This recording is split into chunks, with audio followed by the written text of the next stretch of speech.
The dark hall of the mansion was shrouded in thick darkness. Only rare rays of the moon broke through the dusty windows. Suddenly, a young man came out of the darkness, and his figure was shrouded in shadow, and in his hands he held a bloody sword. The lady trembled. Her eyes widened in horror. She could not understand who he was and where he came from, but his presence inspired fear. The sword, glittering in the dim light, was covered in dark blood, and the sight made her heart skip a beat.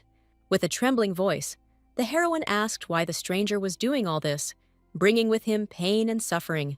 The young man insisted that all this was happening because of her, because the lady was still alive and well. The young man slowly raised his head, and in his eyes she saw not only rage, but also deep pain. He was not just a murderer. He had a story full of suffering and loss. He called the lady the former empress, and then swung his bloody sword, preparing to say goodbye to her forever. She felt that there was something more to this young man than just a thirst for revenge. Perhaps she could help him. Perhaps she could understand him. The girl he had just killed was beautiful, with long hair spreading around her like a golden aura. Thoughts of revenge were spinning in the young man's head, how he planned to avenge his loss. But now that he saw the consequences of his actions, it all seemed pointless.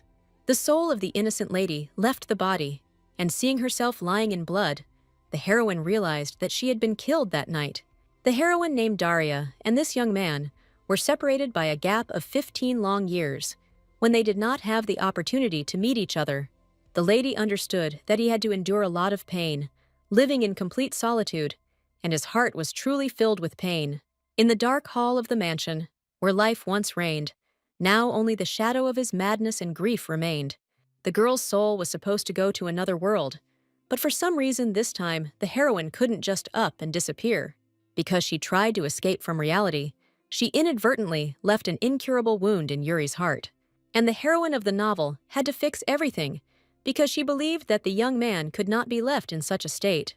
She was ready to do anything, and asked Yuri to give her a chance to fix everything, to show who she really is. The heroine opened her eyes abruptly, and the first thing she saw was a bright light breaking through the light haze. There was silence around her, and only a light breeze stirred the curtains, as if whispering something in her ear. The heroine did not understand where she was, but instead of fear, she was overcome by a strange feeling of lightness and freedom. On the table, she saw a diary, which must surely contain at least some information, and taking it in her hands, the heroine realized that it indicated a date 10 years ago, which meant that she had returned to the past. The lady felt her heart beat faster, and the very thought of being reborn was completely impossible. Now she had to find out what time she had moved to, how and why she had ended up here. The heroine had to part with Yuri immediately after giving birth. Being the daughter of a baron, she faced the stern looks of those around her every day and felt rejected. Daria's husband, the venerable emperor, was always on business trips, so he rarely visited the imperial court. For this reason, the newborn son was the heroine's only hope for a happy life. But this was not destined to happen. One day the emperor came to her and thanked the girl for her hard work, but she did not understand at all what kind of work he was talking about. The lady was sure that her story with the baby was just beginning, and now she had a chance to write it again. But suddenly, the young man declared that she had done everything that was necessary, and that they no longer needed her services. She knew that aristocrats always sought to control the destinies of those below them in status. Daria asked them to stop, but the young man warned them that he would leave everything else to the education worker. The heroine felt fear grip her, but a flame of determination flared up inside her. She couldn't let them take her only treasure. She knew there was a struggle ahead, but now she had a goal: to protect her child from those who wanted to take everything from her. With disdainful smiles, they turned and walked out of the room, leaving Daria alone with her thoughts and fears. The heroine was ready to fight for her only child, and nothing could stop her. But immediately after this, the respectable lady of the house entered the bedroom, and in a menacing voice asked that the child be handed over immediately. She couldn't believe that anyone would dare to talk about her child as if he were just an object that could be passed from hand to hand. The heroine said that she would never allow the child to be taken away, and tears desperately rolled down her cheeks. She assured that she would raise her son herself and would do everything to make his life full and happy. but the lady assured that the girl would hardly be able to give anything to her son. The lady looked at the empress with disdain, her cold gaze leaving no doubt that she was not going to back down. She reported that the lady had done a wonderful job of bearing an heir, but she had already done everything that was necessary, and it was surprising that she had only learned about it now.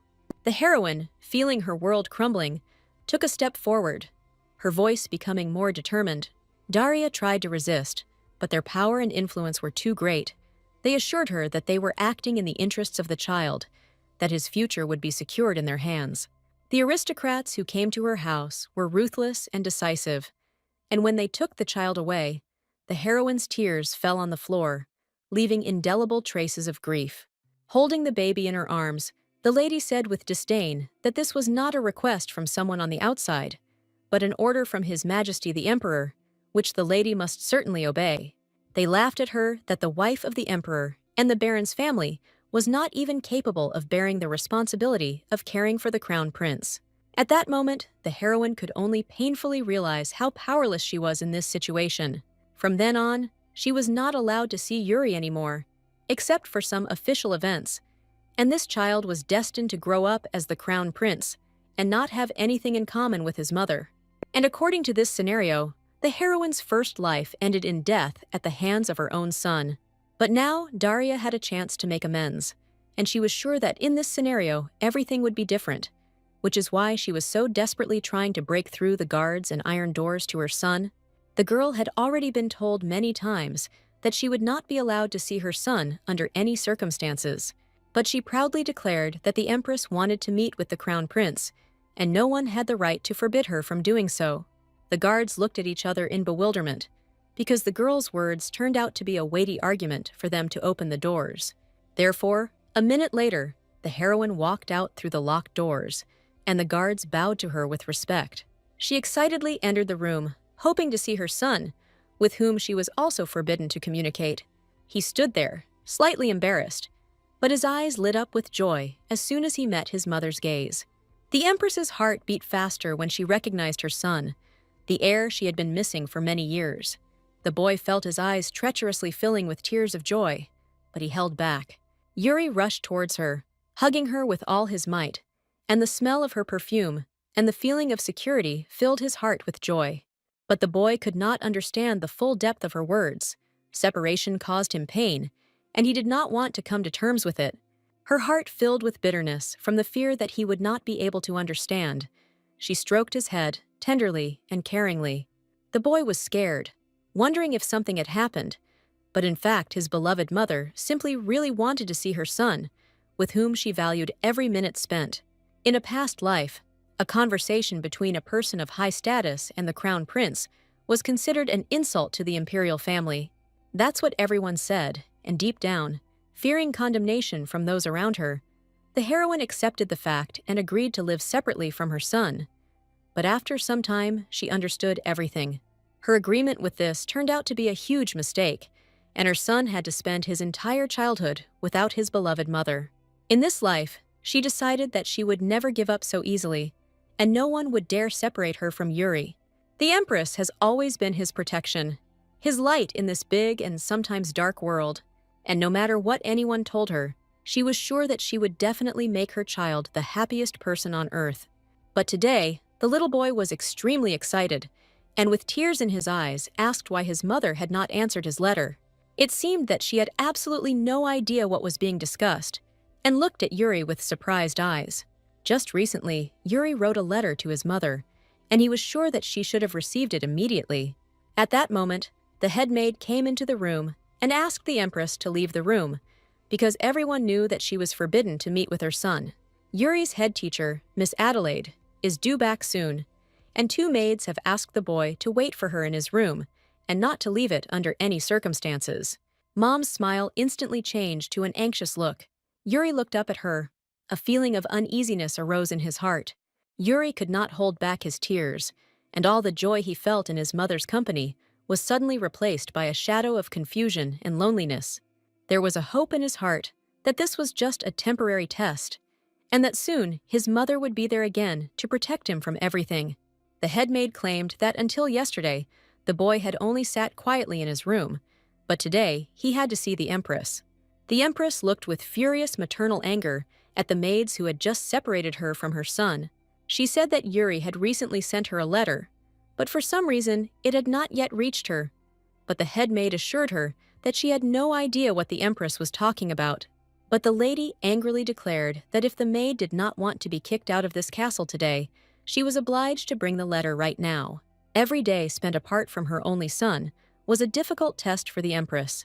This time, she managed to achieve something, and the letters sent by her own boy were finally lying in cardboard boxes on her desk. The letters contained colorful drawings, and the boy also constantly asked how his mother was doing. But since he did not receive any answers from her, it increasingly began to seem to him that she did not love him at all. Looking at the cheerful scribbles and colorful drawings, the Empress felt how incredibly much her son loved her, despite the fact that they had been separated long ago. The Empress stood in front of the locked door, her eyes full of tears, but she tried to keep her composure. Her heart sank with pain when she thought that her beloved son Yuri was behind that door. The echo of his laughing voice still sounded in her memory, filling the corridors of the palace with warmth that now seemed distant and unattainable. Daria pressed her palm against the cold wood of the door, as if she hoped that this physical contact could at least slightly reduce the distance between them. She knew she had to find a way to get her son back, not just for herself, but for Yuri too. The maids, who saw the Empress cry and suffer every day, understood how strong her maternal pain was. The head maid asked the Empress for forgiveness, claiming that they were truly very sorry, but they were only following orders. The Empress wanted to know who ordered that the letters from her son not be delivered, but the head maid was afraid to tell the whole truth. The lady asked the maids to stop, assuring them that they would definitely be punished after she found out who gave such an order. The maids knew that it was better for them to tell the whole truth now in order to avoid a cruel punishment. The Empress knew that in order to start living together with her son Yuri, she first needed to convince one person. On the day her son was taken away, a young man came to her and told her that the lady had done everything that was necessary, and since then they had not spoken to him at all. And now she was holding letters in her hands from the most dear and beloved person, and everything else was completely unimportant.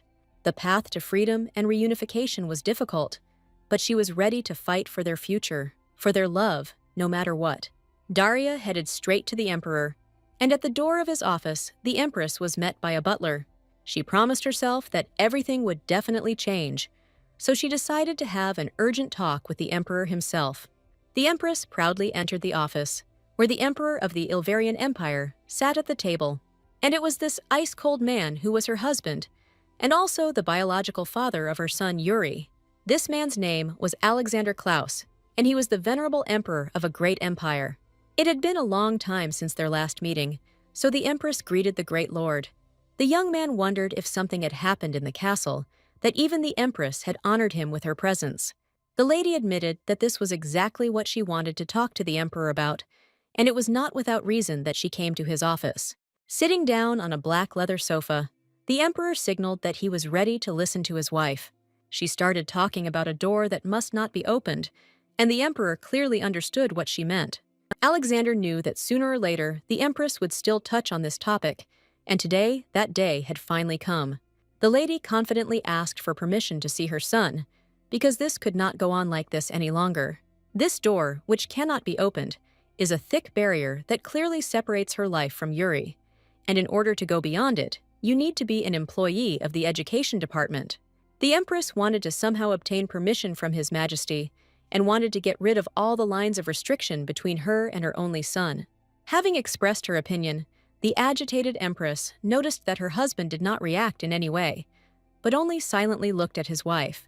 She put on the table several letters that her son had written for her, and there were so many of them, but she had only received them recently.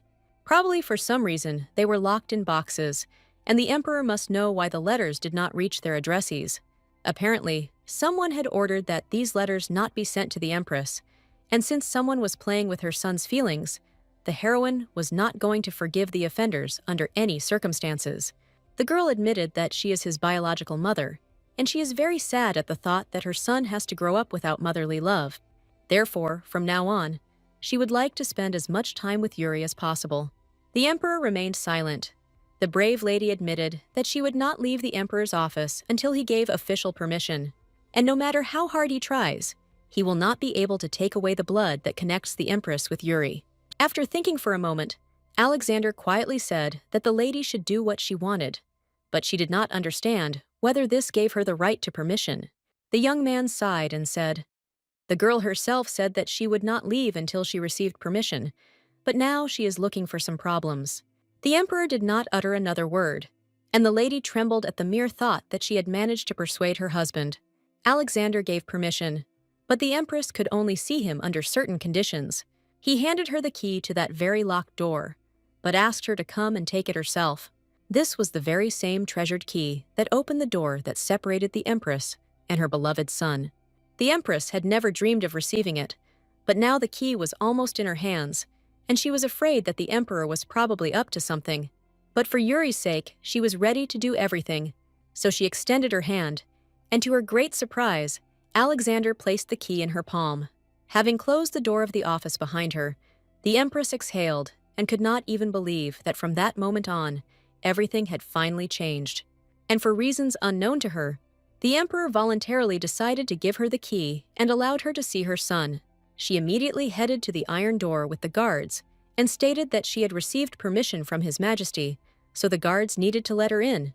Holding the treasured key in her hands, the empress joyfully asked the guards to open the door for her. Finally, the unopenable door opened, and now, standing on the threshold of the room, the empress believed that she would change her future with Yuri. Something unexpected happened, and the boy was not in the room, and no matter who the empress asked, everyone for some reason avoided answering, as if they knew nothing at all. But they did not yet know that the empress was now allowed to see her son, and soon she found him in a blooming garden. Suddenly, he heard a familiar sound. A fragrant wind brought with it a whisper that caused excitement in his heart. The empress just happened to have an unread letter from her son in her hands, in which he asked what flowers his mother liked, so that they could finally go and pick them together. Yuri turned around and froze. In front of him stood the mother empress, and her image was like the embodiment of spring. The boy's heart began to beat faster. All the fears and worries that had been oppressing him suddenly disappeared. The empress showed her son a letter with colorful painted flowers and apologized for being late. Daria had only managed to read a few letters since then, but she promised to read them one after another until they were finished, and to be sure to answer each of them. It was not for nothing that she brought with her a letter about flowers, because the boy wrote that he wanted to collect the most beautiful bouquet together with his mother.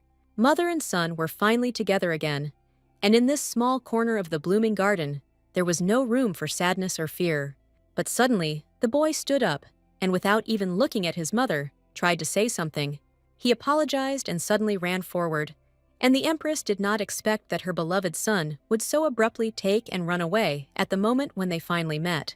Holding the treasured letter in her hands, she did not understand why Yuri ran away from her, because she loved him so much, and he knew it very well. The next day, the empress spent in tears and despair, because just yesterday she was so happy to meet her son, but accidentally confused him, and he ran away. The empress understood how much he wrote thinking about her, and if she had not had the chance to live her life again, she might never have known about it. The heroine should have been more careful, because children are much more sensitive than their parents think. For the empress, Yuri was above all else, and she understood perfectly well that the child was the most important thing for her. There was no way she could touch the child's feelings by simply imagining him from that distant place. Therefore, the empress decided that from today on, she would begin to get to know Yuri better and try to get closer to him. From the very morning, the heroine had a huge enthusiasm to spend time with her son, so she immediately went to that very door. Before each meeting with Yuri, the empress had to visit His Majesty, and these were his conditions. A respectable lady was walking down the corridor and said that the emperor had gone to the territory to check the troops stationed there, and she was sure that the wife should know where her husband was, making the empress more and more nervous. This lady, who was constantly trying to hurt the girl, was His Majesty Alexander's own aunt, Lady Adelaide, and she was the one who took Yuri away immediately after the birth. The lady turned away and said that she would come later when the emperor returned, but suddenly the lady confessed that she had that very key and she could open the door. Previously, she did not let anyone get even a step closer to Yuri, but now something probably came over the lady, or this was her next evil intent. After all, the proposal itself was quite strange, and before she was only in favor of the Empress not seeing her son. She began to write something on the paper, while the lady waited to the side, wanting to know if she really had decided to give her a pass.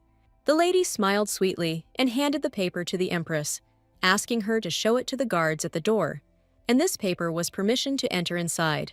With her hand outstretched, she waited for the Empress to approach, but as soon as the lady came closer, the lady threw the permit out of her hands. The permit fell to the floor, and Adelaide stomped on it menacingly, showing her power before the Empress.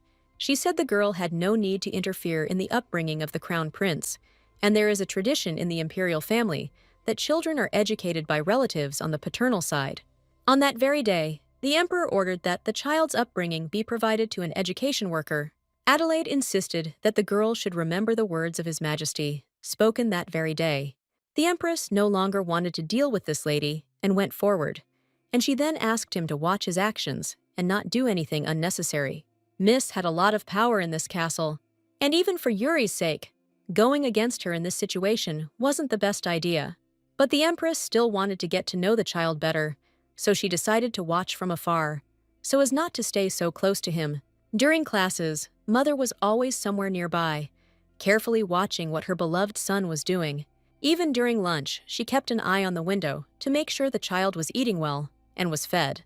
Suddenly, during dinner, the boy dropped a tomato on the floor, and the caring maid cleaned up after the Crown Prince. All this time, the Empress watched her son throughout the day and could confidently say something. Most of the time, Yuri is silent and does not smile at all, and this is completely unlike the behavior of a happy and joyful child. She noticed that as soon as the maids turned away, the baby immediately put something from the food into his pocket. He looked around to see that he was completely alone in the dining room, and suddenly he left the dining room, heading in some unknown direction in the courtyard of the mansion. The Empress realized that he seemed to be heading to the place where they had seen him yesterday, and as soon as she came closer, she finally understood who her son was trying to bring food for, because a small, fluffy puppy jumped out of the bushes. The young man took out the fruit he had recently put in his pocket and immediately gave it to the little puppy, promising that no one would hurt him. The happy puppy licked the boy's face, and he was incredibly happy at that moment, watching everything that was happening nearby. The Empress had never seen her son laugh so hard before, which meant that Yuri had a secret friend all this time. The lady went to get food for the puppy, while the son stayed with his new friend. The boy sat and was happy, playing with the puppy, but at that moment, the Emperor's aunt came up and looked menacingly at the Crown Prince. Standing in front of the little puppy, Yuri shouted that he was very sorry, but the lady should under no circumstances touch the dog. But the cruel lady asked to get rid of the animal, and the maids drove the animal out of the mansion. The lady took the rod in her hands, which meant that she was going to punish the innocent boy right now. He punched her in the stomach and asked her to stop, but the formidable lady did not hear the child's pitiful cries at all. Adelaide wished that this boy would finally understand where his place was and stop disobeying adults. The lady said that because of the flea-bitten dog, he was all dirty, and now he would have to wash himself off. She shouted that the Crown Prince should not have a second to waste on something meaningless, and playing with a dirty dog was not at all useful to him, so he would be punished today. Yuri closed his eyes and tried to pull himself together, because he knew that tears couldn't help. All he could do was meekly endure the behavior of his rude relative until he finally grew up. As soon as the lady swung her arm and was about to hit the child, shouts were heard from nearby, asking her to immediately remove her dirty hands from the boy. That same morning, the Emperor finally returned to the estate, and the knights of the squad greeted him with respect. The captain of the detachment personally greeted the venerable gentleman, wishing him a pleasant return home. His Majesty the Emperor had finally returned, and all the inhabitants of the mansion were waiting for his return. The Emperor was immediately informed of the news in the castle, and the situation is as follows. When it comes to the gates, the Empress does whatever she wishes. Just at this time, Yuri was with the Emperor's aunt, who was trying to punish him with blows from a cane. She was sure that the boy was behaving badly, and she would not be punished in any way. As soon as she swung the whip, she heard a loud female voice next to her. It was the Empress who shielded her child with her body and ordered the lady to immediately take her hands off the baby and not even think of punishing him. She asked Miss Adelaide what it all meant, but the lady was sure that the lady was wrong to ignore what she had said earlier. The maids claimed that the crown prince was acting too strangely, so they followed him and found him feeding a dirty puppy, and Adelaide was sure that such behavior was not at all appropriate for the crown prince. The lady tried to find out where the cruel lady had put that puppy, because anything could be expected from her. Adelaide insisted that playing with a dirty puppy was a waste of time, and he was probably already very far away. The Empress was furious to hear how they dared to treat the animal and her son, and was going to deal with the Emperor's impudent aunt. Adelaide pointed her cane at the Empress and told her to shut her mouth immediately and have no right to be angry. She insisted that His Majesty had entrusted her with the responsibility of overseeing all aspects of the Crown Prince's education, so it was only natural that she would try to limit all distractions. She looked angrily at Yuri's mother, declaring that the Baroness was not at all allowed to interfere in the affairs of the Empire, and since she had entered the palace, she should behave submissively. Yuri could no longer stand such a tense situation, so he asked Adelaide and his mother to stop arguing. The Empress looked with emotion at her son, who stood in the middle of the estate courtyard and cried loudly, asking for forgiveness. The boy was very excited, and he was sure that it was all his fault and that everyone was constantly fighting because of him. The Empress was only worried that instead of joy and happiness, her son constantly saw screams in pain. The mother patted her son on the shoulder and said in a sweet voice that he had done nothing wrong and that he should not think like that anymore. Adelaide, taking the hands of her cane, declared that Yuri had indeed acted badly, and that was precisely why he should be punished. She believed that the Crown Prince was being playful and hypocritical, and that was why she had to throw the puppy out. Also, looking into the eyes of the innocent boy, she said that the puppy was now running around the forest precisely because of him, and probably wild animals had eaten him long ago. The life of innocent Yuri was like a constant black streak, where there was absolutely no room for joy and love. Adelaide was sure that no one should shed tears from some pathetic puppy. Looking at this unpleasant sight, the Empress felt how sorry she was to look at the Emperor's aunt, which is probably completely unfamiliar with such feelings as love, care, and mercy. She waited to see what the Empress was going to do next, because the situation was getting more tense with every minute. The lady confidently stated that she was the legal mother of this child and would no longer tolerate Adelaide's rude attitude towards her son. Now her boy is crying because he feels sorry for that puppy, and this only means that Yuri still has a kind heart after Adelaide's cruel treatment. Even the child turned out to be stronger than the Emperor's aunt, because he was able to keep his heart while she lost it somewhere far away, in pursuit of meaningless glory. Lady Adelaide found the Empress's words quite impudent, but unfortunately it was the bitter truth. But the Empress continued further, and admitted that all the letters written by Yuri for her never reached her hands. This means that someone ordered them to be hidden in the warehouse, and it could probably have been Aunt Adelaide herself. The lady laughed maliciously and said, "Could it be that the Baron's daughter remembered her father's past and considered all people to be guilty of her problems, while she had no evidence in her hands?" Now it was all more than clear to the lady, and the main threat to communication with her son was Lady Adelaide. The girl grabbed her hand and confessed that now she understood why, when she received the letter from her son, they emanated the foul smell of Adelaide's terrible perfume. Adelaide began to boast that her nephew, Mr. Klaus, was His Majesty the Emperor, and the girl probably didn't even realize what he could do to her when he found out about all this. And Adelaide's gloating knew no bounds, because her status was quite high, and she knew that no one could harm her. Suddenly, the young man's voice made everyone turn towards him, and Yuri looked forward with worried eyes. Before them stood the majestic Emperor himself, who had just arrived from an important mission. Auntie probably didn't expect him to return so early, so she greeted the gentleman with a fake smile. And no one knew whether Alexander had heard the entire conversation that had just taken place between his wife and Adelaide. Yuri and his mother were very scared, but they believed that justice would finally prevail. His Majesty himself appointed his aunt to be responsible for his son's education, so it was obvious that he should take her side. The aunt said in a sarcastic voice that she had found herself in an unpleasant situation and was accused of a crime she had not committed, Apparently, the Empress had delusional tendencies. Adelaide claimed that she was seriously concerned about the future of the imperial family, because the lady was behaving completely inappropriately. She was sure that the girl should understand that His Majesty the Emperor had also informed her that her role as a wife had long since ended. But the Empress did not want to put up with injustice, so she was ready to walk over people's heads to achieve her goal. The Emperor looked angrily at his aunt and asked her to take her dirty hands off him and leave his company immediately. Adelaide probably did not expect such rudeness from her nephew, and gasped at the unexpected words he said. The Empress stood next to her son, and they watched attentively the conversation between His Highness and the lady. As it turned out, the Emperor had long ago instructed his subordinates to conduct an investigation into Adelaide's educational methods, and she could not believe that her relative had done this.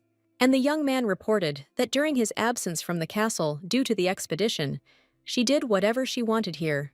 The Emperor was also aware that his son had marks of beatings on his body, and he knew that Adelaide had not handed over her son's letters, claiming that it was all for the sake of the educational process.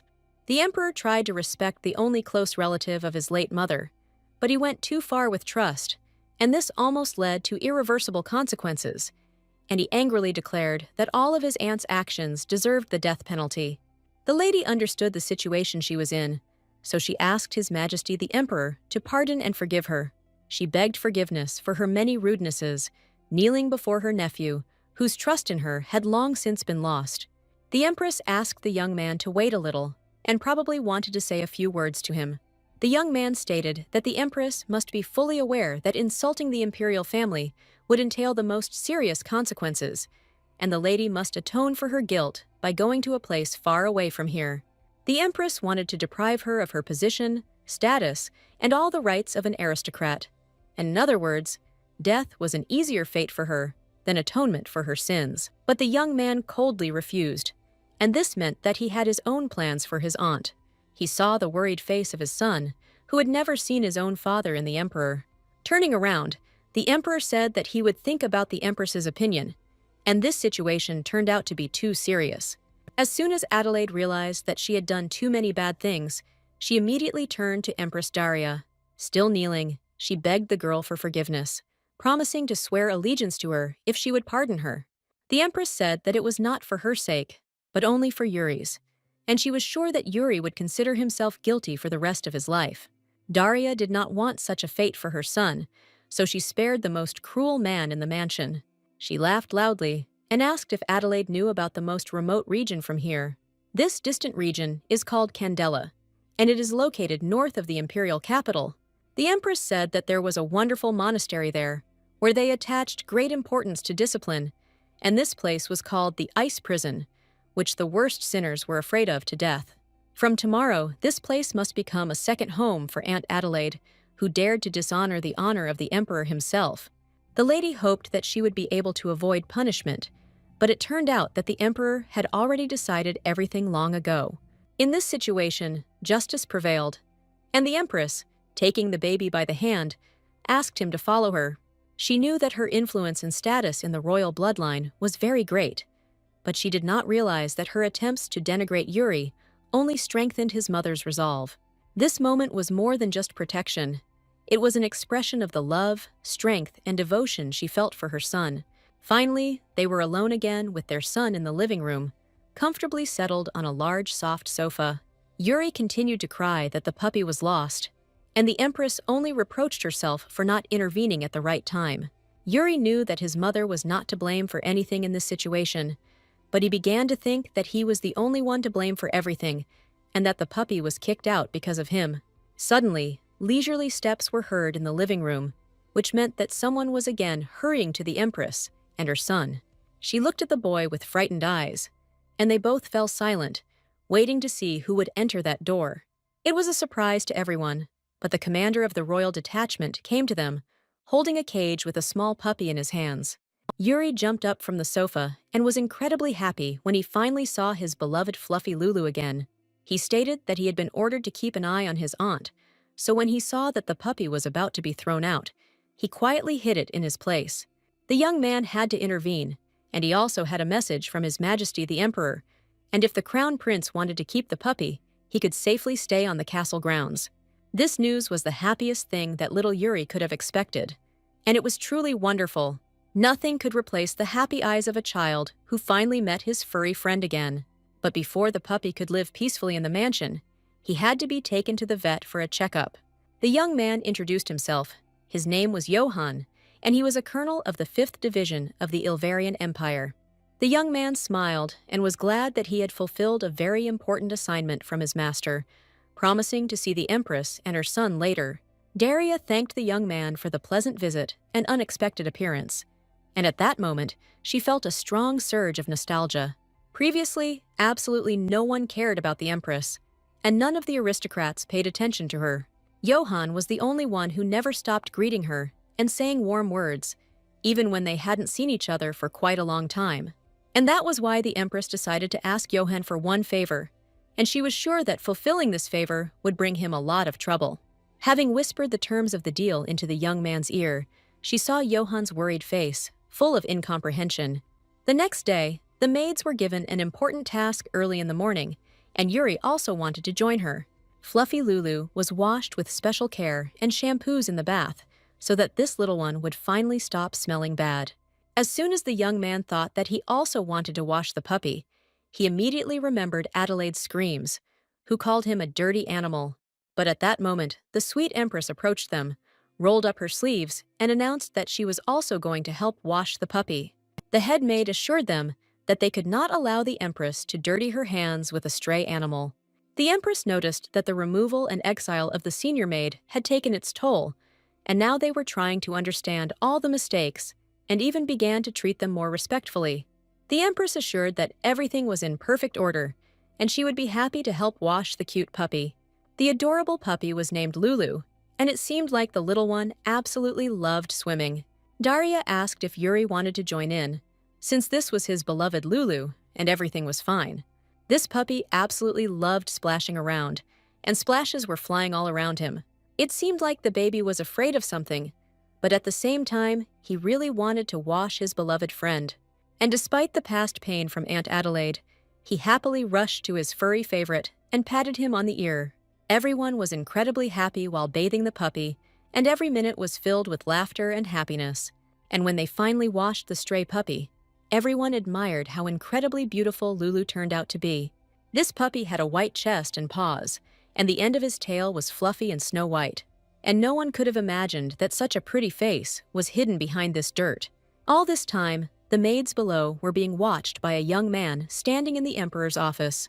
He reported that it seemed the puppy was too dirty, and after washing, he turned out to be a completely different dog. But if the Emperor had not entrusted Johann with the task of looking after Miss Adelaide, this beautiful puppy would have long since wandered the streets of the city.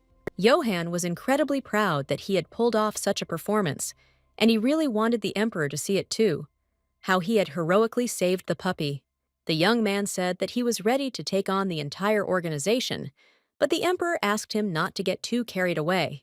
He asked if Johann had thought of what punishment Mrs. Adelaide would receive for her actions. The Emperor had decided to send her to a monastery in the Kandala region, to the cold north of here, and Johann was sure that it was better to be executed than to be sent to that terrible place. Johann thought it was too cruel to treat her, and whether the Emperor really had decided to do so. But in fact, it was the Empress who organized the trip, and also asked Johann to convey to His Highness that he return all decision-making powers to the Empress's palace. Handing over the rights to the Empress's palace also means entrusting the upbringing of the Crown Prince, and there will certainly be people who will take advantage of such an opportunity. The Emperor was afraid that the straggler family would attack Yuri at the right moment, and they could not expose him to such danger and allow everything to work out for them and for their son to succeed to the throne. The Emperor gave permission to Johann and stated that he was ready to trust the Empress's decision and give her the right to manage the palace. After a fun bath for the puppy, the Empress sat down in a chair and realized how exhausted she was that day. They were completely covered in foam, and Yuri was laughing so hard and looked even more like a child, so the Empress was incredibly happy that Lulu was returned to them. In his past life, he found himself in the same situation, but then no one stood up for him, and Lulu was simply thrown out of the palace to fend for herself. Now, the Empress wondered what right she had to enjoy life while her son had to suffer so much, because in her past life she was a completely different person. For 15 years until her death, she never noticed Yuri's suffering and, accordingly, could do nothing about his harsh growing up, and her lack of intervention and unwillingness to open her eyes turned into responsibility for this mortal sin, which the heroine will have to bear for the rest of her life. She couldn't change the past, and she also couldn't erase all the suffering that Yuri had to endure alone. No matter how much Daria compensates, she can never get rid of the feeling that whatever she does is not enough. But she was determined never to make her son sad again, and her life was already completely different. The maid Emma knocked on her office door, and next to her stood the little crown prince. The empress was delighted to see Yuri in her office, because now they were allowed to do a lot. But for some reason, the boy hid behind the maid's skirt, and tears welled up in his eyes. Yuri admitted that he would like to share his experiences with his mother, and has been planning to do so for a long time. He was very worried because she had never spoken about her feelings and experiences before, and for him, it was completely new. The empress smiled sweetly and asked her son to tell her everything that was going on in his soul, because he had every right to do so. The boy remembered how, the other day, after his mother approached him, he immediately ran away, and now admitted that he was very sorry. He trembled and insisted that he should have apologized and supported his mother earlier, so now he decided to sincerely ask her for forgiveness. The empress was in no way angry with her beloved son, and for her, he was always the only ray of light, and probably that time he behaved this way not of his own free will. Yuri admitted that he was very afraid for the puppy, and he understood that if he was found, he could be punished. The empress was still sure that Yuri tried to escape in every possible way to save Lulu, so that no one would find her. Yuri remembered that walk when he and his mother were going to pick a lovely bouquet, and he admitted that he still wanted to do it. Daria promised that she would never leave her son alone again, and now they would do everything together, not leave each other alone, and this promise must be kept. Yuri has many heavy responsibilities on his shoulders and has to bear the burden alone, but now the empress hoped that she could ease the burden on his heart. The relationship between the empress and her son was simply wonderful, and this morning, little Yuri decided to show his mother something. The boy was excitedly rummaging through his bag, holding the maid Emma's dress with his other hand. The mother approached her son and said that he could do whatever he wanted and never be afraid of anything again. He could always talk about how he was full of energy again, and they played great today. And he can always tell how he had a terrible dream, and his mother promised to hug him and listen to him, no matter what it was about. And even if nothing special happened, and the baby just wants to share something, he can always approach a loved one, and the empress will simply be pleased to hear his voice. Taking his mother's hands, for the first time, the baby felt a strange sensation, as if he was completely safe. It was just time for the empress to return, and her son was left under the supervision of an attentive maid. Mother once again admitted that if Yuri wanted to talk about something, he could come at any time, or she herself would be happy to come to him. This kind of relationship was new to them, so little Yuri did not yet quite understand how to behave. When Yuri said it was time for him to go back, she thought he meant the Corona festival. On his 6th birthday, his parents presented the crown prince with a sword and shield, which were a symbol of love and trust, and this ceremony signified that the emperor recognized the crown prince as the rightful heir to the empire. The empress turned to Emma with one request, but first she needed to take Yuri on business. She asked her to come after that to discuss an important matter that they had to do together. The boy sat late one evening next to a letter he had written to his dear mother, in which he talked about an interesting lesson about dancing. He considered his mother a great empress who had her own important duties and responsibilities, and that is why Mother expressed her willingness to listen to him, but he should not get carried away with this. In addition, there is another young man who is claiming the title of Crown Prince, and he openly laughs at Yuri. The boy did not want to interfere in imperial affairs at all, but simply wanted to live, have fun, and be happy, like an ordinary child. He sat on his bed, sadly hugging his knees, and looked at the cute fluffy Lulu, who was also sad along with her owner. He took the puppy in his arms, and Lulu looked devotedly into the eyes of her beloved. Gently hugging the dog, the boy promised that he would never disappoint anyone. The next day, the empress was in a great mood and decided to give Yuri a gift. Today, she decided to say goodbye to one expensive thing, because the Empress urgently needed money. It was a necklace with precious stones, which was a gift in the first month of their marriage to the Emperor. Then he allowed her to keep such a precious thing, and if she didn't like it, she could easily throw it away. This gift was made by her first husband, and it literally meant that the Emperor then officially recognized her as his wife.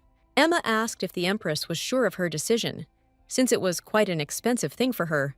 Until the rights of the Empress's palace were officially recognized, and Daria had no access to the treasury, she now had a very limited budget. Previously, looking at this thing, she walked in it with inspiration and felt worthy of the role of Empress. But now she did not need to rely on external supports, because the heroine was able to move forward independently. She was sure that this necklace could be sold for a large sum, but she had something else for Emma's maid. She noticed how Yuri felt a lot of affection and even protection when he was around Emma, so she wanted to thank her. A fine piece of jewelry was a great gift for a maid, and the Empress wanted to show her respect. Daria took out a precious pearl brooch from the box, and since Yuri felt the greatest affection for this lady, it meant that she was a good person. She pinned the brooch to her snow-white apron and was sure that she would definitely like the gift. In fact, Emma was afraid of Adelaide's power, and because of this, she was unable to fully protect Yuri. And now she was very worried whether the Empress would forgive her for such behavior. She could help him in many ways. The Empress admitted that she counts on the girl's continued support and trusts her completely. Emma placed her hand on her heart and said with confidence and respect that she pledged to serve Her Majesty the Empress with all her heart. And this brooch is now the most precious gift for her and a sign of respect from Her Majesty. Emma asked what the Empress had planned to give her son Yuri. It seemed that Mother had grandiose plans for the gift, and she was going to tell about it with a happy face. Her Majesty would like to purchase a shield for the Crown Prince, but there have been no available ones lately. A merchant came to them and said that getting a shield was also quite problematic, but he had a lot of other gifts. The Empress understood that the merchant did not have a suitable shield, but he assured her that the lady would probably change her mind, since any gift could be found for the boy. He pulled out one of the toy shields and asked if it would be suitable for the Corona Festival. Emma was outraged because it was just a fake, an imitation of a real shield. And was this seller really being frivolous towards the imperial family? The merchant apologized, but this was his last shield, and he didn't have another one. Also with the merchant was a young man who begged that he was very sorry and that they were unable to prepare a shield that would be suitable for His Highness the Crown Prince.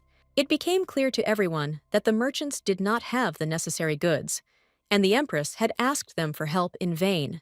She thanked the young men for carefully selecting goods for the imperial house all this time, but in view of today's incident, the lady admitted that they would never meet again. The merchant was indignant. How could the Emperor marry such a young baroness who dared to behave quite brazenly? Noticing the maid, the merchant grabbed her by the hair and asked if she wanted to go somewhere in the evening, but the lady pushed the man away with all her might. She closed the door in front of him and angrily said that the merchant could never again display his bald head in front of the Empress, and from now on he was of no use to them.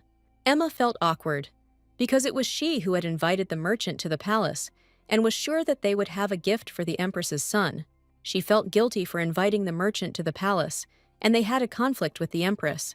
But a second later, she realized that she was wrong in her opinion, and Daria happily showed a very funny toy.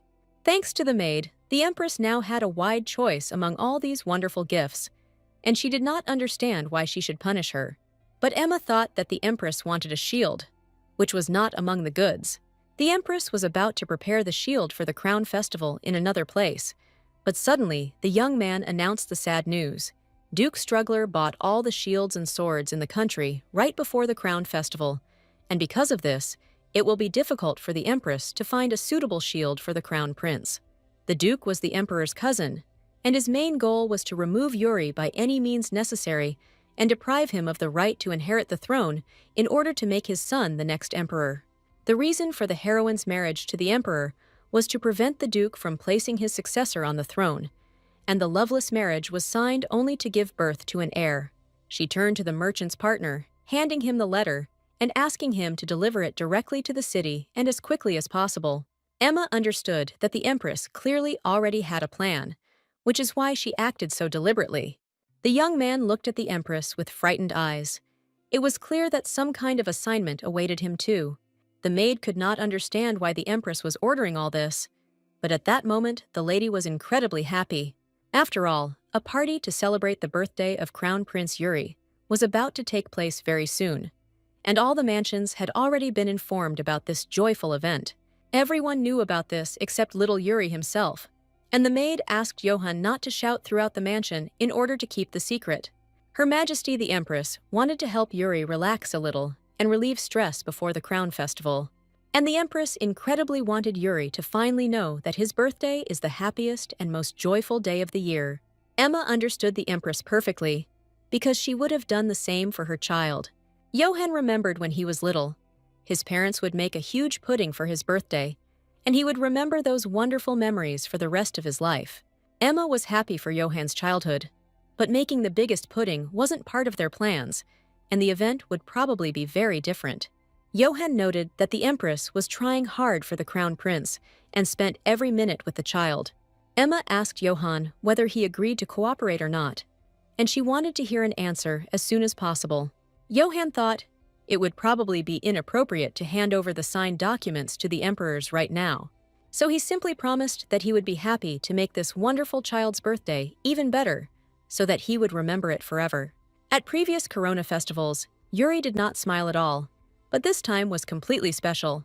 The Empress wanted to convey to the baby that this is the happiest day of the year, and everyone is trying only for him.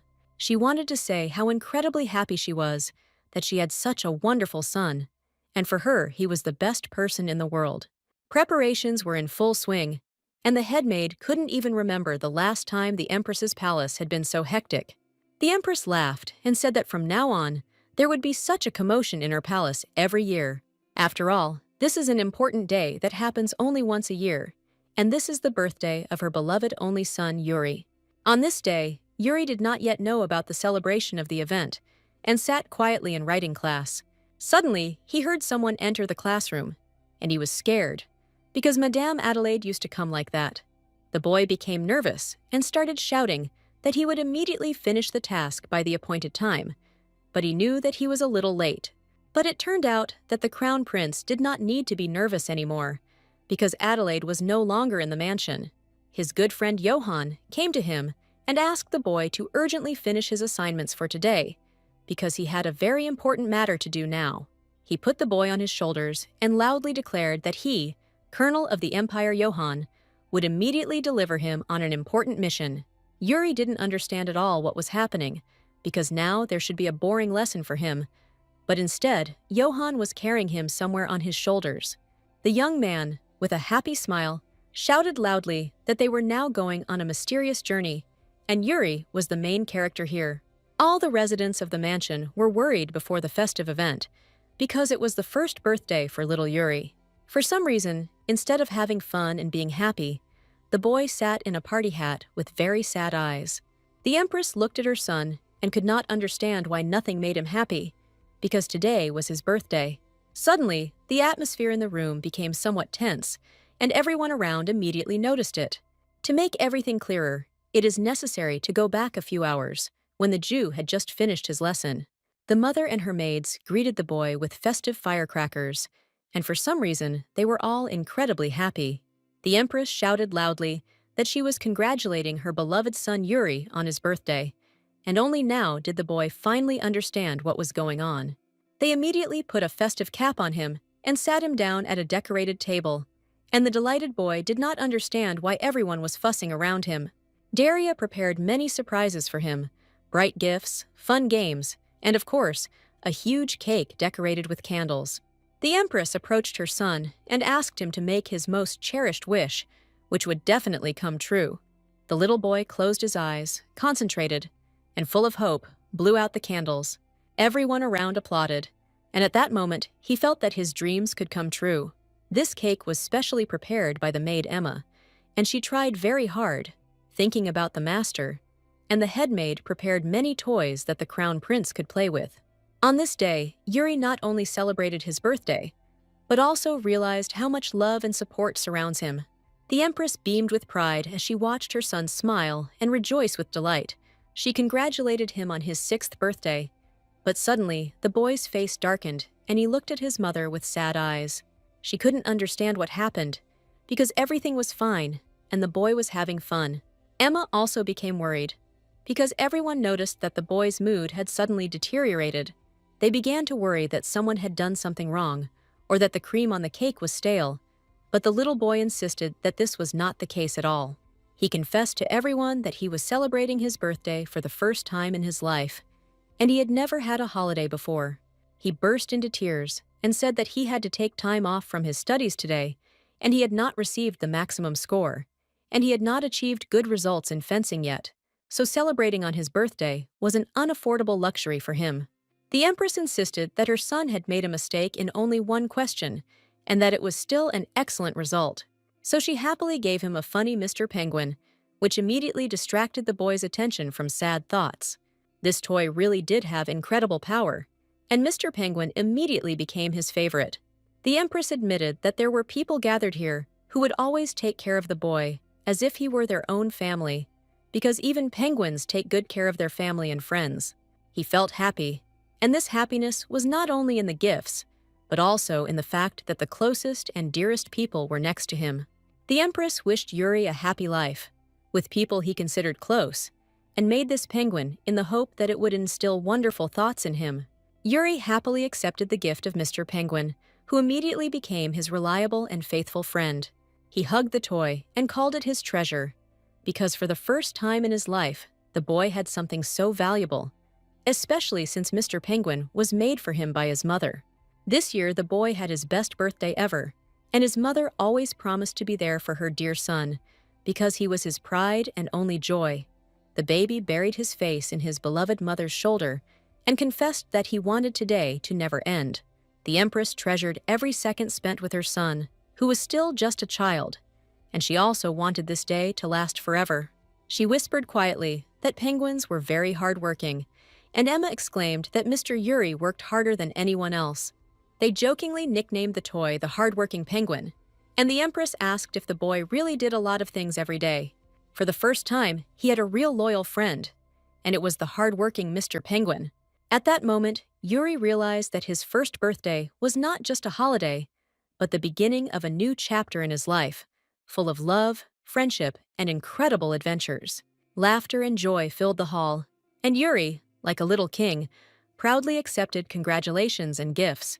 The holiday came to an end, and the sun had already begun to set, and the tired Yuri was immediately taken to his soft and cozy bed, where sweet Lulu lay next to him.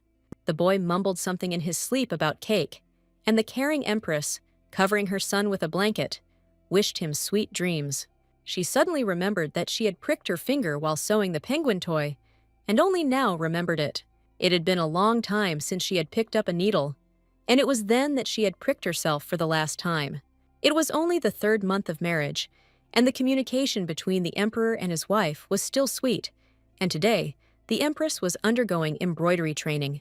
Then the Empress noticed that she and Alexander were already meeting once a month, and each time he asked the same questions, and they always answered the same way. The Empress wanted to make the first step in the relationship, and grabbing the young man by the hand, asked him to wait a little. She then asked if the young man remembered that he had recently praised her embroidery work. She handed him a handkerchief with an embroidered rose that she had made during today's lesson, but the young man rudely refused to take the gift from the girl. Then he asked her to throw out of her head any thought of doing something for him with her own hands, because it was a waste of time, of which she had little anyway. She gave him a handkerchief with embroidery, and could not believe that the Emperor did not know the meaning when a wife gives her husband a handkerchief embroidered with her own hands. This means great love, and what is the point of their dinners together then? That day was clearly remembered by the girl, and then she gave up embroidery and stopped using needles. She came out of the dining hall and ran into the Emperor again, and it was definitely not the right time to see his face or even cross paths with him. But suddenly, the young man grabbed the lady in his arms and carried her straight down the corridor, and the frightened Empress did not understand what was happening here. Daria did not expect that the young man would dare to touch her, and what's more, would lift her in his arms. The young man leaned closer to the girl's face, and the Empress was very agitated, since her husband had never behaved like this before, and they had not communicated for a long time. Suddenly, he announced that the Empress had a hot head, which meant she had a high temperature.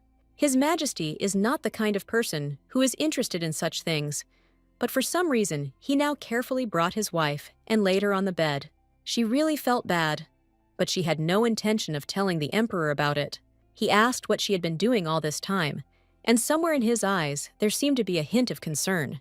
There were only a few days left before the Corona festival, and the Empress Mother was laid up with a fever and a high temperature, and everything was so untimely. She said that her finger was bandaged because she was practicing sewing, and since it happened at night, she got carried away and almost didn't notice how she pricked herself. The Emperor was surprised because she again began to sew and waste time on completely useless things. The Empress admitted that for her this was not at all a useless matter, because today was her son's birthday. And having heard about this, the Emperor continued to remain silent, as if he didn't care at all about his child. Perhaps there were completely different thoughts in his head, but what he showed was cold and contemptuous.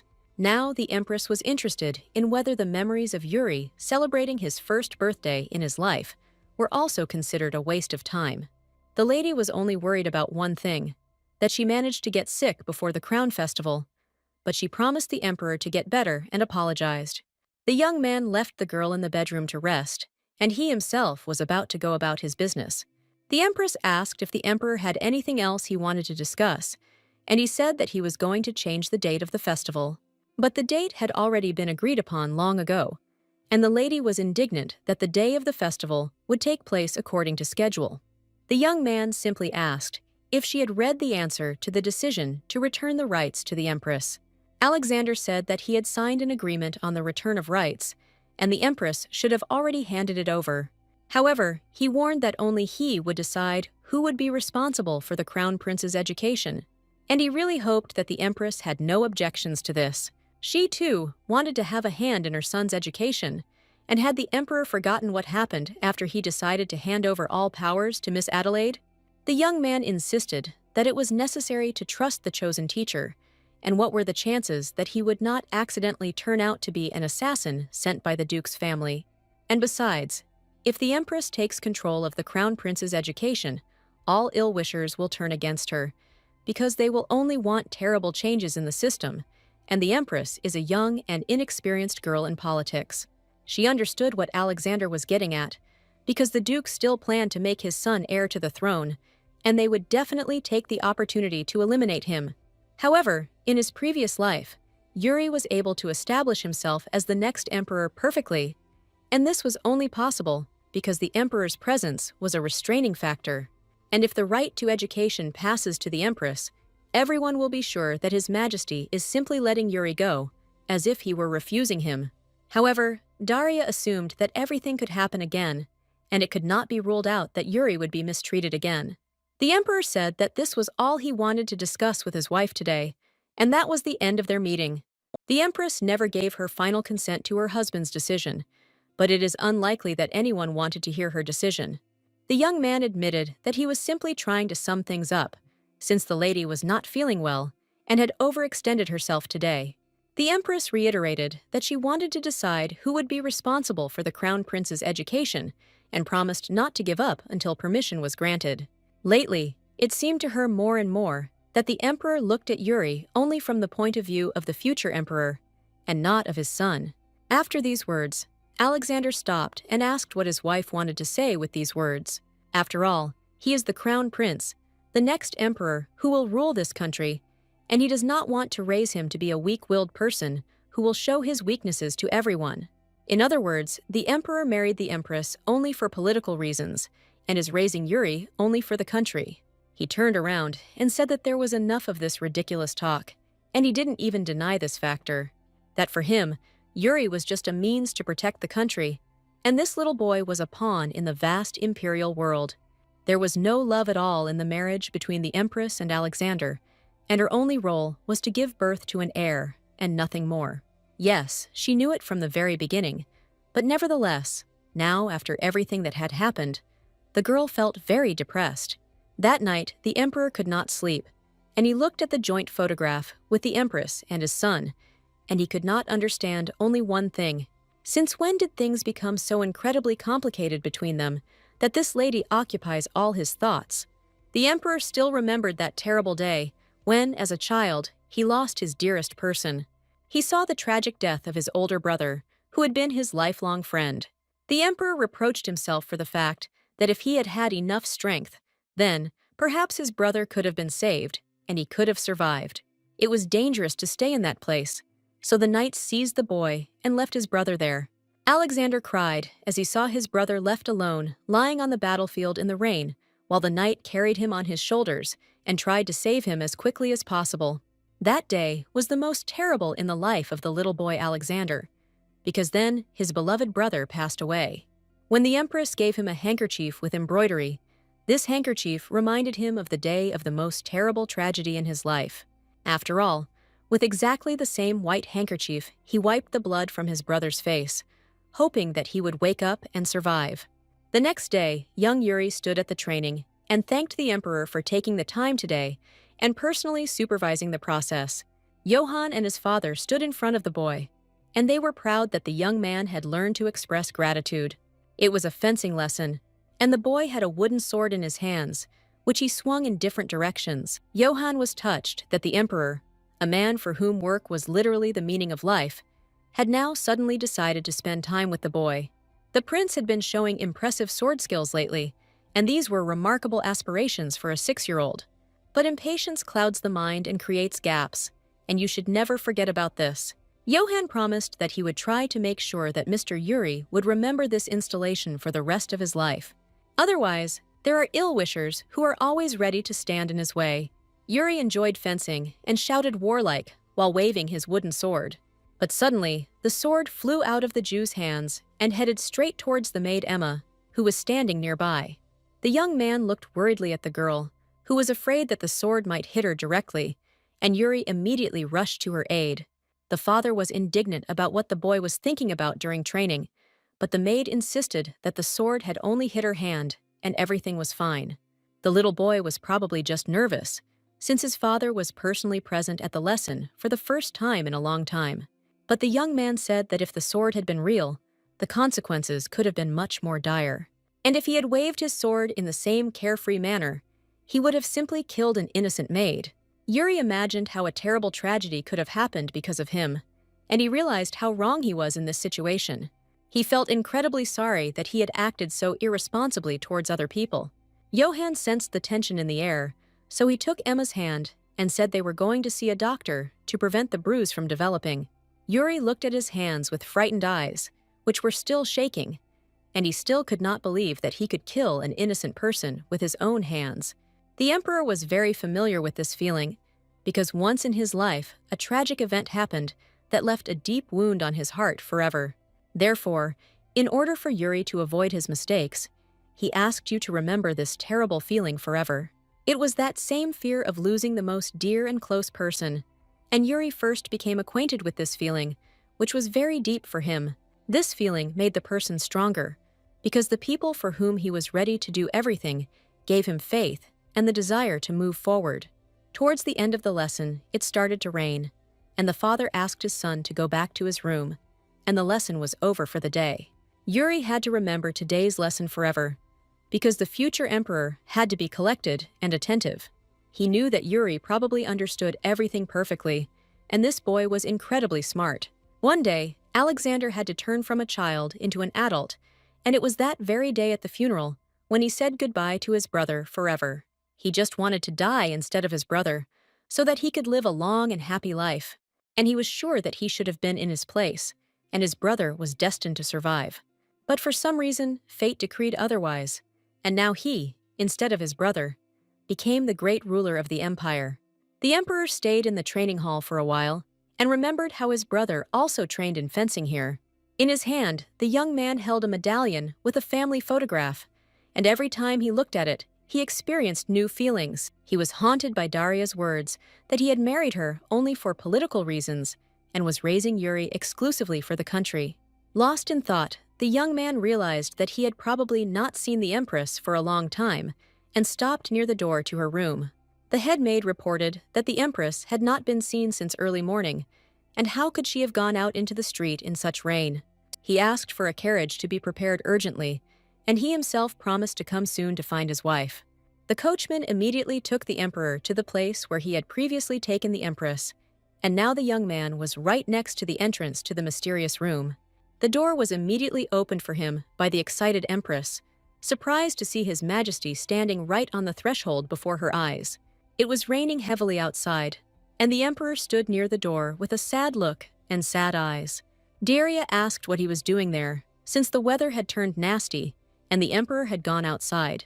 Suddenly, he heard a man's voice asking who had come to visit them this time, and it was a tall, muscular young man. The emperor was still standing in one place, and he understood that the young man must definitely recognize him. The man recognized Alexander Klaus, and it was he who carried the boy away from the battlefield when his brother died tragically. The emperor asked Darius to accompany him, but the lady insisted that the young man had not even introduced himself yet. The man asked her not to worry so much, because he had made a promise to her, and he had no intention of breaking his promises. Therefore, the lady could not worry and go where she needed to, and the man promised to do everything himself. Daria was very happy that her good friend took matters into his own hands, and she was very grateful to him.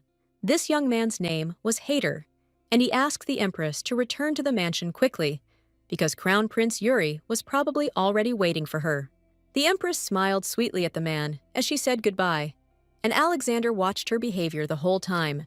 Hayder met the emperor's gaze, but the man was sure that he and the empress were just good friends. Alexander thanked the man for his help, because the empress was probably there for a reason. The last time the man saw the emperor, he was still a boy, and on that terrible day, he was next to him. But now the young man didn't even say anything, but just silently got into the carriage and drove away with his wife. Then Alexander cried and shouted that the young man had taken him away from the battlefield in vain, because he should have died with his brother.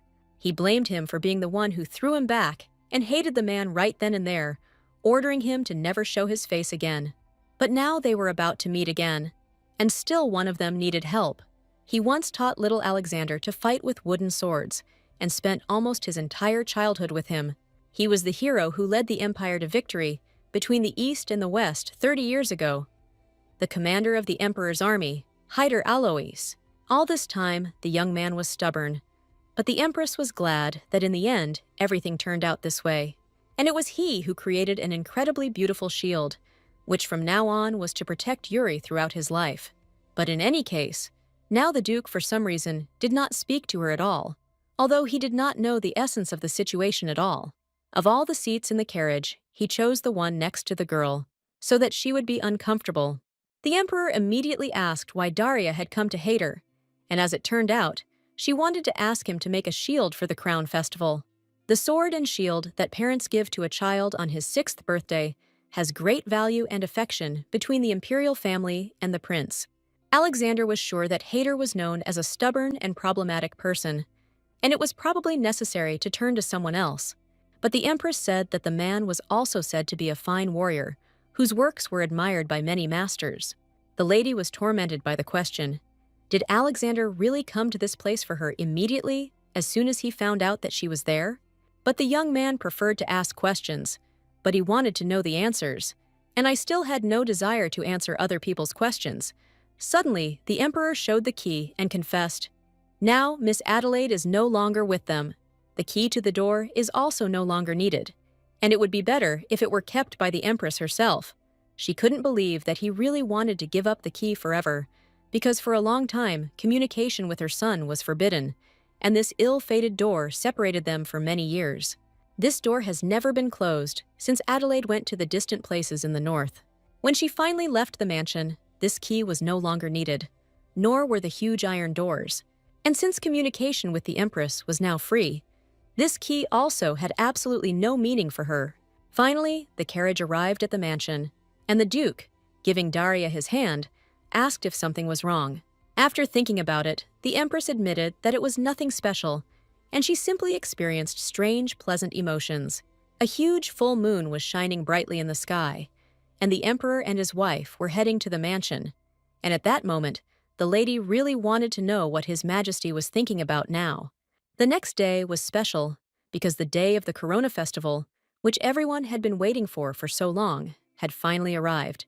Mr. Johann wanted to finally show everyone Mr. Yuri, but the boy seemed incredibly scared. Emma asked Johann to refrain from making any statements that might make Mr. Yuri nervous, and the young man immediately fell silent. Empress Daria, dressed in a magnificent, elegant dress, came out of her chambers to meet her son before the celebration. There was pride in her eyes, and she couldn't wait to see his happy face surrounded by aristocrats. And Yuri admitted that if everything goes a little wrong at the Crown Festival, what would need to be done in that case, because he should not disgrace the honor of the family. The Empress heard that during Julia's last training, he accidentally hit Emma with a wooden sword. Yuri felt very sorry for injuring the maid, but if he looked at the lady now, she was completely fine and didn't even have a bruise. The maid understood Yuri's feelings perfectly, because she also became very sad when he began to feel sad. Everyone has to endure failures, the consequences of which then require a long time to think about and finally make a decision.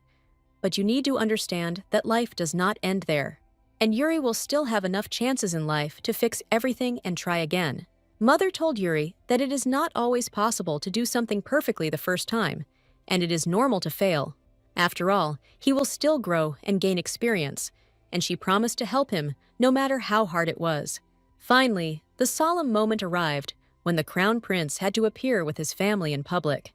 And this time, little Yuri was ready and determined as never before, because now he felt enormous strength and confidence within himself. The guests were informed of the ceremonial exit of Her Majesty the Empress, the Emperor, and the Crown Prince, who were greeted with respect by everyone. The time had come for the Crown Prince to come out into the world, and all the aristocrats were eagerly awaiting it. As soon as the imperial family entered the ceremonial hall, all eyes and attention were focused exclusively on them. The guests saw the Crown Prince for the first time, who had already grown into such a serious and responsible boy. Even though he was just a child, he already exuded an aura of confidence, and in this, he was so similar to his great father, the Emperor. The boy inherited his hair color from the Empress, and some people were a little disappointed by this, although he still looked quite impressive. The imperial family stood near their thrones, and all those present were ready to pay their respects to the great Emperor. This time, Yuri was allowed to speak first, and he thanked those present with all his heart for today's pleasant meeting. He bowed and asked all the aristocrats to enjoy this momentous occasion for everyone, because it was truly an important event. The aristocrats began to congratulate the Crown Prince on his birthday, and he responded to each one with gratitude. This was the first time that Yuri had received such close attention from the aristocrats, and he answered their questions with interest. It was noticeable that the boy was still a little nervous, but he held up well and did a great job. The Empress was confident that many of the people gathered here today would personally see that Yuri was worthy of carrying the future empire on his shoulders. That's why Daria looked with pride at her son, in whom she had truly raised a wonderful person. The Emperor could not show all his emotions, but deep down, he was also glad that they had managed to improve relations with his son and the Empress. The butler warned Mr. Klaus about one important thing, which he asked to be warned about in advance. Suddenly, the Empress heard an unpleasant voice, and this voice belonged to the man she least wanted to see at the ceremonial event.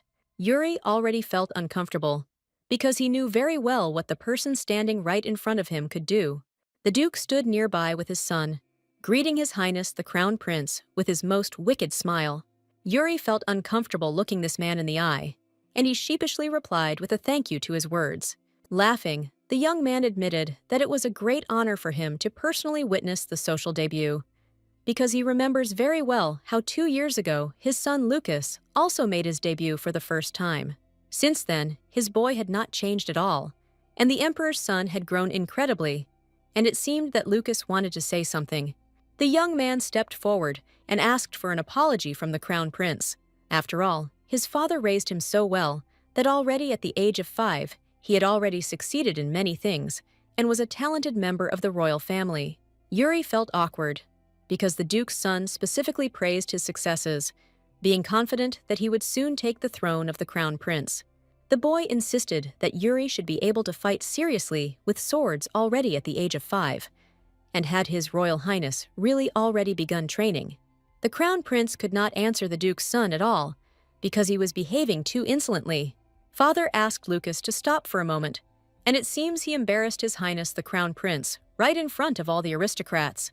The Duke admitted that he had heard that Lady Adelaide had left the castle, so he thought that the Empress was looking for a more suitable teacher. The Empress looked menacingly at the Duke, understanding that he was deliberately behaving inappropriately in front of all the guests. The man smiled and asked if the Empress would like to take his son as a teacher, since his knowledge was quite extensive. The Empress smiled and replied that a teacher should be chosen taking into account the individual characteristics of the child, and Yuri's education was clearly beyond his son's capabilities. The Duke smiled sarcastically and replied that the Empress was absolutely right, but in fact, he was sure that Yuri's education was no good, and he was completely useless. He bowed and wished for the best during the Imperial Crown Festival. In response, the Empress smiled sweetly and thanked the Duke for the pleasant visit. But in reality, she was only glad that communication with this unpleasant man would be over. The Duke left with his son, and they came here specifically to show themselves off to the imperial family.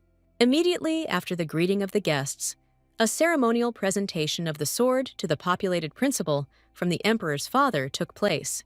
Daria and her maid watched from afar and were very happy that the sword was safely handed to Yuri, and now it was her turn to hand Yuri the shield.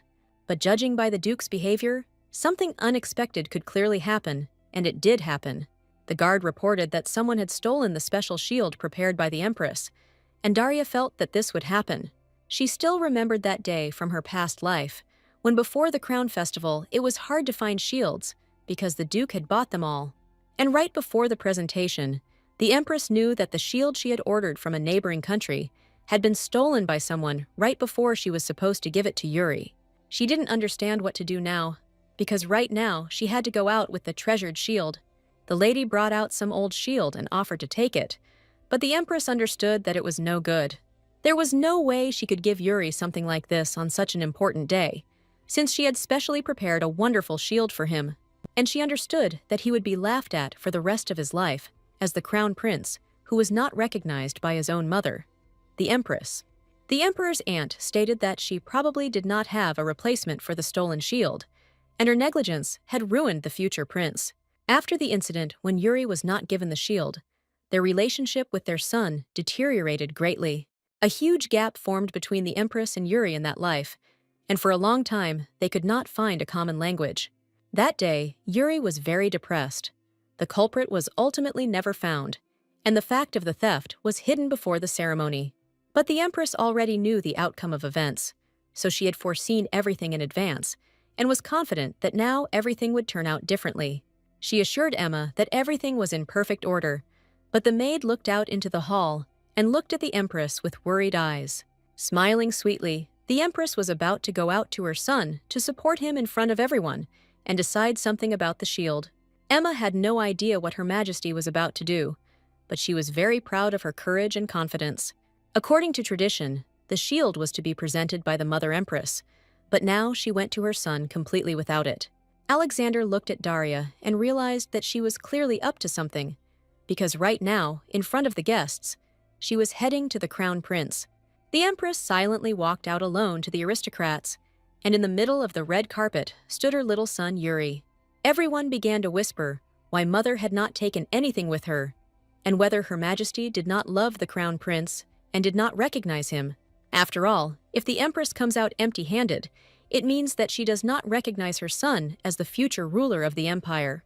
She sat down next to Yuri and asked him not to worry, and to trust his mother completely, because she never intended to do anything bad to him. Suddenly, the door to the ceremonial hall swung open, and a man appeared in it, apologizing for being late.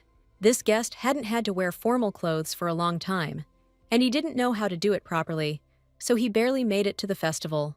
Daria greeted the incoming guest, admitting that they had been incredibly eagerly awaiting him, and introduced the great hero of the Ilvarian Empire to everyone. It was that same Hyder Alois, whom the Empress ordered to make the most unrivaled shield for the young prince. Everyone immediately recognized the hero and key figure in the battles between East and West, but the guests did not understand why the man had come here. The Duke and his son looked closely at the man, because they knew he had great influence. The youth greeted Her Majesty, the Moon Empress, and His Highness the Star Crown Prince of the Empire, introducing himself as a hero named Hyder Alois. The man loudly announced that as proof of His Highness the Crown Prince's loyalty, he was presenting this shield to Her Majesty the Empress. Yuri looked at the precious shining shield with great delight, and he had definitely never seen anything more beautiful in his life. He presented it majestically to the Empress, who took it into her hands with great respect.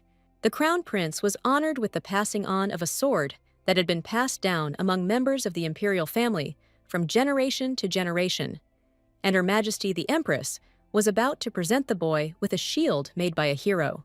And for Yuri, this was a truly historic moment, because he treated this important ceremony with special respect. Everything turned out exactly as the Empress had hoped, and the happy Hayder finally handed over the long-awaited shield. This shield was supposed to reliably protect the young prince in the future and become his faithful ally in every battle. The Empress wished her son that his path ahead would be filled with only bright light, and that his affairs would always be accompanied by good luck. Finally, the boy was given the precious shield, and at that moment, Yuri was incredibly happy. Alexander, who was standing nearby, watched the entire ceremony and was very proud of his wife and baby Yuri.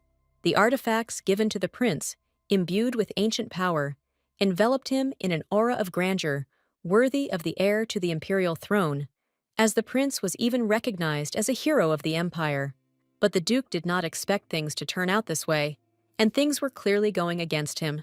The emperor inquired whether the duke was going home too early today, since the festive celebration was just beginning. He asked the duke if something had really upset him so much that he was ready to leave the emperor's ceremonial event right now. The duke tried to control himself and admitted that he was very glad to have the opportunity to behold the magnificent image of His Imperial Highness the Crown Prince, because in the future he would definitely bring joy to people. The fake smile on the duke's face completely betrayed his true intentions, and Alexander saw right through him.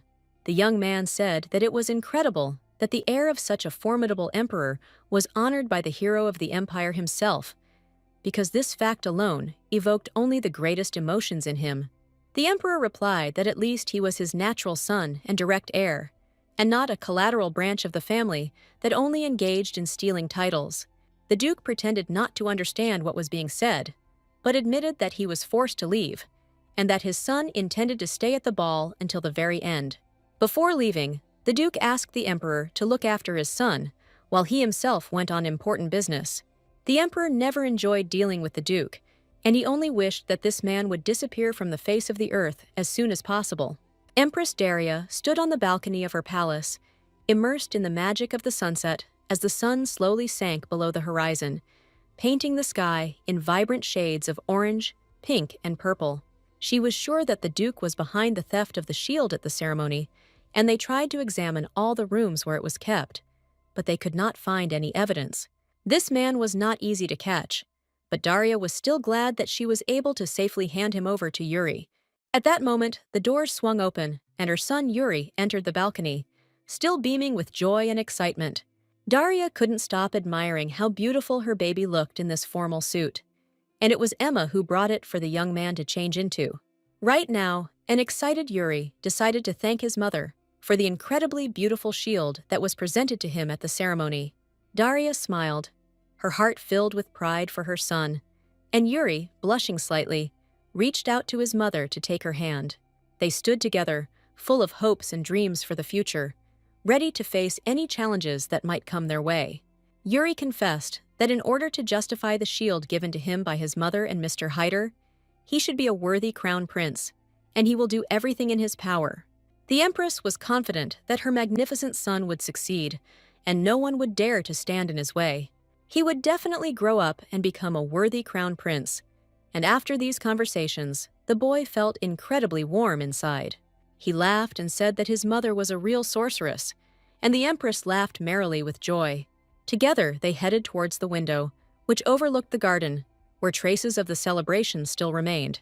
In front of them, they saw a fragrant field of flowers, and Yuri just loved all kinds of flowers, and all this was planted just for him. The empress found it incredibly beautiful, and it was like a bewitching power, like a warm fire that warmed her soul, because Yuri was her son, and magical blood also flowed in him. She admitted that she also feels very warm inside after every conversation with her son, which means that magically she is inside them. Yuri nodded, and a new understanding lit up in his eyes, because he wanted to become as wise and fair as his parents. The sun's rays softly illuminated the flowers, which blossomed in bright and rich shades of roses, lilies, and violets, like living paintings, creating an atmosphere of harmony and beauty. They had to return to the ball, which was about to begin, and the solemn initiation was continuing. But suddenly, Yuri began to tremble violently and asked his mother to listen to him for a little while longer. She turned around and, with eyes full of concern, addressed her son, ready to listen to him at any moment. Then, his mother told him that Yuri could tell everything he wanted without hiding anything. After all, she is always ready to listen to him about anything, no matter what thoughts are troubling him.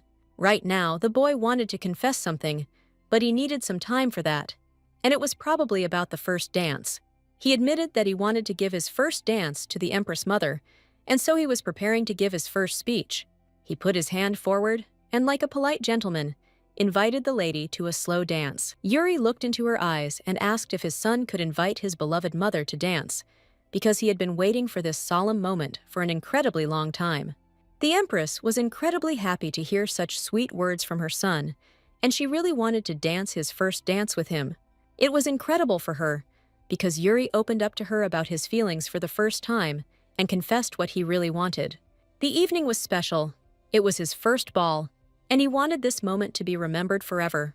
The ceremonial hall was already filled with live music, and the aristocrats were soon to begin dancing a delightful waltz.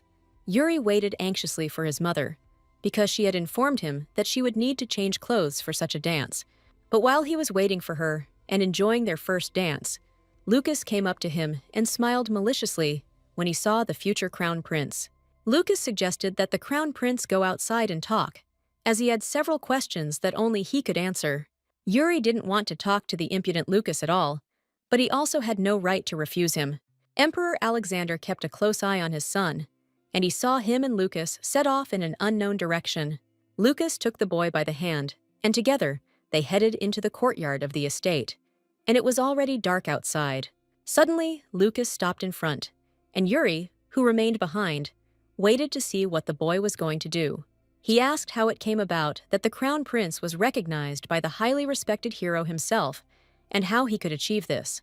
After all, Mr. Hader, before retiring, openly declared to everyone that he would never again take on any students.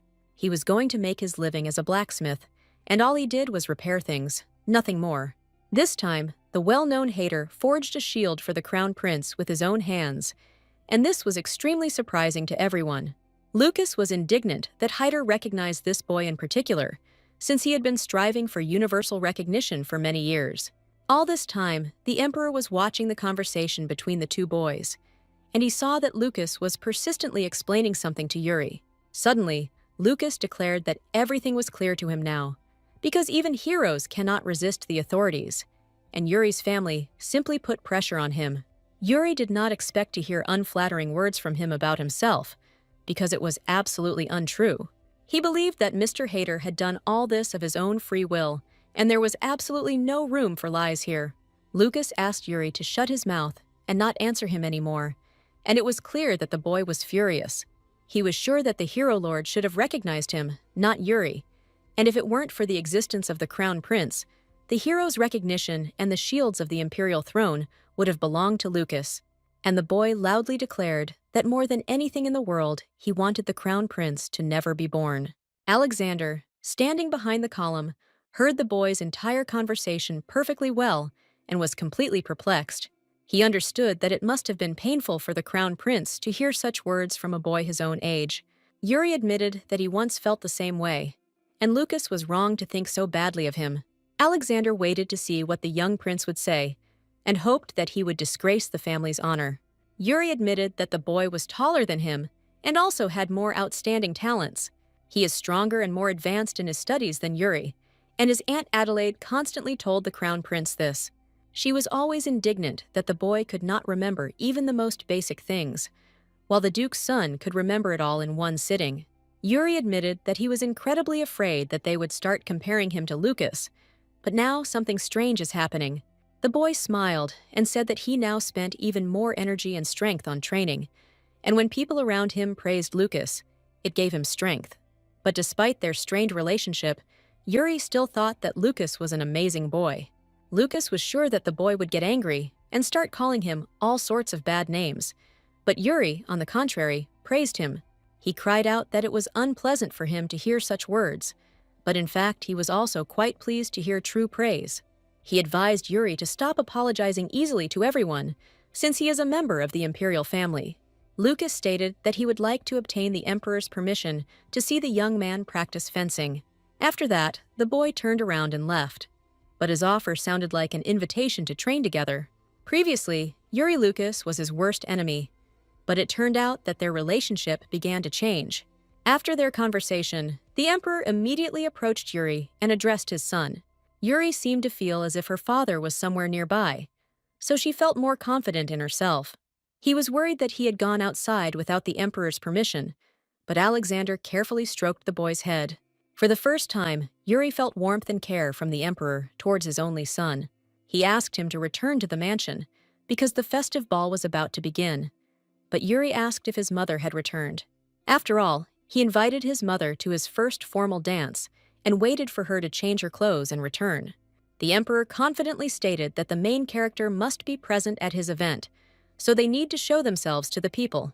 Emperor Alexander always seemed incredibly confident, and his son dreamed that one day he would be the same. Yuri just approached the maid Emma, and she just lost the boy. Before all this time, he was not in the hall. The sweet Empress Daria was preparing for the ceremonial festive dance of her beloved Yuri, putting on her most beautiful outfit. All she had to do was button the buttons on the back of her dress.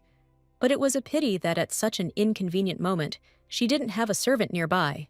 And Emma was currently supporting the crown prince and was busy.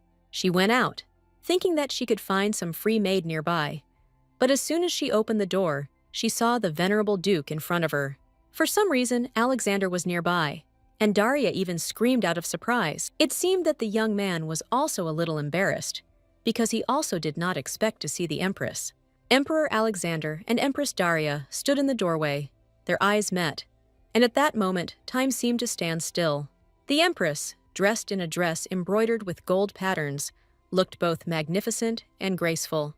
Daria felt guilty and apologized to the emperor, closing the door behind her while Alexander remained waiting outside. He said that Yuri was worried that his mother had not come out for a long time, but she promised to come to him as soon as she finished changing, and the emperor promised that he would convey her words to his son. But the empress still had one small problem, and she urgently needed an assistant. She asked shyly if the emperor could help her button her dress, because she could not go out to see her son. She didn't want to make Yuri wait any longer, so Alexander was the only person she could ask to zip up her dress. The lady turned to Alexander sheepishly as he carefully buttoned his wife's dress. He asked if the empress really had no personal servants, since she had a rather high title, and she kept maids with her. Daria told him, since the emperor is always traveling on expeditions, so perhaps he does not know. But from the wedding to this day, she has not hired personal servants. The emperor was very surprised. Daria was the legitimate empress, and it was normal for her to take several personal servants. But for some reason, Daria asked if the emperor really didn't understand anything, since he was asking such a question. The empress bowed low before the emperor and asked for forgiveness, because right now she was rushing to the first dance with her son. Noticing the girl's serious mood, Alexander managed to think that he had done something wrong, or had somehow harmed her. Daria was heading towards her son, her head tormented by the thought that so many days had passed since the wedding, and Alexander had only noticed today that she had not hired personal servants. As a representative of the baronial class, she did not have sufficient authority to express her opinion in imperial circles. But the empress refused to have servants all this time, and she probably did it in vain. As His Majesty said, she had every right to do so, but it was her personal decision. Empress Daria finally appeared at the festive ball, and all the aristocrats were waiting for her return. The young men immediately approached the emperor, claiming that he was not at all visible at the social event. Daria looked around and did not see her son anywhere, but finally she heard a familiar voice, and Yuri was heading straight in her direction. He approached his mother and joyfully announced that he had finally waited for her, and she apologized for being so late. The emperor saw that his wife and son had a wonderful relationship, but all this time they were not even allowed to see each other. But now the son was happy with his mother again, and Alexander managed to notice how incredibly happy his baby was. The music began to play soft, melodic chords, and everyone present froze in anticipation as Empress Daria walked out onto the dance floor, holding the hand of her son Yuri. Yuri confidently said that his mother always supports him, so he decided to be the leader in ballroom dancing. Empress Daria realized that her son had matured incredibly during this time and already felt like a confident boy in high society. His heart was pounding with excitement. This was his first ball, and he proudly invited the Empress mother to the first dance. Daria, in a magnificent dress made of expensive fabric, flowed like a river. Her movements were graceful and light. Daria was incredibly happy to dance with her little prince at the gala ball. And just recently, Yuri was still very little, but now he has become so reliable and self-confident, although because of this, some part of the Empress felt lonely. When they started dancing, a wave of tenderness enveloped the hall. Yuri gently hugged his mother, and they moved smoothly to the rhythm of the music. This little boy was like a young tree reaching towards the sun, and Daria waited with trepidation for his fruits. This first dance was not just the beginning of the ball, but also a special moment that they both will remember for the rest of their lives.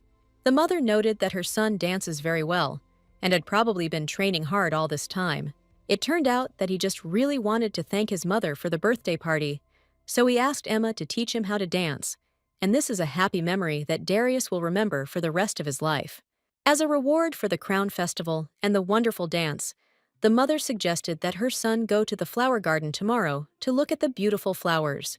She asked if the boy had forgotten what they had promised each other, and she was sure that Yuri would never forget it, because it was a promise between mother and son. Yuri smiled and understood what was being discussed, because every word his mother said was priceless to him. After the ceremonial event, she finally put Yuri to bed, and the boy was very tired. In his sleep, he muttered something about dancing and his beloved Lulu, and Daria was incredibly happy for her son that day. The boy tried very hard today because he wanted to look worthy of the imperial family, and he did it very well. The Empress entrusted the rest to her maid Emma, and now she was going to have a good rest, because tomorrow she and Yuri were going to go to the flower garden. Near the door, she ran into the Emperor, and their eyes met as if for the first time. Daria thanked the Emperor for his hard work, and she herself was about to return to the Empress's palace, and wished Alexander a good rest. She was sure that the Emperor would go about his business, but he suddenly took his wife by the hand. Daria was surprised by such an unexpected gesture, and looked closely at her husband. Suddenly, he asked a strange question that the lady did not expect, and he asked if she had ever experienced something similar. The heroine replied that the eventful crown festival had ended, and the emperor was leaving for another expedition tomorrow, and he needed to gain strength. But for some reason, Alexander was nervous and asked not to change the topic, because he knew exactly what he was asking about. Lost in thought, the empress fell silent, but the emperor was still waiting for her answer to the question he had asked. She asked what exactly Alexander was talking about, and went through in her head a multitude of situations that he could have had in mind. And she admitted that for her, this day was the same as for the emperor, and everything was happening for the first time. Alexander asked what happened to his pendant, which was a gift, because it was his first gift. If other aristocrats saw it and realized that the necklace was from the emperor, it would serve as a deterrent. Daria admitted that she recently sold an expensive piece of jewelry because she needed money. She sold the gift that was bought with her money, and now she felt like a real stranger who had no property or money of her own. So she betrayed the pendant and used the funds at her own discretion. The emperor was extremely surprised, but on the other hand, he understood the empress's intentions perfectly. Today, she went to a formal event without the pendant she was given, and for her, it was not something shameful. Suddenly, Alexander asked the girl what her plans were for tomorrow, but she had already promised Yuri to go to the flower garden together. Turning around, Alexander apologized for keeping him late and didn't say another word.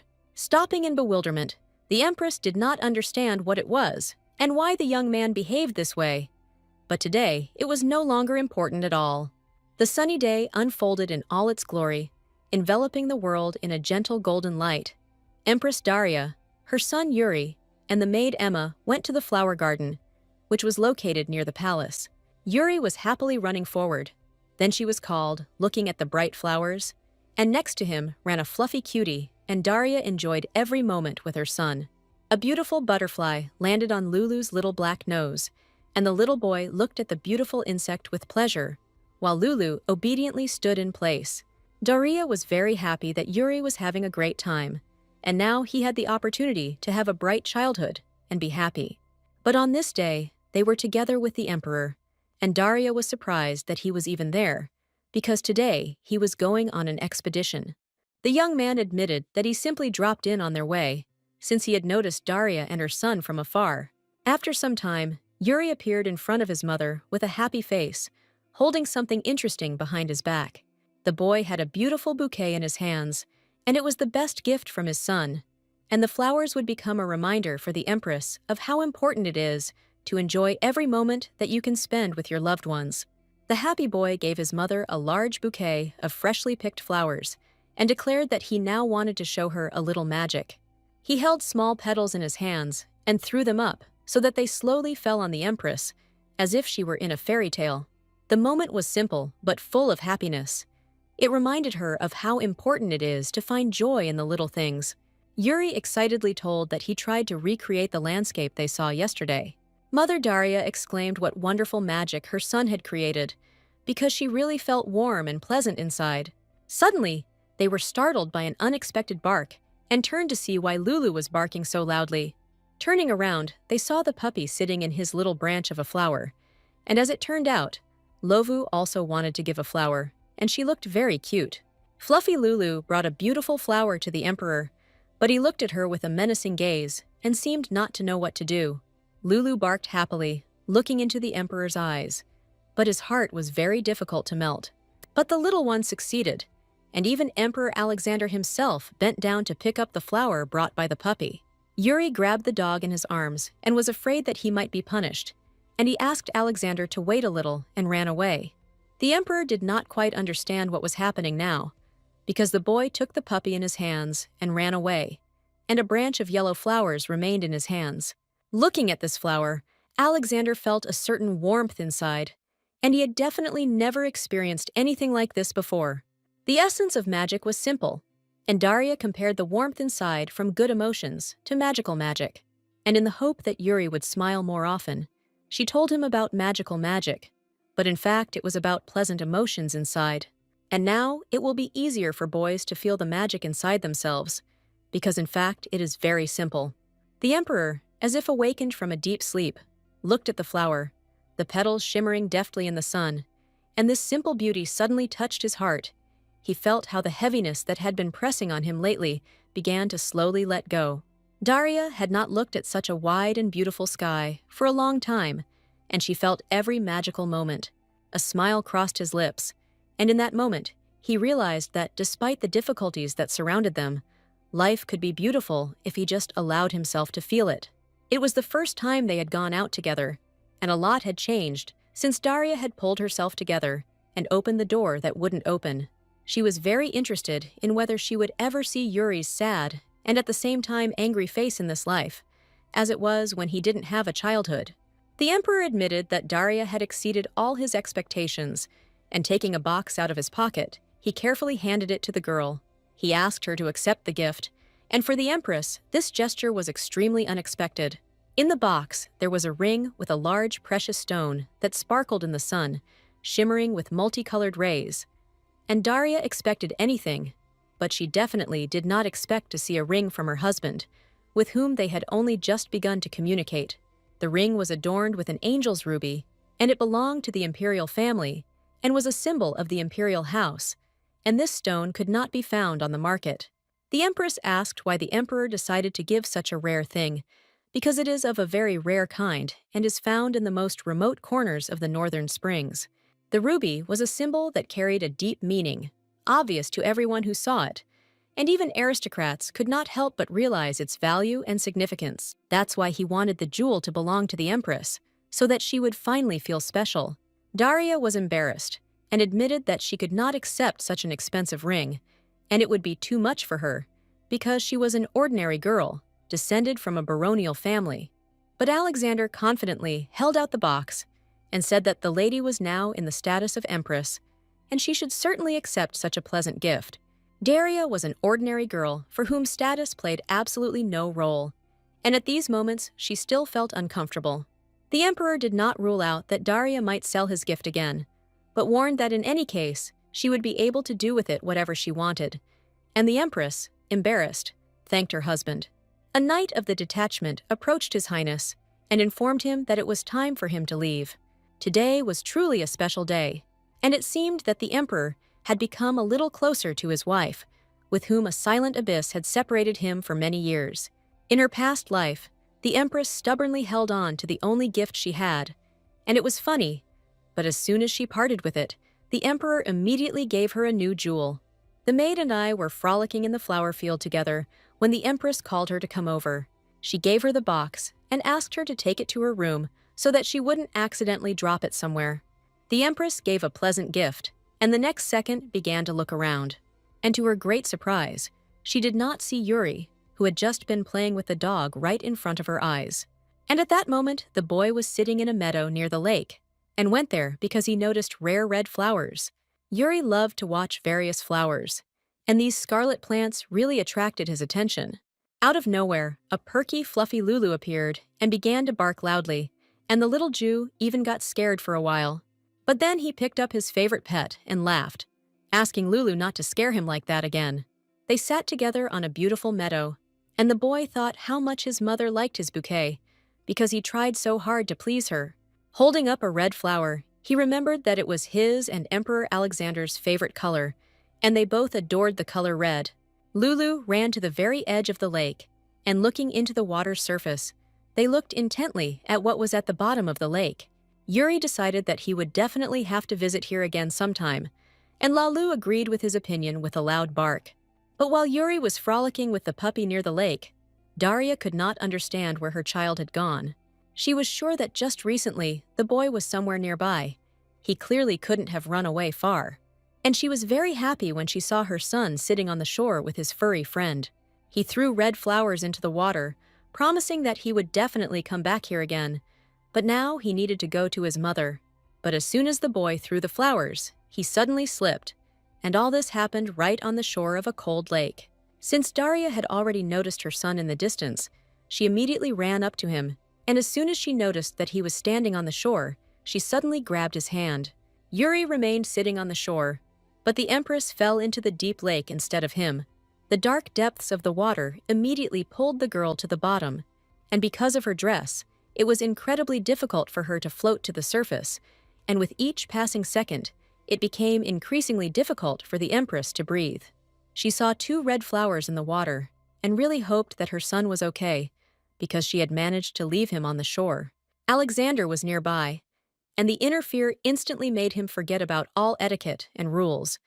Without thinking for a second, he threw himself into the lake, feeling the cold penetrate him to the bones. Each blow of the water was like a heartbeat.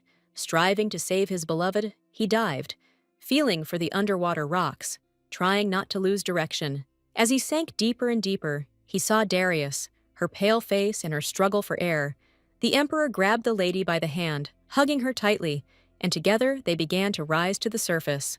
In the huge ducal mansion, the man was waiting for new news, and his son Lucas just arrived to see him. The Duke hoped that his son had carried out the instructions correctly, and that all that remained for him was a small matter. But it turned out that everything was not going according to his plans, and the Duke had to learn new information. Lucas said that he would like to observe His Highness the Crown Prince's sword practice one day, and he requires his father's permission. The boy said that he realized how bad the prince was at fencing, so he wanted to be there in person to laugh at him. The Duke had already thought that his son was going to make friends with the hated Crown Prince, but his blood still flowed in him, and he hoped that this was an obvious lie. But he gave the boy his permission, and Lucas was surprised that his father agreed so quickly. The man said that his son only needs to imagine how much he can grow if he watches the Crown Prince closely. For Lucas, in his opinion, this should be an impetus for new achievements, and the Duke stated that such an experience could greatly change the boy. Lucas thanked his father for his quick consent, but the Duke already had his own selfish plans. This time, he made it clear to his son that he was on his side and that he needed to get closer to the imperial family. This plan, which the Duke himself had come up with, even made him feel terrified, because now he was going to brazenly use his son, so that the boy would become friends with Yuri, and he would get closer to the emperor and finally overthrow him from power by stabbing him in the back. His cunning plan was that when the crown prince was weakened, Lucas would easily overthrow him, and he will take his place on the majestic throne, because his son Lucas wanted this for so long and dreamed of becoming a ruler by the will of his father. In order to find himself on the majestic throne, the Duke was ready to do anything, even use his own son. Empress Daria opened her eyes and immediately realized that she was in a completely different place. Just recently, she was drowning in a lake, and now she sees the emperor and her grown son standing opposite each other with swords in their hands. She arrived at a time when Yuri had already become a grown-up boy, and in a dark corridor, he asked to look at him carefully. Seeing her grown son, the Empress realized that she had probably returned back, or this was just a terrible dream. But she clearly saw that in front of her stood an adult Yuri with Alexander, who was shouting that his father did not recognize him as a son until the very end. He put his sword forward and attacked first, wanting to finally deal with the emperor, in whom he probably had never seen a father in his entire life. It is unclear what Yuri wanted to achieve, but he loudly declared that he would finally do everything his own way. The emperor looked into his son's eyes and saw only rage and anger towards his family. Yuri, overwhelmed with emotion, could no longer hold back. Rage raged in his heart, and he decided that it was time to show his strength. At that moment, Yuri realized that rage had not made him stronger, but had only led him away from the true path, and the emperor had already skillfully repelled the first attack. The father, realizing that this was not just training, but a fight with his son's inner demons, began to defend himself, but his heart was squeezed with anxiety. And in this fight, there was an obvious winner, because the son could hardly compete with his majestic father, who possessed unique fencing skills. The father had no intention of killing his son, and he still saw hatred and anger in his eyes. And Yuri, overcome with anger, pierced his father's shoulder with a sharp sword, not wanting to accept his defeat. The great emperor lay wounded, while his son stood by and thought that this was precisely what he hated about his father. The spirit of the empress was nearby all this time, and she saw how her own son wounded his own father, and this was one of the options for the development of the plot. This scene was painfully familiar to the empress, and it was clearly from her past, when the grown-up Yuri hated his family and cruelly dealt with each of them. For a moment, the empress thought that something strange had just happened to her son's ball, but the next second, completely unexpected events began to occur. The girl's hands began to melt into thin air, and it was like the disappearance of a soul. She floated in the air, and her essence seemed to begin to dissolve, and Daria was afraid of what would happen next. Suddenly, she heard the emperor call her name in a hoarse voice, and Alexander was still alive, but lying badly wounded. He told the empress to flee from here immediately, because he knew that the son was right now heading to his mother to kill her too. After this, Empress Daria woke up in her bedroom in fright, and opening her eyes, began to breathe heavily. Tears rolled down her cheeks, because she had just seen how their own son hated his family and became a villain. But turning around, she saw little Yuri near the bed, who was crying and worried about his mother, and the Duke, the butler, and the worried maid Emma were sitting nearby. As soon as the Empress opened her eyes, everyone immediately came to the bed, and Yuri immediately rushed to his beloved mother. She woke up in the world she was in, and her little Yuri was still a small child, and now it was completely unclear what it was. But these were clearly cruel memories of how the Empress was killed. But there was much that was new in this story. Yuri began to cry loudly and pressed himself against his mother, saying that he was very sorry, because it was because of him that she fell into the depths of the lake. Daria assured him that everything was in perfect order, but the boy felt boundless guilt. The emperor asked for a doctor to be called to examine the Empress, whom he had recently rescued from a cold lake. Turning away, the Duke asked how his wife was feeling, and he even seemed embarrassed to ask this question. Daria never remembered His Majesty addressing her by name, either in her previous life or in this one. So when Darius's name was just mentioned, it was not just a memory, but rather a dream. In addition, the Empress noticed something else while she was seeing an unusual and incredibly frightening dream. She couldn't understand why it took her so long to remember, whether it was forgetfulness or deliberate oblivion, and she was too preoccupied with what was happening in front of her. But now that Daria realized, it didn't matter anymore. At the moment she was killed, she clearly saw the reflection in Yuri's sword, and saw something strange there, and it was a human silhouette. The heroine didn't know who it could be, but probably this dream could bring her memories from the past, and now she was sure that someone else was behind this case. And having made out the silhouette of the young man, the Empress realized that it could be one of the family's mutual acquaintances, and she was almost certain of the identity of this man. This strange dream caused great shocks in the mind of the Empress, because now she learned some strange details of the evening when she was killed. She realized that it wasn't just Yuri who was involved in this, and that the person was really someone completely different. She was sure that the Duke's son Lucas was behind all the atrocities, and that Yuri was with him on that tragic night. It was all incredibly strange, but now Daria could put together the unsuitable puzzles that had been tormenting her for a long time. Since Lucas was trying his best to take the imperial throne, he was naturally a political enemy of Yuri. But for some reason, in Daria's memories, he seemed to be friends with him. The worried boy stood next to his mother's bed, worried that she was still feeling unwell. Daria smiled and replied that as soon as she saw her sweet son, she immediately became completely fine, and the Emperor announced that he was going to return to his expedition. Before setting out on the expedition, His Majesty went into the flower garden, and after falling into the lake, he saved the Empress. But if he had not been there then, unfortunately, Daria would most likely have drowned. She offered her deepest apologies and thanked the Emperor with all her heart, because he really did save her life. Alexander was always a cold-blooded, calculating man, and words of kindness were alien to him for many years. So he modestly acknowledged the gratitude and slowly left the Empress's bedroom, heading off on the expedition.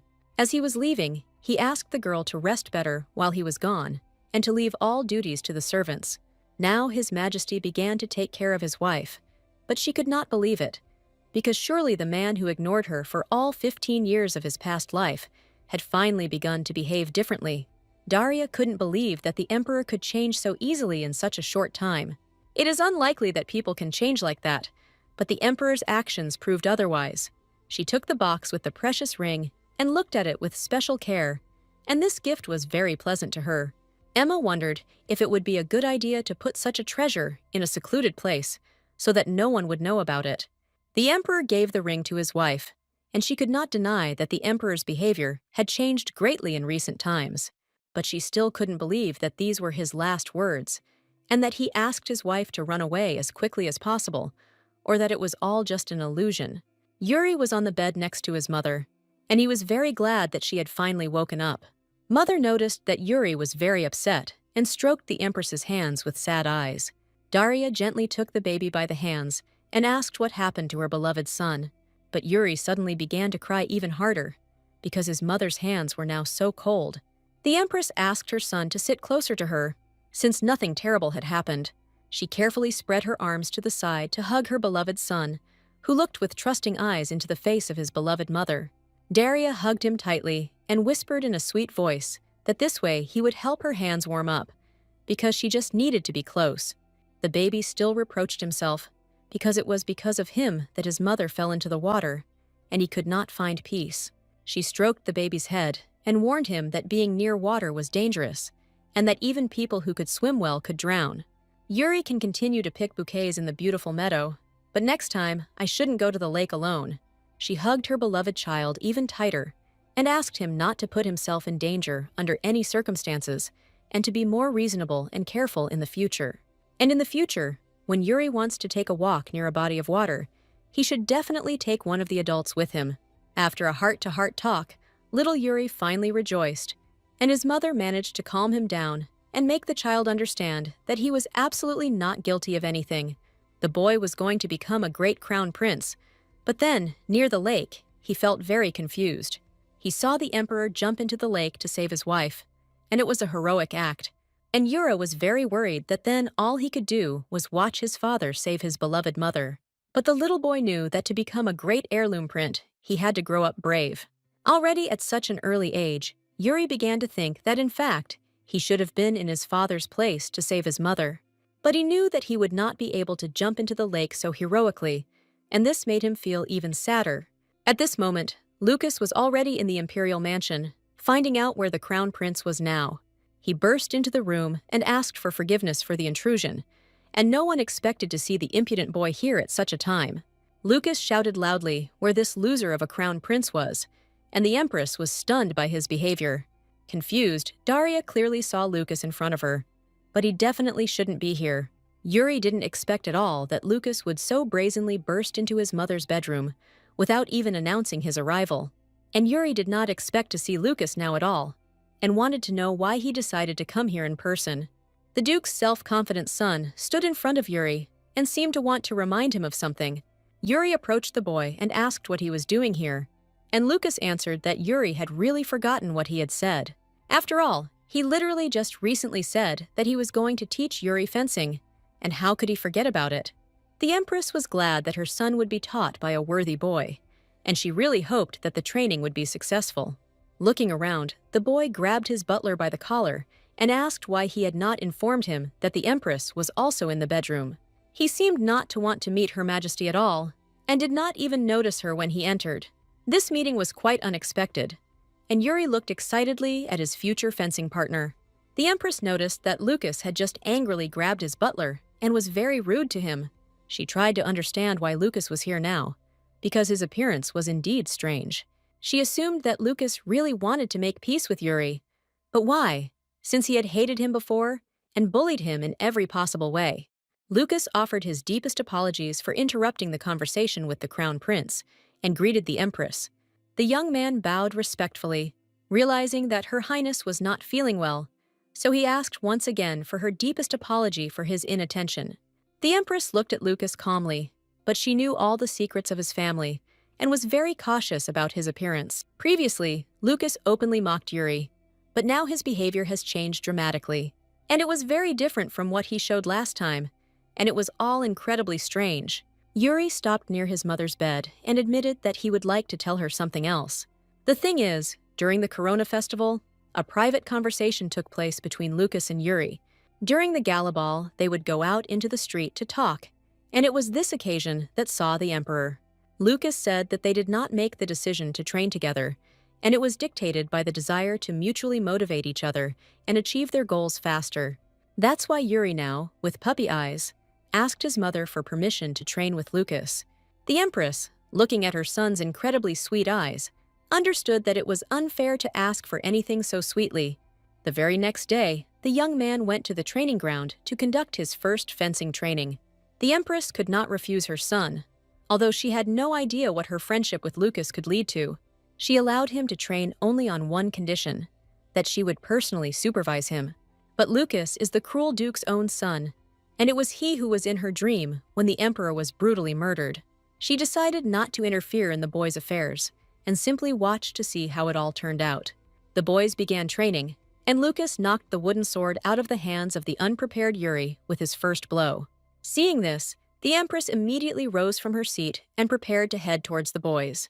But suddenly, Lucas shouted loudly that he was apologizing to the Crown Prince, and he did so completely unintentionally. Yuri couldn't even stay on his feet and fell, and at that moment he became incredibly scared, because this was his first fencing lesson. Lucas sat down next to Yuri and asked if he had hurt himself when he fell, but he saw how scared the boy was. Yuri didn't expect this to happen at all, but when he examined his knees, he saw that there were no scratches or bruises. At that moment, the worried Empress approached the boys, and she just saw how her son fell, probably hurt himself badly. Looking at Daria, Lucas confidently extended his hand to the boy to help him get up from the ground. Stopping in place, the Empress saw how Lucas helped her son get up after falling, which meant that the relationship between them had returned to normal. But the Empress still had vague doubts. She always judged Lucas by his background and past despite his true identity, because he was always surrounded by aristocrats with evil tongues. But now his views on behavior are completely different. The Empress understood that despite her son's young age, she needed to act now to prevent the future she had seen in that terrible dream. Just in time, the maid Emma came, brought tea, and said that Mr. Yuri could participate in the Holy Sword Tournament this year. But on the most powerful continent, the Iliwal Empire is considered the most unique, and once a year, a ceremony of dedication of the goddess of victory with its power is held there. The Empress thought that if Lucas was going to attend the Holy Ball tournament, the Duke's son should also be there, and for the sake of her son, she had to go there to keep an eye on Yuri. Lucas admitted that if Yuri trains with him, perhaps he won't even lose right away at the tournament, since last year it was Lucas who won. This year, he decided to dedicate the victory to his mother, as she would become the most honorable woman in the Empire in the future. And surely, the idea of dedicating this victory to his mother was his father's selfish idea. At the last ceremony, the winner was His Majesty Klaus Alexander Ilvaria, and this victory was awarded to him for his brave services. Victory at the ceremony was always the most honorable title for a gentleman, and on that day, all the aristocrats praised Emperor Alexander. This victory is also brought to a close woman, who is equated to a goddess.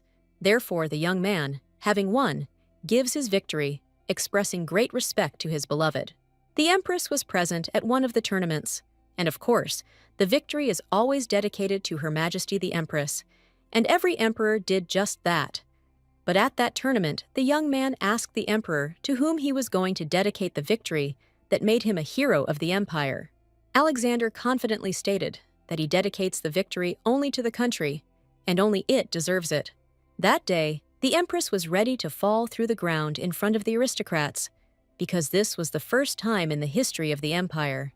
She had been in despair since the day she was separated from Yuri, and it seemed to the unfortunate girl that she had then reached the limit of her suffering. However, this event dealt her a new, even more painful blow, which she had to endure with honor and dignity, because on that day of the tournament, she was disgraced in front of all the aristocrats by her own husband, the emperor. The Empress was sure that this year she would also hear Alexander dedicate the victory to the country, and he would probably be shocked if he knew that Daria was thinking about him on this lonely evening, even when they didn't see each other. That evening, the knights reported to the emperor that the deployment of troops was complete, and they could begin the mission. In an excited voice, the young man asked if Her Majesty the Empress had really fallen ill, and if such rumors had reached him. The emperor turned around and declared that this was complete nonsense. He had seen the Empress this morning, and she was in good health. The young men, having drawn their swords, were preparing for battle, and Emperor Alexander only wanted to quickly finish what he had started. The boys' training was going well, and Yuri had already mastered some sword skills. All this time, the Empress watched the boys, and she was very glad that Yuri was also sincerely interested in this matter. She still thought that the tournament would soon take place, and Alexander would once again dedicate the victory to his country, and she seemed to feel calmer, because she knew what would happen next. Daria decided that now was not the time to think about it, because the maid Emma brought the boys something tasty, and the Empress asked the young knights to take a break. The maid Emma came with a large box, and when the boys opened it, they saw a huge delicious cake and many fragrant pastries. The Empress suggested eating something tasty and then training well for the Holy Sword Tournament, because the young knights needed strength. Yor happily agreed to drink hot tea with cakes, and after the rest, the training should have gone much better. Every moment spent with Yuri was magical for the Empress, because she could watch her son grow with her own eyes, who was turning into a grown-up young man every day, and she incredibly wanted to slow down time so that he could remain a child longer. It was tea time, and everyone sat down at the table to drink delicious tea and eat chocolate cake with whipped cream. A week later, the Emperor was in his office, signing important documents that had recently arrived. He had just returned from an expedition earlier, and the young man admitted that many knights were very happy about the opportunity to see their families sooner. He supposed that the emperor should probably take a break from work, but he realized that under the current circumstances, this was hardly possible. The emperor inquired about the empress's health, and it became known that the doctor still recommended that she rest as much as possible, but the girl still had not regained her former appetite. The knight said that the lady spends time training with Yuri before his first Holy Sword Tournament, and surely this was a manifestation of great maternal love, because she is with her son every day and takes care of him. After the conversation, Alexander decided to go and talk to the Empress, despite the fact that there was a mountain of documents in front of him. The Emperor confidently stated that he had already decided to leave a pile of unsigned papers to the knight, who was now supposed to be taking care of this. Johann could never refuse his captain, and the young man gladly agreed to do the office work. Alexander headed towards a cozy gazebo, shaded by trees and surrounded by the scent of flowering plants. Here, in silence and solitude, he intended to share his thoughts with the Empress. Suddenly, he approached the heroine with such a frightening look that she was even taken aback, and with such an expression on his face, he asked her to speak. And this turn of events was quite unexpected. He asked if the girl didn't like sweets, and holding a porcelain mug of tea in her hands, Daria shyly replied that she liked sweets. Looking at the luxuriously laid table, the Empress wondered if His Majesty had really prepared all this especially for her. Although she had already eaten her lunch, it would be wrong of her husband, who had invited the lady to such a breakfast, not to touch it. Daria tasted the cake with gusto, ate the fruit, and the Emperor could not take his eyes off her the whole time. She said that Yuri was doing great and was training hard for the first Holy Sword tournament, which was coming up soon. She asked if the Emperor would take part in the tournament, since he takes part in it every year. After the Duke saved Daria on the lake, the girl's thoughts never left her, and she thought about it every moment. She looked the Emperor in the eye, and with all sincerity said that she would certainly root for him. From the expression on Alexander's face, she could not at all understand what he was feeling after the words she had said. He suddenly said that the Empress was not required to attend the Holy Sword tournament. In a second, the Empress turned from a sweet girl into an evil mistress, angrily asking why the Emperor dared to make such a decision. The young man insisted that, on the doctor's recommendation, the Empress should stay in bed. But she was sure that there was no problem with that. And, thanks to Alexander's work, she had already practically recovered. The Emperor put forward his decision that without a good justification, he still could not give his consent to the Empress. After all, on the day when he pulled her out of the water, she was not breathing at all, and the young man could not forget this terrible and frightening moment. Then, near the lake, having pulled the girl out of the water, he immediately realized that she was not breathing at all. The Emperor was incredibly afraid that he could lose her right now, and the first thing he thought about was breathing. He was sure that in such a situation, it was impossible to recover quickly, because Daria really could have died that day, and her life hung by a thread. The Empress looked down, and she was very sorry for the inconvenience caused. But most of all, she wanted Yuri not to know anything about it. The Emperor did not tell his son anything, and Daria was incredibly happy because she did not want to see Yuri upset, so she thanked the Emperor for not telling the boy anything. Daria understood the seriousness of the situation and promised to strictly follow all the doctor's recommendations until the ceremony, but asked to be allowed to see with her own eyes how hard Yuri was trying at the tournament.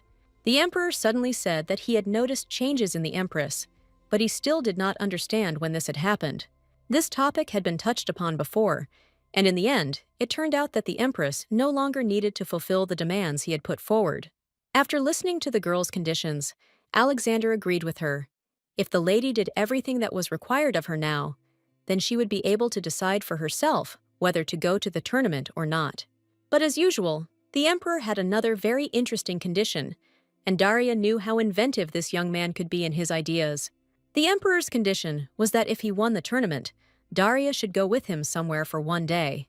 The Empress did not expect such a proposal, and asked why the Emperor suddenly needed an unexpected private meeting, and this concerned when she said that the Emperor did not understand anything at all. The long-awaited ceremonial day of the Holy Sword tournament had finally arrived, and the guests were gradually gathering in the luxurious palace.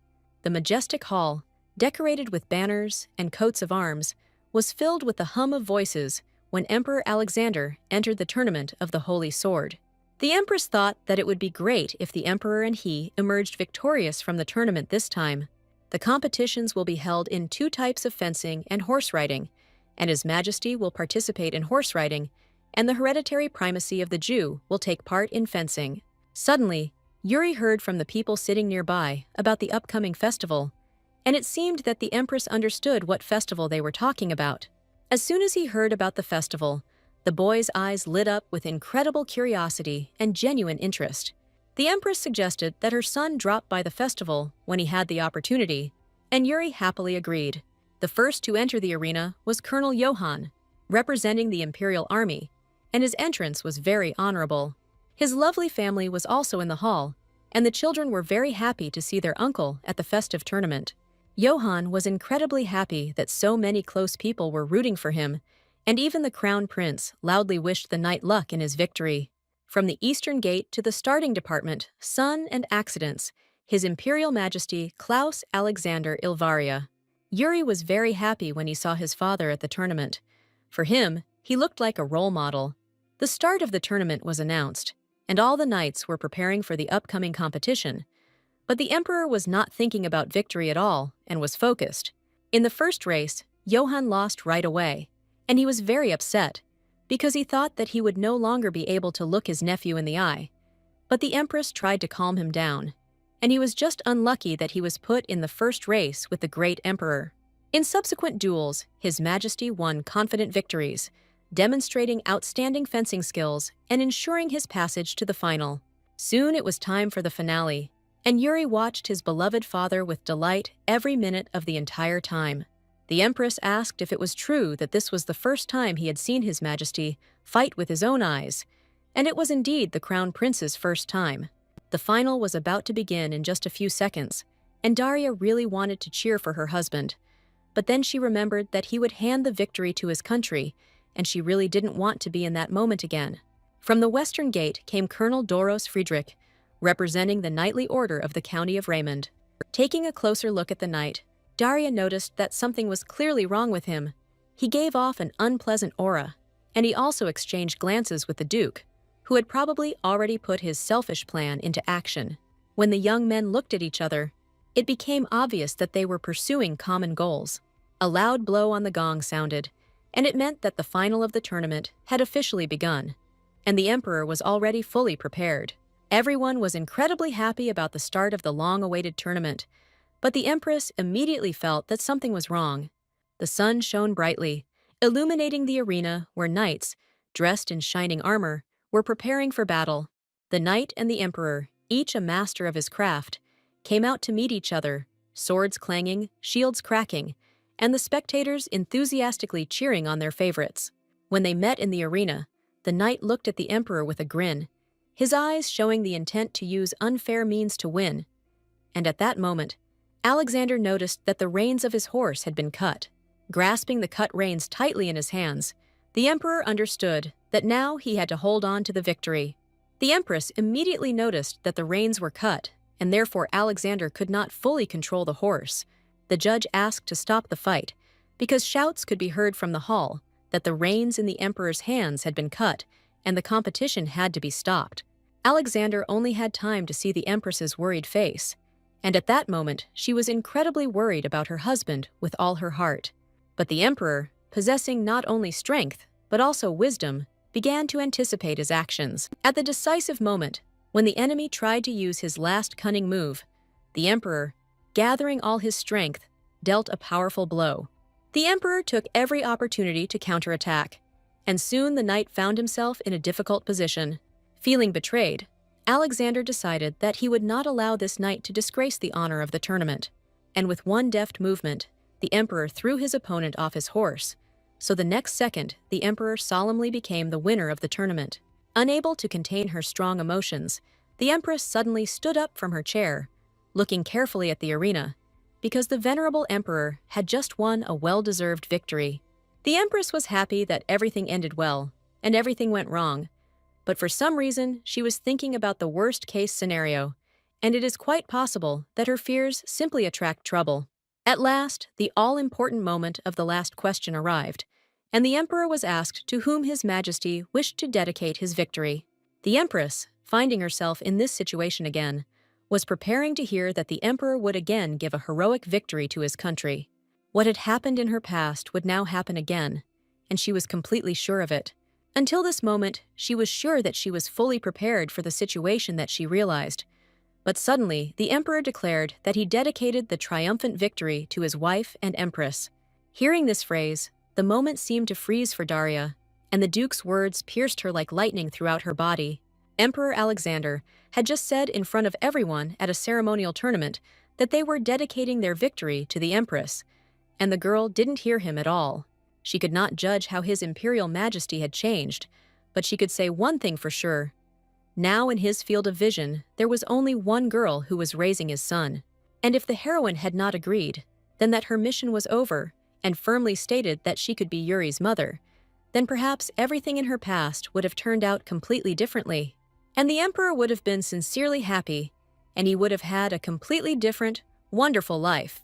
Suddenly, the young hereditary principal turned around and enthusiastically declared that when he grew up, he would definitely dedicate his victory in the tournament to his mother.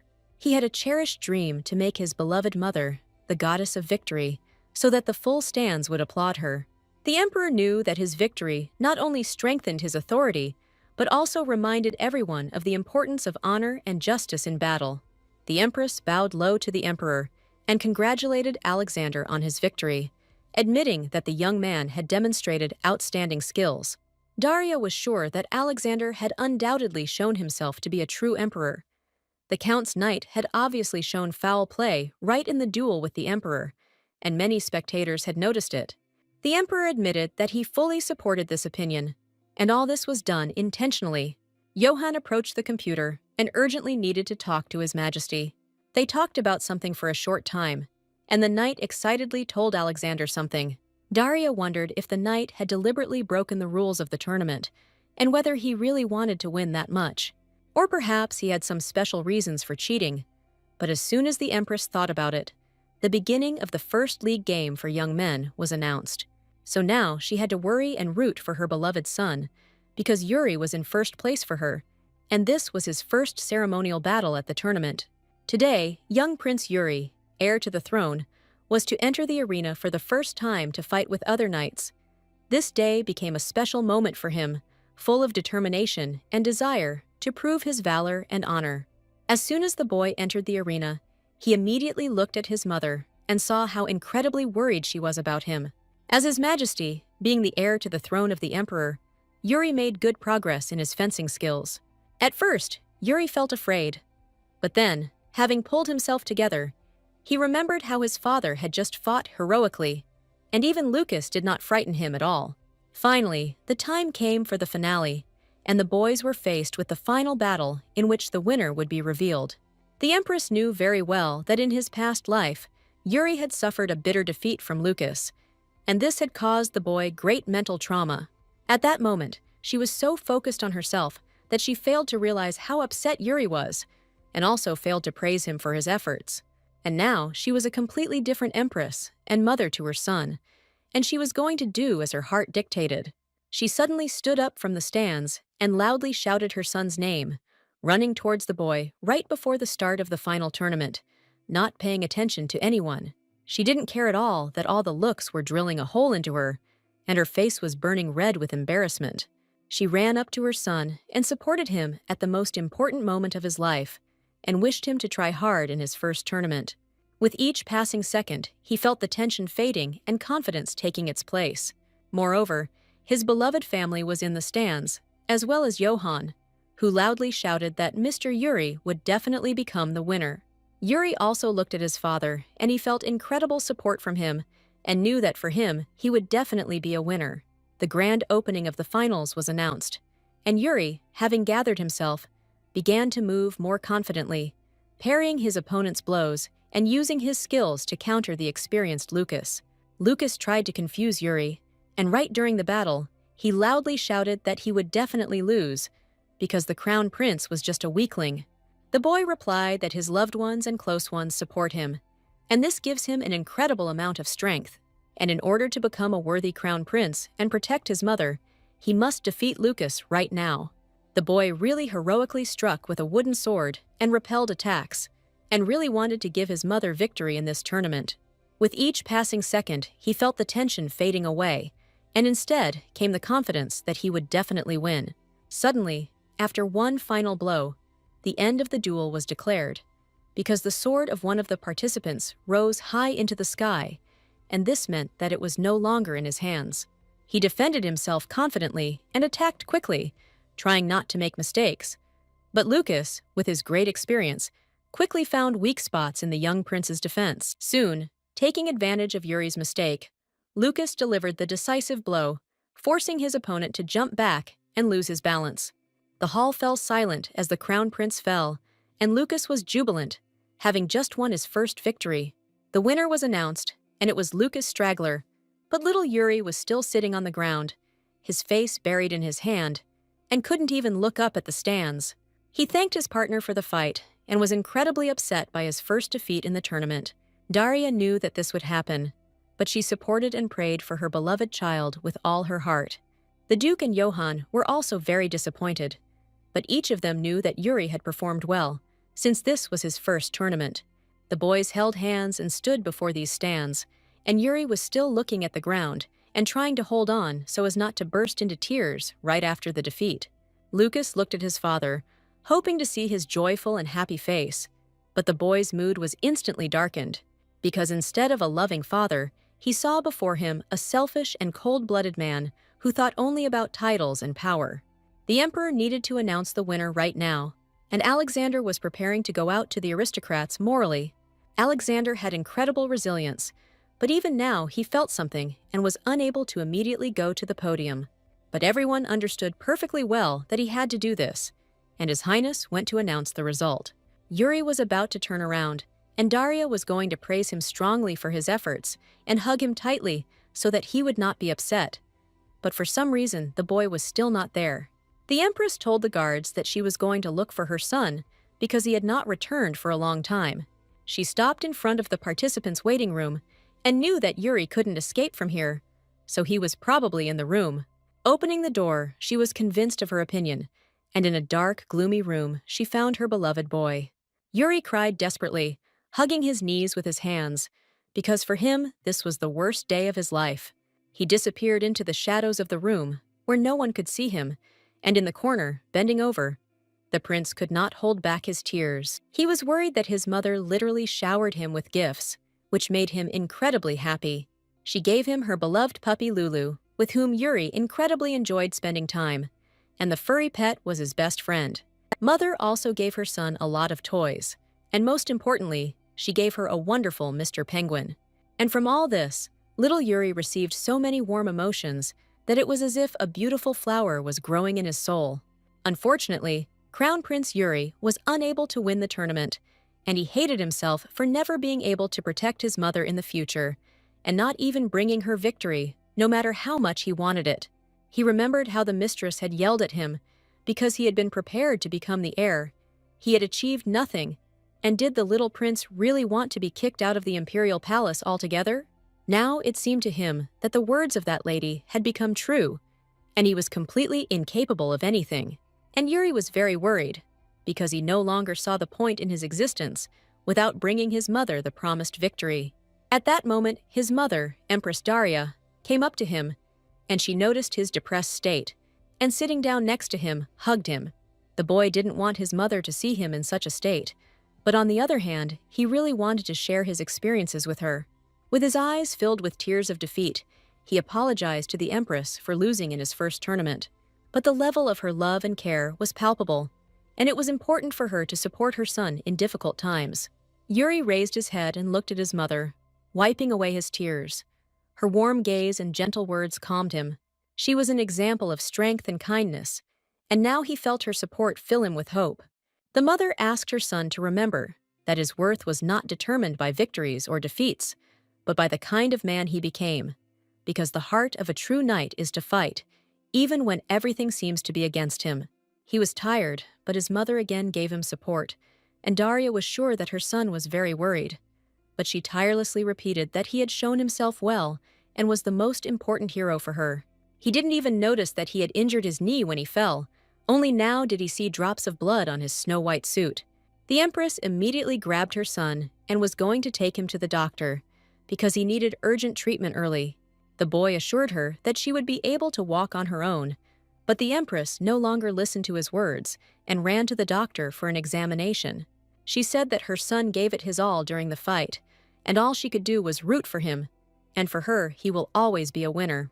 That is why now she asked to be given the opportunity to take care of him, because he had already tried hard enough to show the dignity of the imperial family.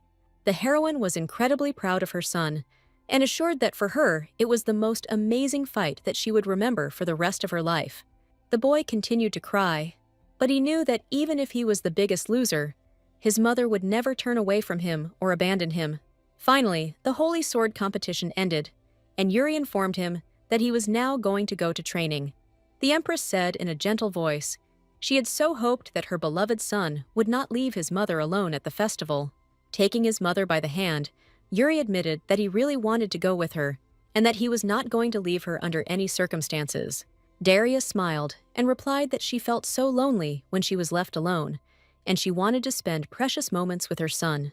The Crown Prince suddenly asked his mother if he could invite Lucas to go with them. After all, it seemed to him that the more people there were, the more fun it was to walk or spend time together. And besides, he had not yet found the courage and strength to congratulate his partner on a worthy victory.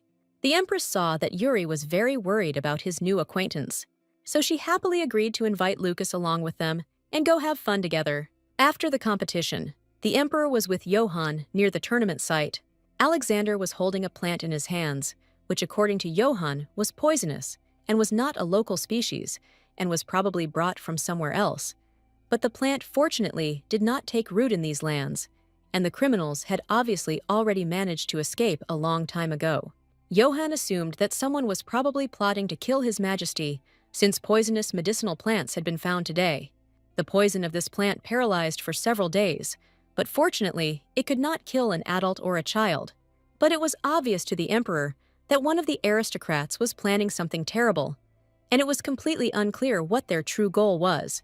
And the poisonous plants were clearly the work of the Duke, who intended to achieve his goal despite the cruel consequences. He even suggested that his son drink poison to kill the heir to the throne and say goodbye to the Emperor's family forever. The Duke actually gave his son a small vial of poison and ordered him to act strictly according to his instructions. The boy did not understand why he had to do this, but his father assured him that the knight he had sent could not even kill the Emperor, and he wanted to have time to commit the crime before the Emperor could intervene and disrupt his plans. The boy did not expect that his own father was responsible for the incident with the cut reins, and he admitted it right now. His plans were to bring Lucas closer to the Crown Prince, and this seemed like the right decision to him, because if the boy was sitting, people would start saying that they, the established heir to the throne, decided to eliminate the heir to the ducal family. The father insistently forced his son to take both the poison and carry out his distinct orders. The Duke laughed, insisting that his goal was only for the good of the straggler people, and there was no room for compassion or sympathy. And now the cruel truth has come to light. The death of one's own son is only a means to achieve this goal, and nothing else. For the Duke, everything was obvious from the very beginning, because he never cared about his own child. He only cared about power and titles, so he easily suggested to Lucas to poison the Crown Prince. Immediately after the tournament, Yuri decided that it was still worth going up to him and congratulating his friend on his victory. And at that moment, as his father handed the poison to Lucas, the boy's joyful voice was heard behind him. Yuri happily waved his hand to Lucas and really wanted to congratulate him in a friendly way on his great victory. At that moment, Lucas wanted to run away and do nothing, but he could not disobey his father's will. Holding in his pocket a vial of poison, which the Duke believed was intended for the Crown Prince, Yuri ran up to Lucas and was very happy to see him, because he had been looking for him for a very long time throughout the area. The closest voice, Yuri, said that he came to Lucas and wanted to congratulate him on a worthy victory, and he really has excellent fencing skills. In a dry voice, Lucas asked why Yuri was telling him all these words, since he had just lost to him. Yuri asked if Lucas wanted to go to the festival with them, since Mother Empress had just given him permission. The Empress was impatiently waiting for Yuri to return, because she was interested in what the boys were talking about. The young Crown Prince looked at Lucas with pitiful eyes, because he really needed his help and wanted to check if his mother really didn't convey the importance of him becoming a good Crown Prince. But now, only cruel words were spinning in Lucas's head about how he needed to poison the Crown Prince and then drink the poison himself. His heart told him not to follow his father's will, so he humbly agreed to go with him and the Empress to the festival. Overjoyed, Yuri ran back to his mother, and Lucas remained standing in place, tightly clutching the bottle of poison in his hand. He felt that he did not want to act this way, to follow his father's will, and he realized that he could make important decisions for himself, which his heart told him to make. Without thinking twice, he decisively threw the bottle of poison far away into the bushes with grass. I was not going to fulfill my father's whims. He understood that now he would have to say something, because he had somehow gotten rid of the poison, and now he had to go to such measures so as not to be on the verge of exposure. The young man felt that he could not harm the crown prince or the emperor's family under any circumstances.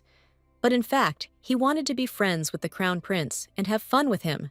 He turned to the crown prince and, starting to play tag, asked him to run even faster, because he had absolutely nowhere to wait for help.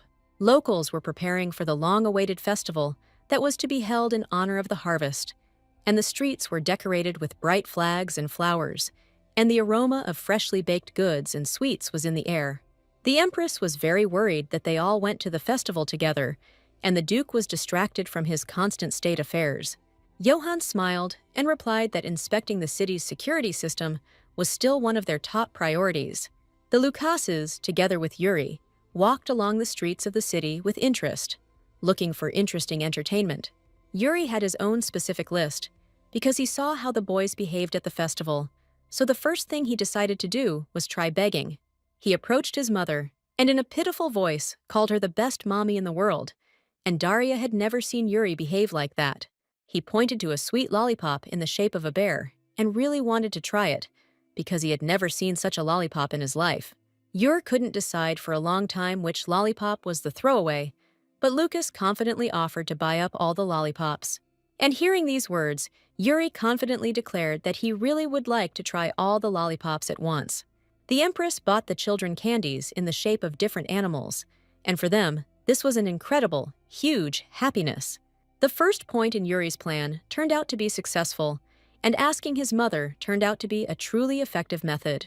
The second item on the list was completely thoughtless, and the boys decided to run away right from the festival, but were stopped at that very moment by the venerable duke.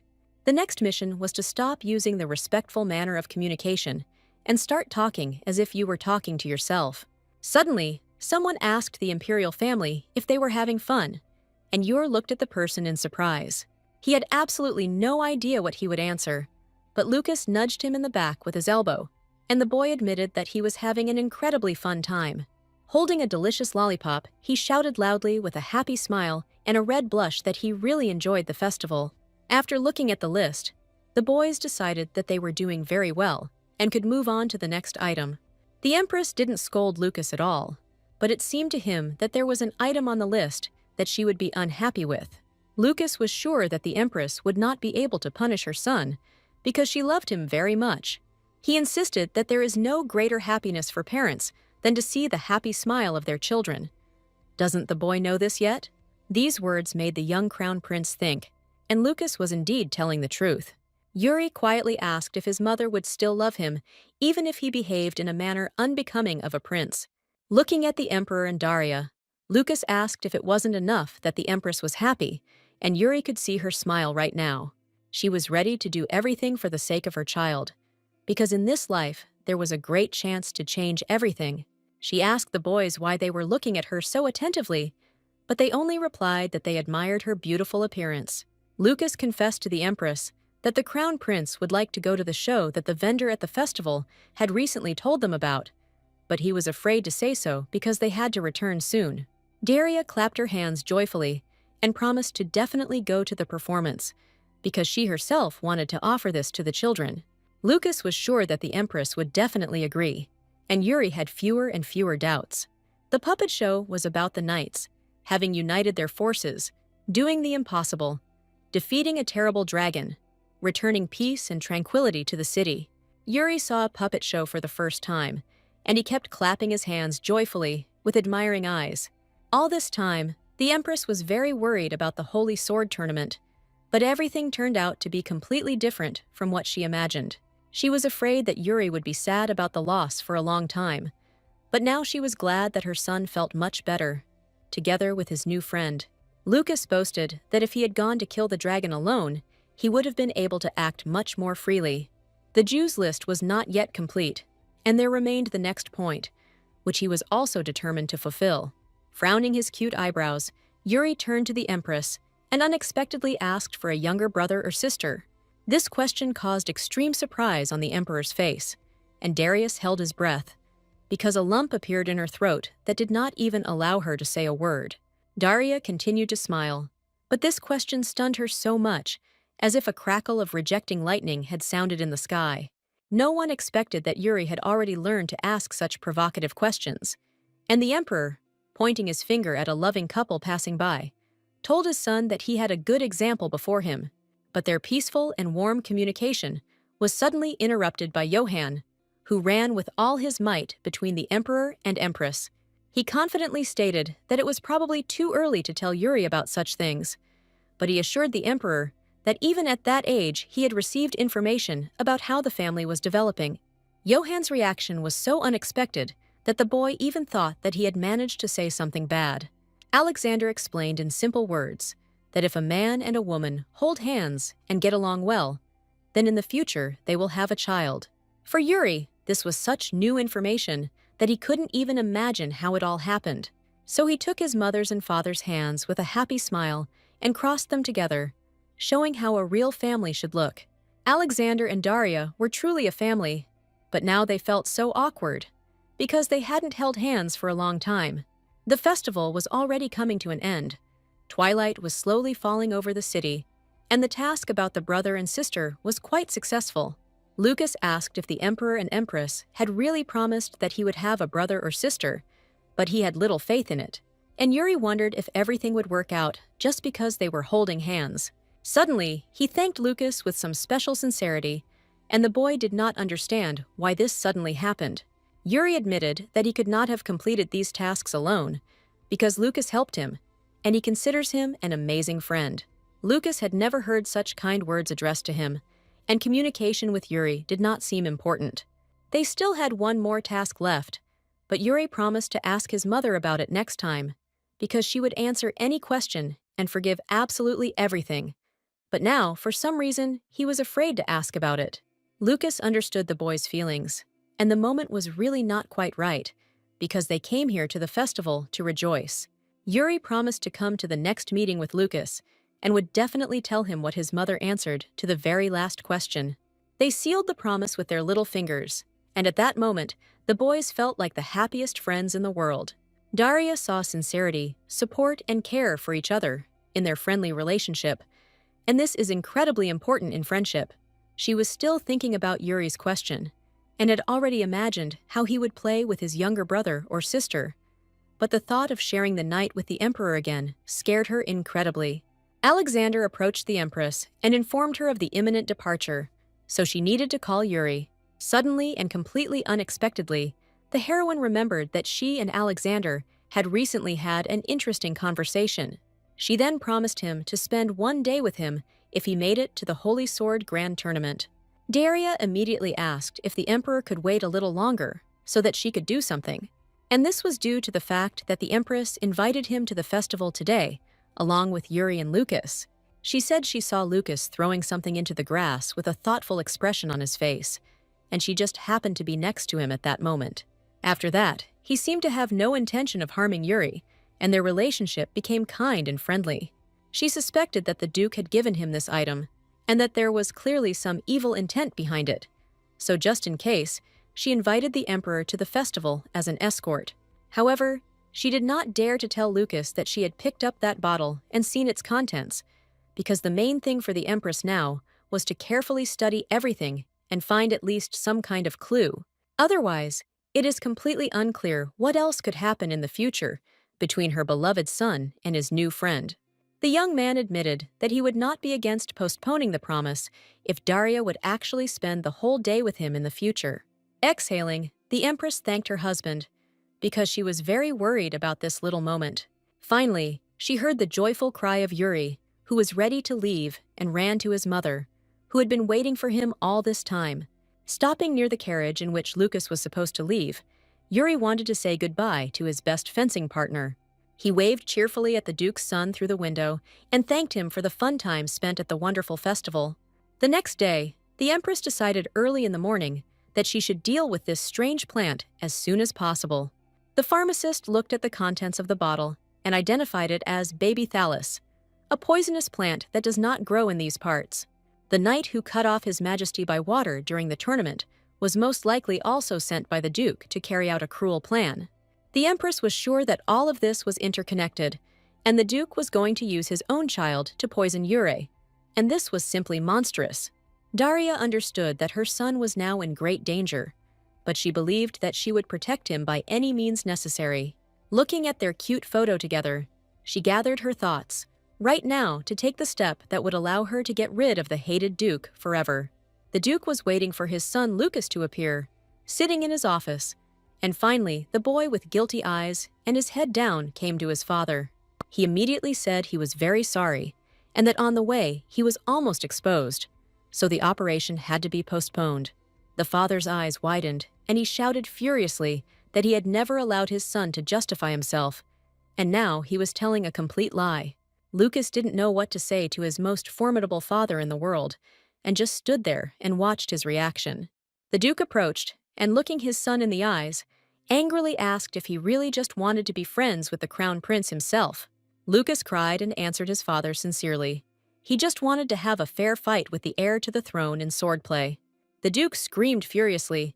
His son had failed to seize the throne and live up to his expectations, and hadn't even been able to poison the crown prince, and what was he even capable of? The boy knew perfectly well that his father was using him for his own selfish purposes. In fact, there had never been love or family relationships in their family. Every few days, the empress went to inspect different villages, and this time she saw a bleak landscape and an empty village. She accidentally noticed how the commoner mother was trying to take a toy from her daughter, about to throw it away. The cute plush toy in the form of a pink bunny was already very worn out, so Mother was going to throw it away. The empress noticed that moment, and Mother really threw the pink bunny as far away as possible. It was obvious, and the little girl immediately began to cry loudly, and her mother shouted at her to stop crying immediately. At that moment, the empress remembered how, when she was still a little girl, she had grieved just as much over an old torn dress. She remembered the incredible pain that had gripped her when she was still a child, but that pain always remained in her soul. Having picked up a pink bunny, she approached a strange woman with a child and asked if they were really going to throw her out. The woman rudely replied that she shouldn't interfere in other people's family affairs, and the little girl looked at her favorite plush toy with tears in her eyes. Daria smiled and replied sweetly, she just thought she could help somehow because she also has a small 6-year-old child, understanding perfectly what it is like to be a mother and raise a child, thinking about him and caring for him every minute. The lady laughed and replied, how could a strange lady really worry about someone else's family? And surely she could call herself a wonderful mother. These words were like a knife in the heart, and in a second they seemed to relax the empress's heart into small fragments. The rude woman wished the empress all the best, but Daria remained standing with the plush bunny in her hands. As the daughter of a baron, she constantly lied to herself that she was doing everything for Yuri, locked herself in her room, and was a helpless mother who was not capable of anything. And now she simply takes advantage of Yuri's kindness and favorable circumstances, and finds the most wonderful people who surround her and give her incredible emotions. If none of them were around now, the empress's life would be gloomy and gray, and it is unlikely that she would be able to do anything. Now she is convinced that she would not have succeeded if she had not had close people by her side who helped her in every difficult situation. Therefore, she stated that she still could not pass by, and if the lady threw away this toy, then in the future she would definitely regret it. The stranger's angry face began to change gradually, and she became interested in why she should regret her decision. All this time, the girl cried and asked her mother for forgiveness for her whims, because she thought that she should behave well.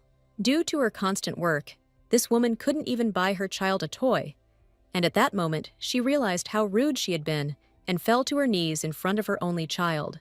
The empress approached the unfamiliar family with care and warned that she could definitely share with them if something happened, because one cannot keep negativity and anger inside. She stroked the disheveled little girl's head, who was holding her favorite toy in her hands with happy eyes. Local residents saw them and were also worried that something might have happened to these strangers. They came up and asked excitedly if everything was okay. After all, every local resident of this town worried about a stranger as if he were their own family or close friend. The Empress felt incredibly happy, but realized that she already missed her precious son. And at that moment, she promised to do everything to make him feel like the happiest child in the world. On the same day, the Emperor, together with the knights, also went to one of the small villages, which he had last visited a long time ago. Due to the sharp deterioration of the financial situation in the village, crimes became more frequent, and before the Emperor had even arrived, everything here changed dramatically. He noticed that the Duke was taking advantage of the imperial family's difficulties and ordered an increase in the number of inspections. Johann reported that if he were to check this village as often, he would hardly be able to return to the castle, since the path for it was quite long. Remembering the Empress's words that she needed one more day to prepare, the Emperor declared that one day of testing would be enough. The Empress knew that if she was away from her important mission for even a short time, everything would quickly fall apart, so she could no longer stay in the castle.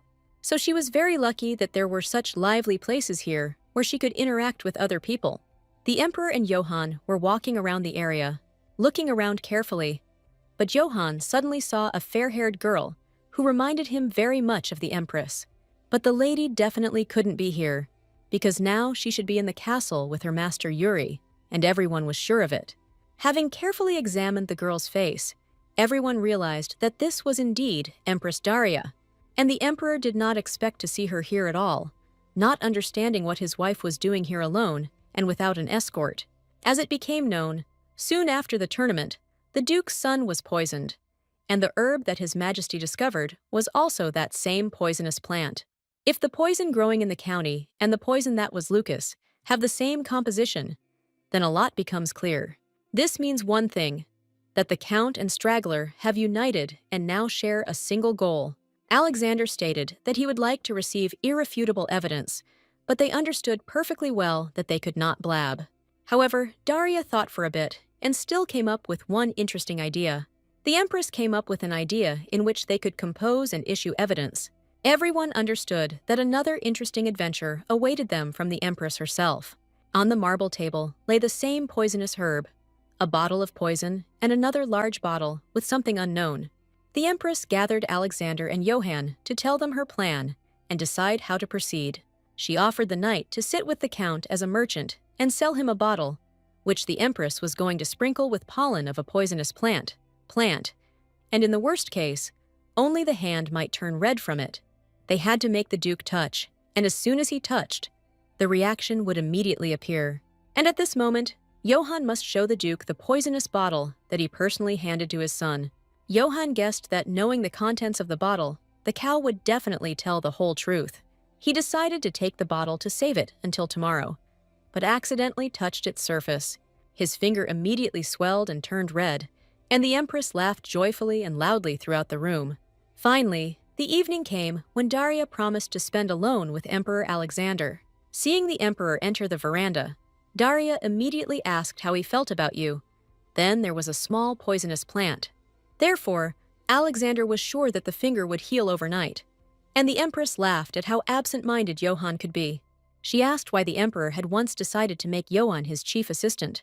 The Emperor considered the young man inexperienced, but while in the army, he never tried to kill him. And this phrase sounded rather strange, to make this person your assistant. The Emperor and Daria were sitting together on a cozy evening, and suddenly, the girl felt how all the questions she had for the young man simply disappeared in an instant. She laughed and said that Johann's birthday was coming up soon, and that she should probably give him some paper and ink so that he could write down something important. Or maybe he should be sent to study with Hyder, who will show him who is really strong here. The young man really enjoyed watching the lady smile sweetly, and this cozy, warm evening seemed to envelop the two of them.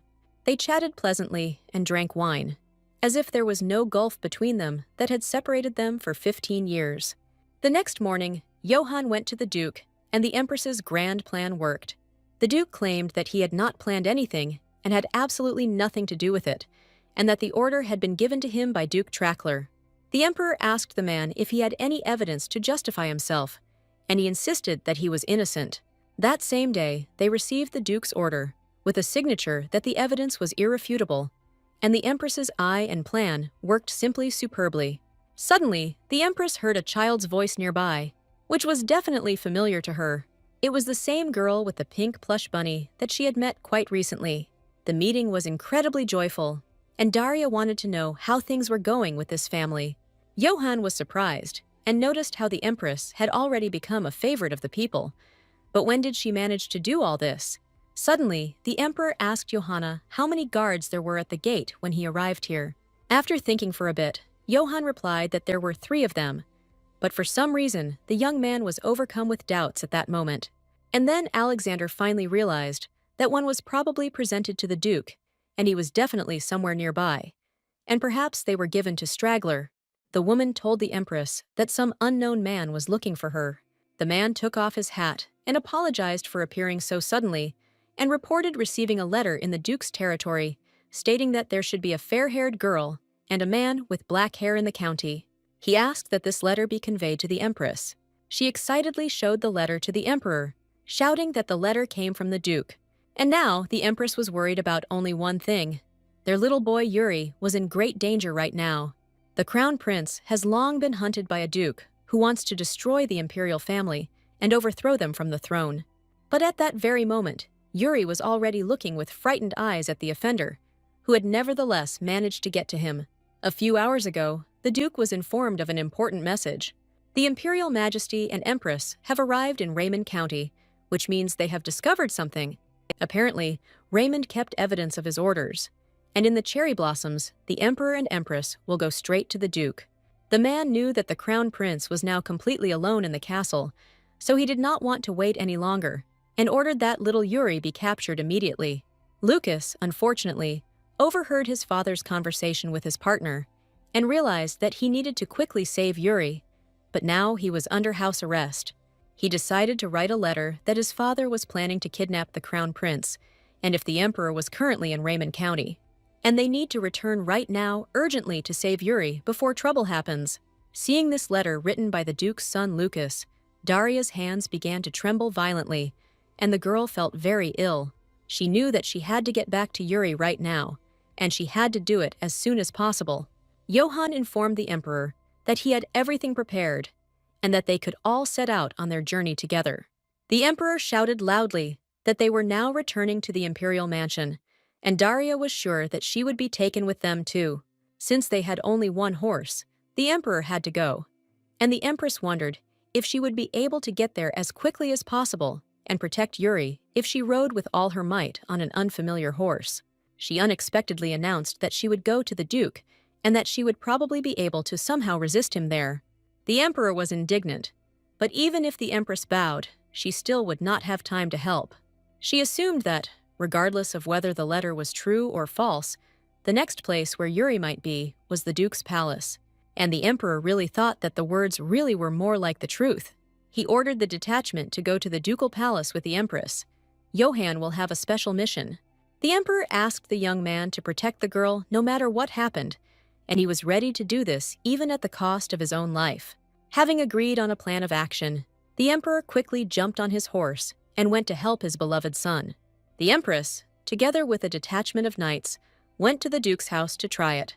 Johann could feel the Empress's hands shaking, but she insisted that she was fine, trying to gather her strength. The worst thing for her now was to lose her beloved Yuri, who could soon end up in the clutches of the cruel villain Duke. Daria tried to calm herself down and try to be strong, because now she was overcome with anxiety and fear, but she needed to protect Yuri no matter what it cost her. She asked Johann to get there as soon as possible and held his waist tighter as she sat on her horse. Johann admitted that the Empress could rely on him in any situation, and together they rode faster than the wind to the enemy. Looking ahead, the Empress believed that everything would definitely be fine, and that the best and most reliable people in the world were by her side. Emperor Alexander was in a hurry with only one thought. He would do everything to save his beloved son and punish the villains. That evening, Yuri looked at the photographs from the festival with special attention and seemed to feel again every happy moment spent there.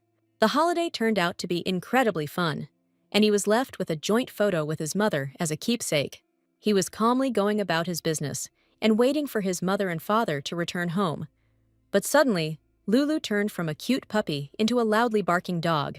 Yuri laughed and praised his beloved pet for guarding him and barking at the door. But suddenly, he noticed that Lulu was really angry. Her fur stood on end, and she started barking at the door even louder. Yuri immediately thought that his mother and father had finally returned and looked at the front door. But when the door opened, the boy did not see any of his parents on the threshold. And the most incredible thing is that Lucas just burst into his house and painfully grabbed his arm.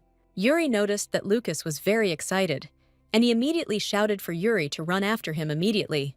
Knowing that during this time Lucas had become Yuri's best friend, he trusted his words and immediately set off with the boy in a completely unknown direction because he felt that he was clearly in danger.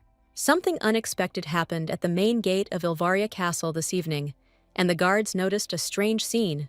While they were standing quietly at their post and guarding the imperial palace, a strange boy ran between them, holding the hand of the crown prince, who joyfully shouted that he was going to go somewhere with a friend.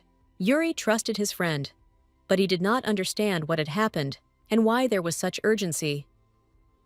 Lucas admitted that his father's servants were trying to kidnap him, and he was going to buy time. Therefore, now the crown prince needs to hide so that no one will find him. The boy was very worried, but still ran after Lucas, asking if it wouldn't have been safer to just stay in the castle. Lucas assured that with the coat of arms of the ducal house, it would be very easy to get permission to enter and get inside. Moreover, Lucas had already managed to write an important letter, which should soon reach its addressee. The boy had long ago thought out a plan on how to save the Jew before the pursuers could get to them and catch them. Lucas didn't know what to do. Maybe it was too late, but he didn't want to give up. Being under house arrest, he knew his father would be angry, but he really wanted to save his friend. When he learned that his father's servants were planning to kidnap the crown prince, Lucas was very upset, but he really wanted to resist it.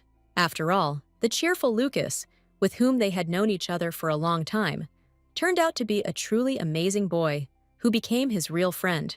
And Lucas couldn't allow Yuri to get into trouble because of the atrocities of his cruel father, the Duke, who was only interested in power. Therefore, gathering all his will into a fist, Lucas confidently decided to help the crown prince escape from the kidnappers, no matter what. He was no longer going to listen to his father, who had controlled him all his life like a pawn on a chessboard. Lucas told Yuri about this, and at that moment, the boy realized that the Duke's son was indeed his true friend. The boys ran to the nearest safe place, and there a young man was waiting for them, who asked the crown prince to mount his horse. The three of them went away from the imperial mansion, so that little Yuri would be safe and would not fall into the clutches of kidnappers. Lucas cried out for the boy to take them somewhere where no one could find them, and the three of them set off. It started raining heavily outside, and that evening, brave Lucas tried to save his friend from his ruthless father. They finally got to the designated place, and Lucas told them that his mentor named Matthew Alabaster helped them get there. The fair-haired youth removed his hood, smiled, and solemnly greeted the crown prince of Ilvari Yuri. Looking at the stranger, Yuri replied shyly that he, too, was very glad to meet his friend's mentor. The boy felt agitated and tense, so he decided to ask for forgiveness from Lucas and his good friend. He felt like he was a nuisance to his friends and family and was always getting into trouble. Matthew smiled and asked the crown prince not to apologize, because they were all very happy that they could really help him. Matthew thought for a moment and admitted that he had known the crown prince's mother for a long time and considered her a very good person. After all, when Daria was still little, as a child, she often helped Matthew, and it turns out she was familiar with him. Even Lucas heard about it for the first time, that Empress Daria had known his mentor for a long time. The young man admitted that he had always wanted to repay this noble lady for her kindness, so he immediately took the opportunity to help not only Mr. Lucas, but also the Empress and the Crown Prince. For Matthew, helping these people was the greatest honor, so he admitted it with pride. And now he was ready to do anything to help the Empress and the Crown Prince stay safe. He promised that no stranger would dare to lay a finger on them, and Yuri could feel at ease. Suddenly, Yuri felt in his pocket the very list he had taken to the festival and remembered that it was not quite finished yet. There was one last item on the list that was incredibly important for little Yuri. At this point, he was going to ask the Empress Mother the last question that had long been kept in his heart. And now, the boy was most afraid that if something happened to him, he would never have time to ask the most important question in his life. All this time, the boys and Matthew sat quietly in one of the huts, but suddenly, some footsteps were heard outside. Everyone looked at the door excitedly, waiting to see who it could be. But Matthew was sure they were in a safe place. It seemed that this terrible, gloomy, rainy evening would never end, while the Emperor and his detachment continued to try to find his only son. Every time the knights approached him, he hoped that they would say the cherished words that they had found Yuri. But unfortunately, the weather worsened. The rain washed away all traces, and no search for the knightly detachment brought results. Emperor Alexander clutched the saddle of his horse, and his heart was pounding as if it would jump out of his chest at any moment. Thunder rumbled in the distance, and lightning tore through the sky, but neither rain nor fear could stop it. Knowing that time was against him, he raced along the muddy paths of the forest, hurrying to find traces that could lead to Yuri. The emperor promised himself that after he found his son, he would deal with the duke and those involved in what was happening. Thoughts of his son hurt him, awakening a powerful desire to find Yuri. But he knew that he had to rely on instincts and experience. At last, the emperor came to a place which for some reason seemed familiar to him, and around it stood a crowd of young men in cloaks. Alexander saw that in front of the house there was a fair-haired young man with a sword, preparing to deal with dozens of knights who surrounded him from all sides. They were the Duke's knights, and Alexander rushed into the attack with animal fury, realizing that they wanted to kidnap his son. Alexander immediately dealt with the Duke's detachment, because he was a rather famous warrior. The emperor glared menacingly at the fair-haired youth, who silently looked at the brave Alexander. Suddenly, the door of the hut opened slightly, and Alexander saw a little boy opening it. It was his son Yuri, whose eyes filled with tears of joy, because he had wanted to see his father for so long, and had been very afraid all this time. The emperor hugged his son, feeling all his worries and fears dissolve in that moment. Holding his son in his arms, the emperor was finally glad that he had found Yuri and had not lost his son forever. That evening, despite all the trials, they found each other again and realized that true strength lies in love and unity. Stroking his son's head, the father asked for forgiveness in a trembling voice for being late, and Yuri, burying his face in his chest, continued to cry loudly. At last, the emperor found his son, with whom was his friend Lucas and another young man. And now they were definitely safe. Alexander asked everyone to return to the castle. He himself was going to go to the empress, but Yuri thought that his father would go with them. The boy really wanted to see his mother, because he was very worried, because very strange events were happening. But the emperor categorically refused to take Yuri, claiming that it could be dangerous. He thanked Lucas, because if it weren't for his letter, the situation would have been much worse, and the duke's son really deserved praise, because he acted like a conscious adult young man. Lucas apologized for not being able to stop his father, but everyone understood that the boy would not have been able to resist the influential duke. Lucas was going to wait for his father in the castle to accept any punishment for the ducal house, because it was his father who was responsible for all the atrocities. The emperor understood that Lucas had nothing to do with it and said that he would think about his statement. Finally, the crown prince and his acquaintances were sitting in a warm, cozy carriage, and there was no longer any need to run away from anyone. Yuri felt very uneasy, because of him, his family and friends were in danger. Suddenly, he opened the carriage door and shouted loudly for his father to stop and wait for him for a few minutes. The emperor had already sent the carriage with Yuri, but after a few seconds it stopped and his son ran out of it. Alexander stopped to wait for the boy, because he clearly wanted to tell him something. He ran towards him and shouted for his father to wait for him, and Alexander stopped in bewilderment. He carried a warm blanket in his hands, with tears in his eyes, and asked to give it to his mother, because she was probably lonely and cold right now. The emperor carefully took the warm blanket and promised that he would definitely fulfill his request. At the same time, in the duke's mansion, Johann and the empress stood opposite the main villain. The duke was kneeling in front of them, surrounded by guards, and Johann was sure that this insufferable man had caused an incredible amount of trouble. They had to travel a long way to get to the duke's mansion, which is very well guarded by guards. Suddenly, the emperor's knights entered the door, and the excited Daria immediately thought that there must be news about Yuri.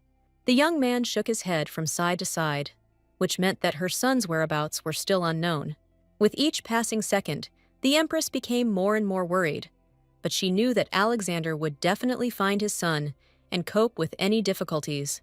She hated the cruel, heartless duke, who was even ready to kidnap her son in order to inherit the throne. The mad duke declared that all the efforts of the knights and the empress were in vain, and they could no longer do anything. He didn't know if his son would become the crown prince, but he was sure that he had succeeded in destroying the boy.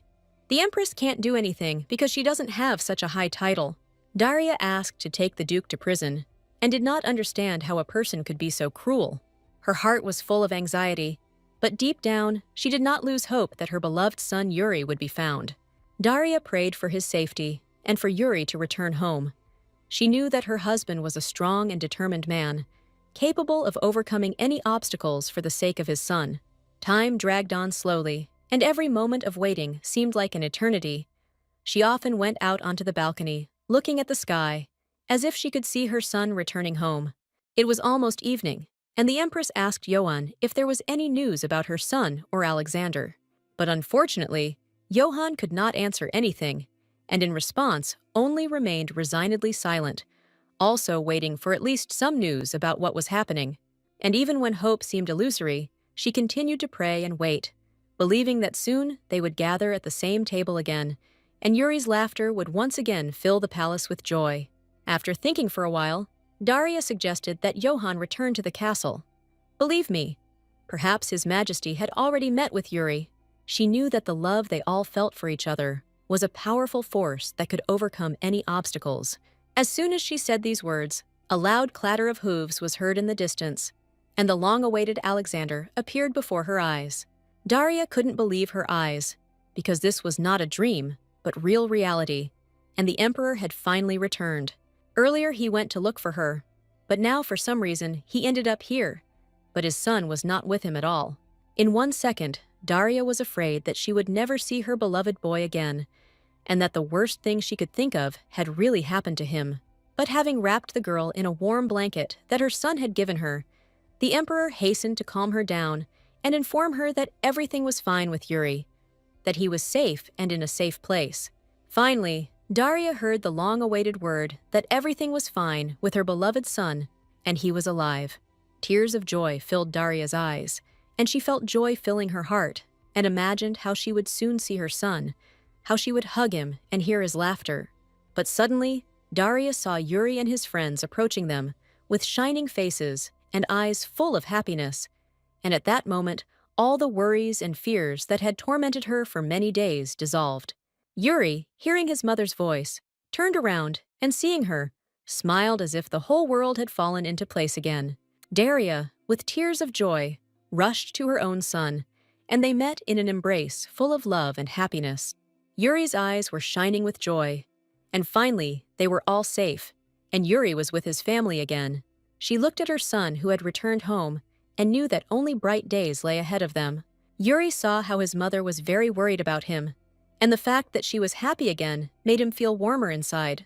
Emperor Alexander, standing nearby, looked proudly at his family, his heart filled with pride that they had overcome all the trials together. Alexander felt joy filling his soul. He knew how much Daria worried about her son when he disappeared. The emperor knew that love was the foundation of their family, and it was love that helped them overcome all difficulties. Johann reported that the surrounding area was under control and everything was in perfect order, and the emperor entrusted the remaining affairs to him. It was already getting dark outside, and Johann assumed that the empress and Mr. Yuri were probably frozen in the rain, and suggested that they go to a warm place. No one knew where Johann was calling them, or where the empress and Yuri would go next. But it didn't matter, because they were finally together. The warm place turned out to be a hot bath with foam, and as soon as Yuri plunged into it, he was very happy that he felt very warm after the rain. Yuri, happily accepting his mother's offer, carefully plunged into the water. The foam enveloped him like a soft cloud, and he felt the tension leave. He smiled and said he remembered how they washed Lulu, and it was a lot of fun. Smiling, the crown prince thought that his beloved pet must have been enjoying the hot bath as much as he was now. Water, foam, and tender words created an atmosphere in which they could forget about all their worries and just enjoy the moment together. Yuri admitted that up until this moment, his heart had been pounding wildly all the time, and he couldn't stop thinking about what had happened that afternoon. Now the boy felt warm and cozy because his beloved mother was nearby, and he was incredibly happy that they were together again. But in fact, the Empress was scared even now, as if Yuri might disappear somewhere again. The boy said that he must not forget to thank his father, because it was because of his whim that he brought him to his mother. Initially, the father was going to leave him in a safe place, and he himself wanted to get to the Empress and first tell her everything. But Yuri, standing in the pouring rain, asked his father to take him to his mother, and this was his only desire. Alexander understood that Yuri was probably very scared and missed him, so he wanted to hug his dear mother as soon as possible.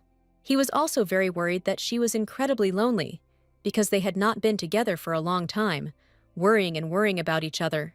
The father was worried about his son. The rain was getting heavier, and on this horse the boy could easily fall. However, after thinking a little, the emperor decided that it would still be faster than riding in a carriage.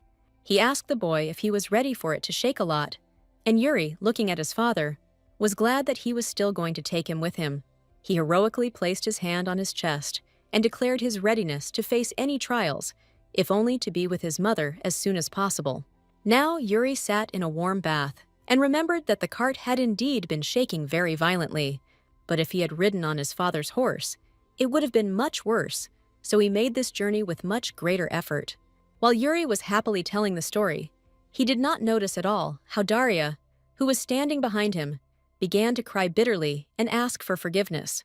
She was very touched by the fact that Yuri wanted to come to her first, although he must have been very scared. And she was just incredibly happy that after all the frightening events, her son was the first to come to her, just to hug her and find out that she was okay. Yuri did not tell his mother that his father had originally intended to leave him in the imperial palace so that they could all wait for the empress. But the boy at that moment realized that he could not sit idly by and wait for the emperor to sort everything out. This is exactly what a worthy crown prince did. And fortunately, this terrible day is over, and it is time to enjoy a hot bath. Mother said in a gentle voice that he needed to wash the foam off his head, and Yuri, bursting into loud laughter, was glad that she was near him again. That evening, caring Johann brought a delicious dinner to the Empress and Yuri's room so that they could eat and gain strength. He left dinner on the table while there was no one in the room, and the Empress and her son were in the bathroom. Johann saw Yuri's dirty clothes on the bed and decided to take them to give to the maids. But suddenly, a small piece of paper flew out of the pocket of the crown prince's pants. This was the same list of Yuri, the fifth point of which was still unfulfilled and awaiting the right time.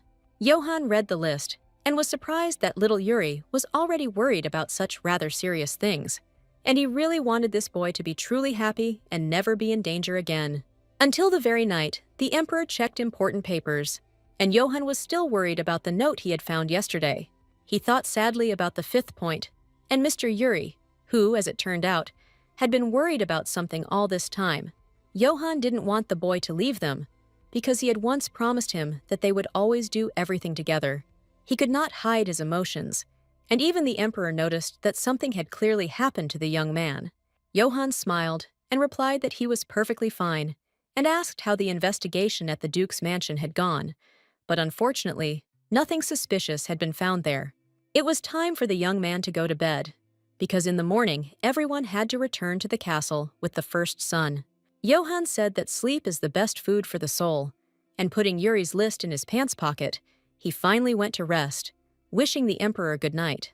Alexander was left alone in his office late at night, and he probably wanted to do some more important business.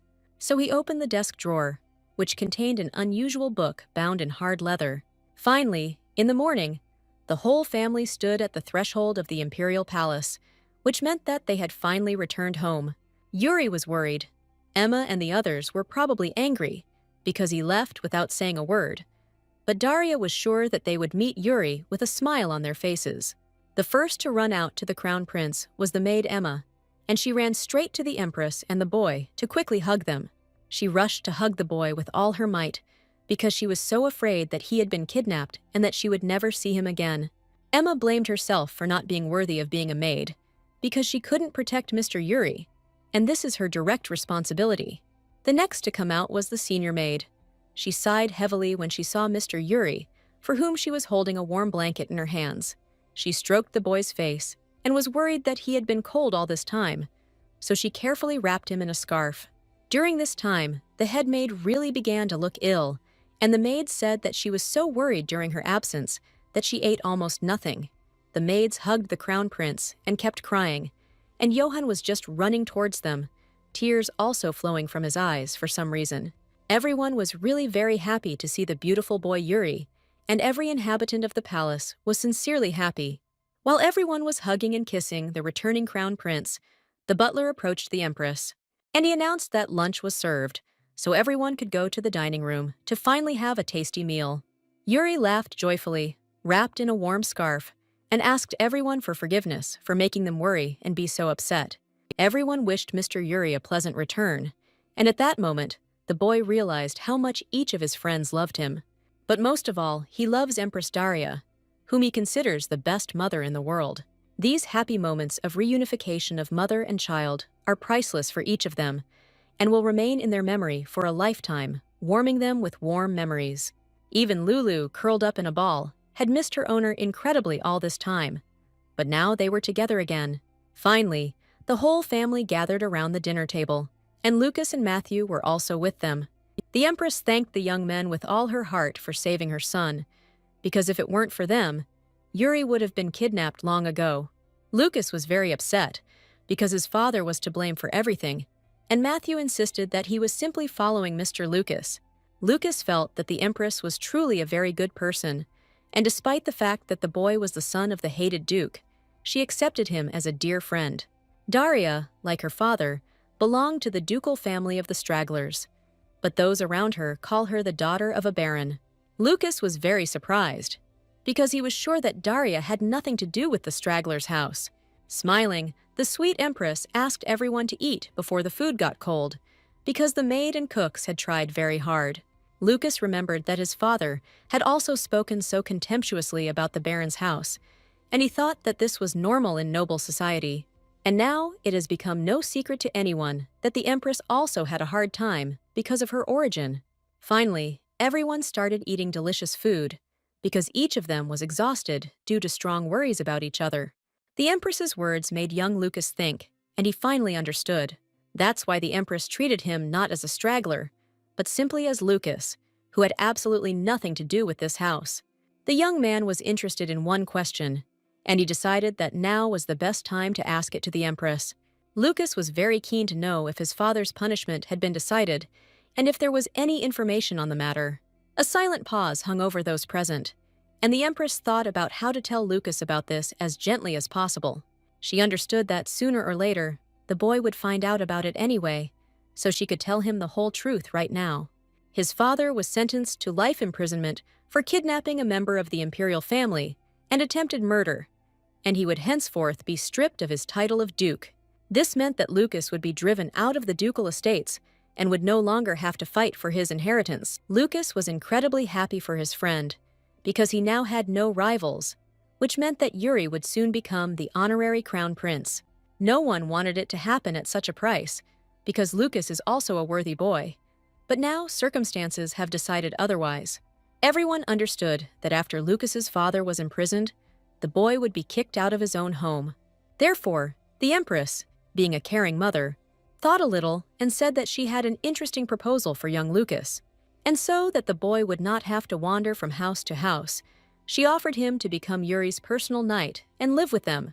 The dumbfounded Lucas couldn't even breathe from what he heard, because he didn't expect that the Empress herself would offer him to become the personal knight of the crown prince. The Imperial Guard has a boarding school where young men will be provided with housing once they are admitted.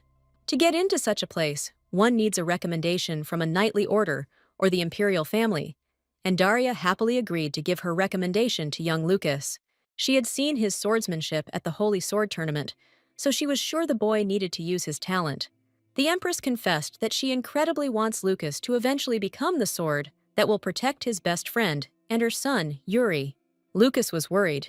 He is the son of a man who attacked the imperial family, and for him it was unforgivable. But suddenly, Yuri shouted loudly that he really wanted Lucas to stay with them, and they continued to try together. In fact, Lucas also really wanted to stay with Yuri, because now, after his father was imprisoned, he had absolutely nowhere to go. The Empress smiled and then wholeheartedly welcomed the new inhabitant of the imperial estate. Things took an unexpected turn for Lucas, but the family for whom his father was the worst enemy now accepted him in his most difficult moment. Matthew had finally delivered Lucas and Crown Prince Yuri into safe hands, and now the Empress herself wanted to talk to him. Holding Lucas's hand, the boy remembered that once at a party, she had said that it would have been better if he had never been born, and now she wanted to ask for forgiveness. All this time, the boy wanted to apologize and had been thinking for a long time about his words, which probably caused Yuri pain.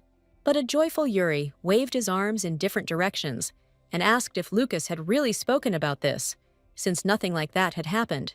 He pretended that Lucas really didn't say those hurtful words and promised his friend that everything was fine. Lucas was very worried about those words, but as soon as he saw that Yuri really forgave him, he realized how kind and noble this boy was.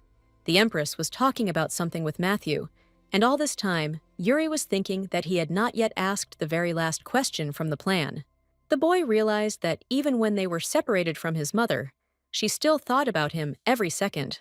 And now he realized that he didn't need an answer to the last question at all, because thanks to this situation, he already understood perfectly well that his mother loved him more than life.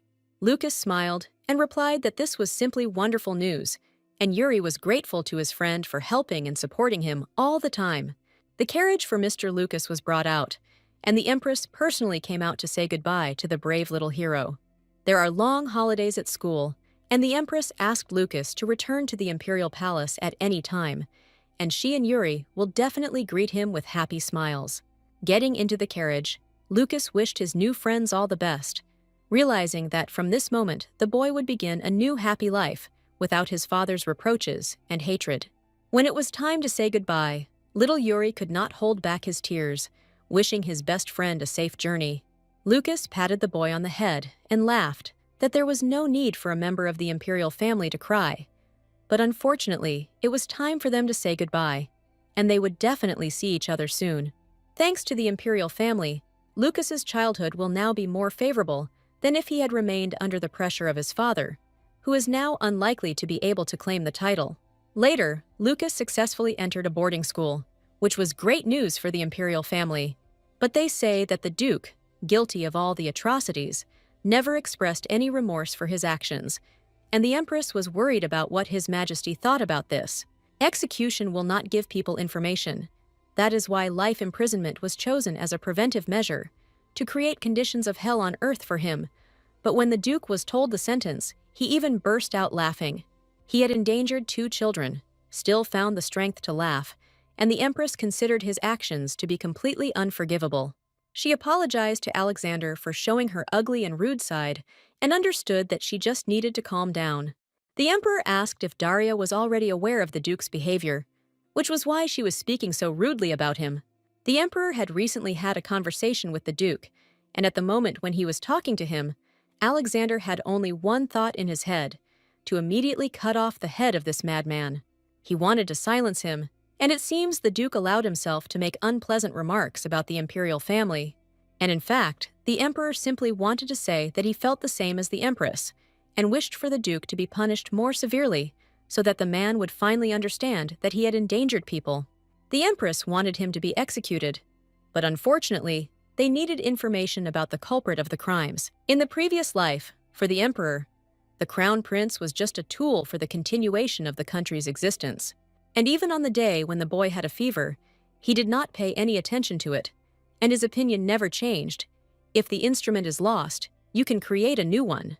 In Alexander's past life, a child was easily replaceable if he did not meet the conditions for succession to the throne.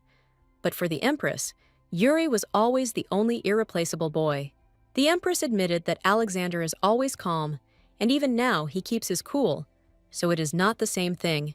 The young man asked if he really looked like that, a gloomy and serious cold-blooded gentleman.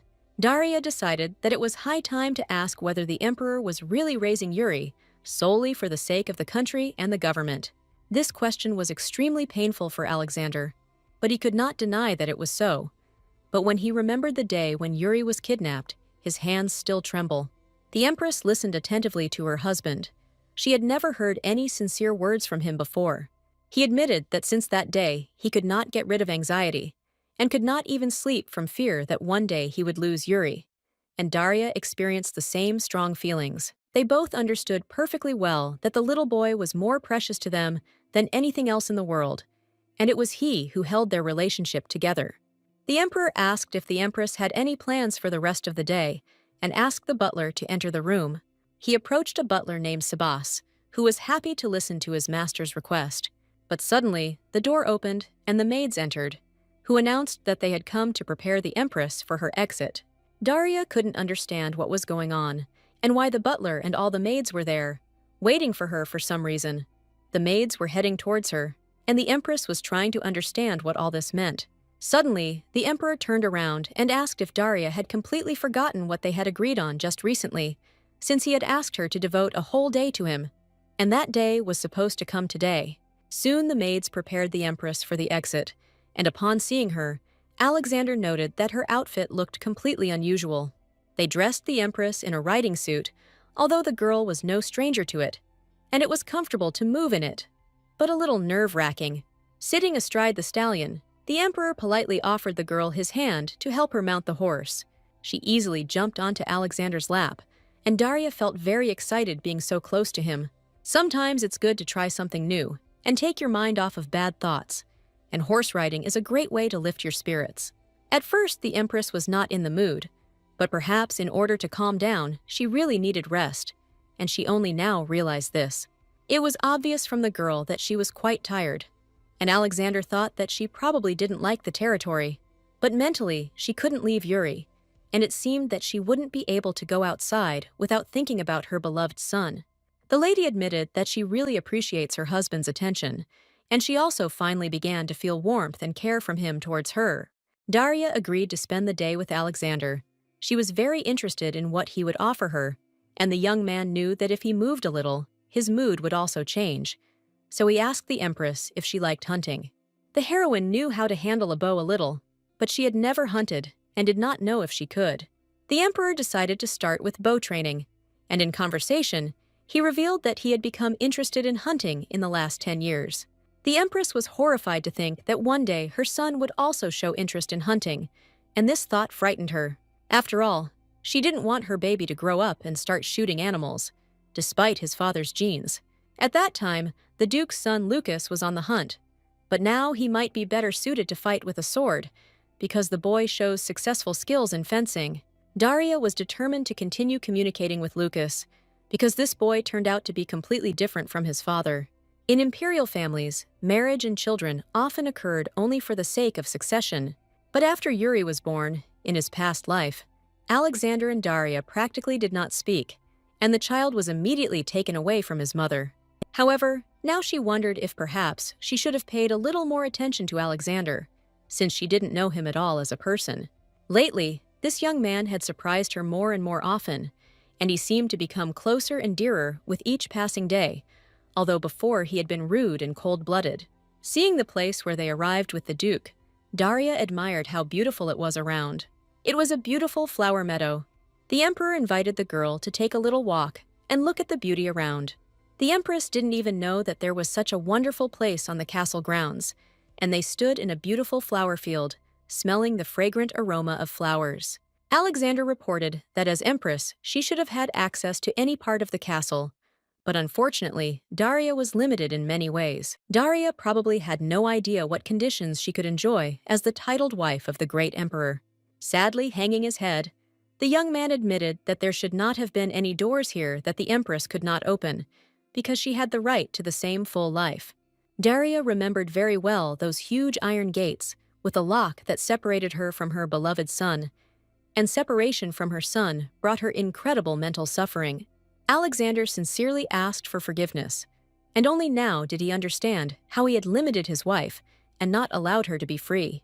He didn't even know what a wonderful person Darius was, but now the emperor really felt very sorry for his past actions. After their confession, they stood silently opposite each other, and Daria felt how Alexander was changing every day. Alexander admitted that it was entirely his fault and promised that he would no longer allow his wife, the Empress, to feel restricted.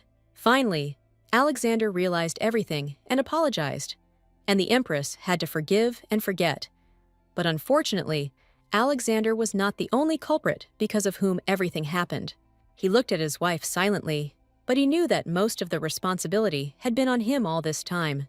This was only his true wish, and Daria was not obliged to accept it. But the Emperor really wanted her to understand him. Little by little, everything fell into place, and the Emperor tried to become better for each member of his family, and Daria certainly appreciated his efforts. They went to practice archery, and the Emperor hit the target on the first try, and it was truly impressive. The young man had rightly said that he was skilled with a bow, and now the Empress was convinced of this with her own eyes. The Emperor had no equal in comparison, and seeing his talent in shooting, Daria even felt a little embarrassed. Alexander suggested that she also try shooting a bow, and Daria agreed, although she was actually very nervous. The heroine felt that she was making the Emperor nervous, and now she felt very awkward, and her arrows did not even reach the circle. She never thought that hitting the target with a bow would be so difficult, although it looks very easy. The Empress smiled and apologized to Alexander, suggesting that they finish, since at this rate they wouldn't even begin to do what was planned. The Emperor asked Daria to try again, and gathering all her will into a fist, she confidently took the bow and tried to shoot from it again. His arms wrapped around her softly as he demonstrated the technique, and Daria felt the warmth of his presence fill her. The young man said that you need to look at the target and relax your shoulders, and only then will the arrow fly in the right direction. Daria knew she just needed to relax and follow Alexander's directions, but she felt a strong sense of excitement when he was so close. When he touched her finger with his hand, she immediately felt the thrill and the warmth that had been between them before. She remembered very well the temperature of his body and his heavy breathing when they were alone. This was the first time Alexander stood very close to her, and Daria could not concentrate, feeling his breath behind her back.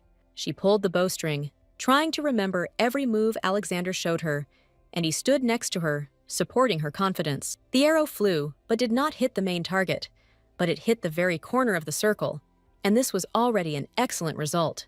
Daria was incredibly happy that she got into the circle, and the Emperor, seeing her efforts, asked her to try a few more times. It was incredibly difficult for the girl to concentrate because she remembered their past relationship, and now she could not get herself together and focus only on shooting. Each shot was a step towards perfection, and with each new shot, Daria became more and more confident. Alexander watched her with pride, admiring her persistence and desire to learn.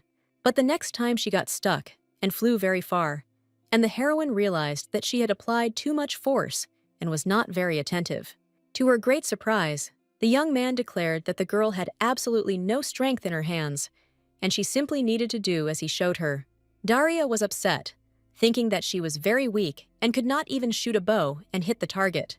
The training lasted for several hours, and after intense efforts, the Empress finally managed to hit the main target with an arrow. She was incredibly happy with her success, because with each passing hour, her confidence was fading more and more. The day was drawing to a close, and only now did Daria realize how much she had been captivated by this activity. The Empress herself did not notice how she became fascinated with shooting, and it really brought her joy and pleasure. Looking at the young man who had just spoken these words, she realized that when she was with him, she didn't even notice how time was flying. And this meant only one thing, that Daria finally began to enjoy interesting activities and life in general. Something had obviously changed in the Emperor, because in her previous life, all she had to do was give birth to an heir, and there was no apology from the Emperor when the baby was unexpectedly taken away. If we compare it to the past, everything is obvious, and now everything in Daria's life is going completely differently.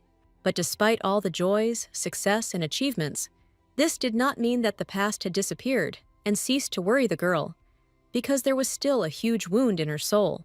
Obviously, something was happening now, but the heroine could not catch that fine line and understand what had changed and for what reason. It seemed that everything was wonderful in the Empress's life, but she felt that some kind of madness was happening because everything had changed very abruptly. A moment of sadness washed over the heroine, but she did not want to sink into a bad mood, so she smiled and asked Alexander what awaited them after the bow and arrow. Alexander felt that something was clearly bothering the Empress, but she was trying with all her might to hide it and not show it.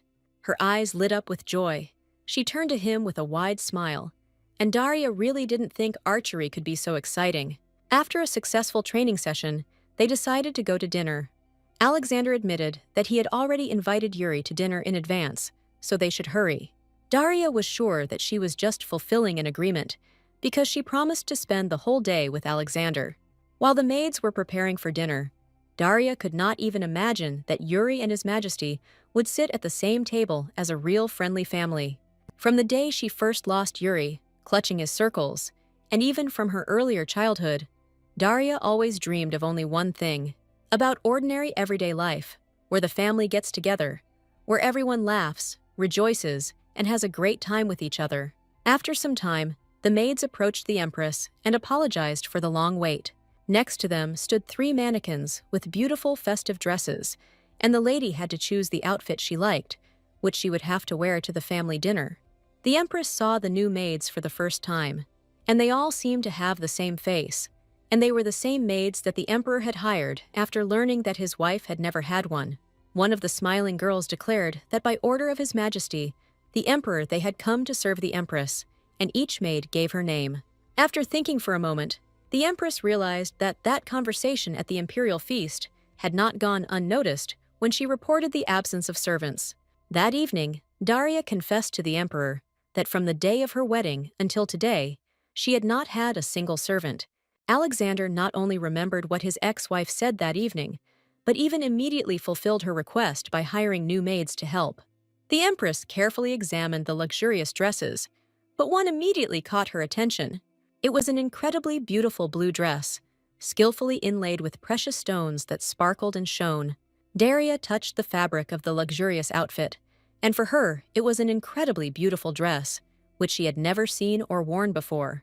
As it turned out, His Majesty the Emperor specially selected all the outfits for the Empress, and he probably knew that she would really like one of them. For some time, Daria looked at the excellent, expensive outfit with embarrassment, not daring to go and finally try it on. She even thought that she shouldn't soar with joy so quickly, and that she should probably change her dress to a more modest one. But the maids did not let the Empress change her mind, and presented her with jewelry and shoes that would go perfectly with this dress. And all this time, Emperor Alexander sat humbly in the dining room and waited for his wife to finally come out for their first dinner together. Empress Daria came out to dinner, and at that moment, the whole room was filled with light. She was dressed in a magnificent blue, luxurious dress that emphasized her elegance and grace. The thin lines of the dress smoothly wrapped around her figure, and the deep blue color seemed to reflect the bottomless sky, creating an atmosphere of mystery and grandeur. Emperor Alexander, sitting at the table, could not take his eyes off her. His heart filled with pride and admiration when he saw how Daria, with a slight smile on her lips, confidently walked towards him. The Empress bowed elegantly, her hair, styled in an exquisite updo, sparkling in the candlelight, the jewel adding even more sparkle.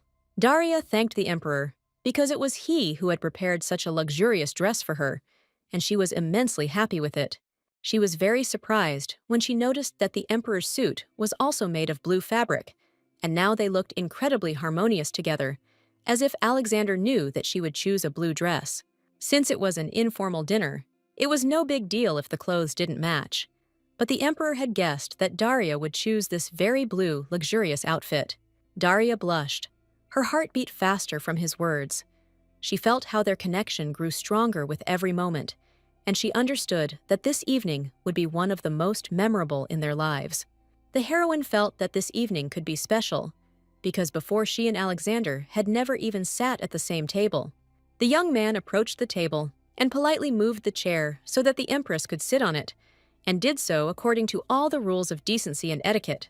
He couldn't help but notice how her presence filled the room with warmth and light, and how every moment spent with her became a real holiday.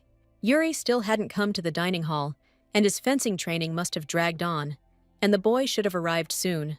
The Empress saw that her son was very diligent, and sometimes he pushed himself too hard, which made her a little worried. In this trait, Yuri was incredibly similar to his father, because Alexander always put in more effort than was required. Previously, he was sure that while he was not in the castle, Daria, as empress, lived in complete abundance and did not deny herself anything.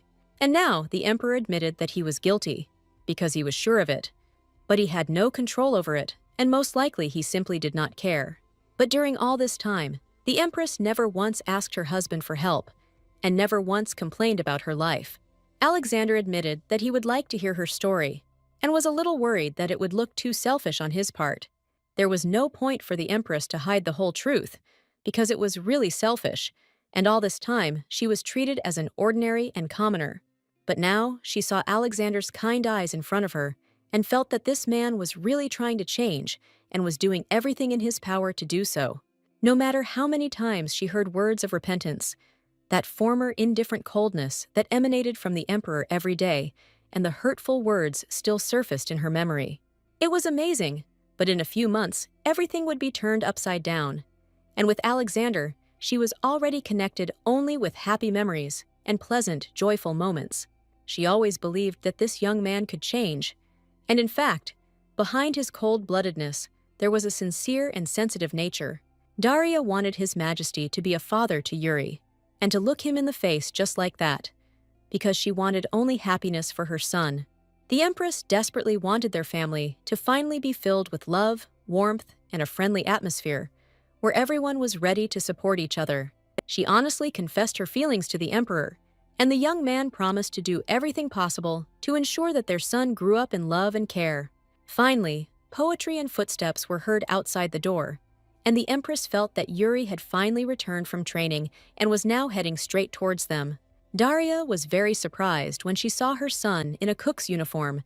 He had a cap on his head, and the boy asked for forgiveness in a cheerful voice for making his father and mother wait so long.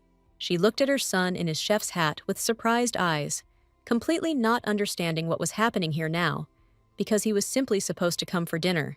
But none of them even guessed that Yuri had prepared a special gift for his family, because today was not an ordinary day. Yuri happily announced that he had prepared a special dinner in the style of Ilvaria for his beloved father and mother.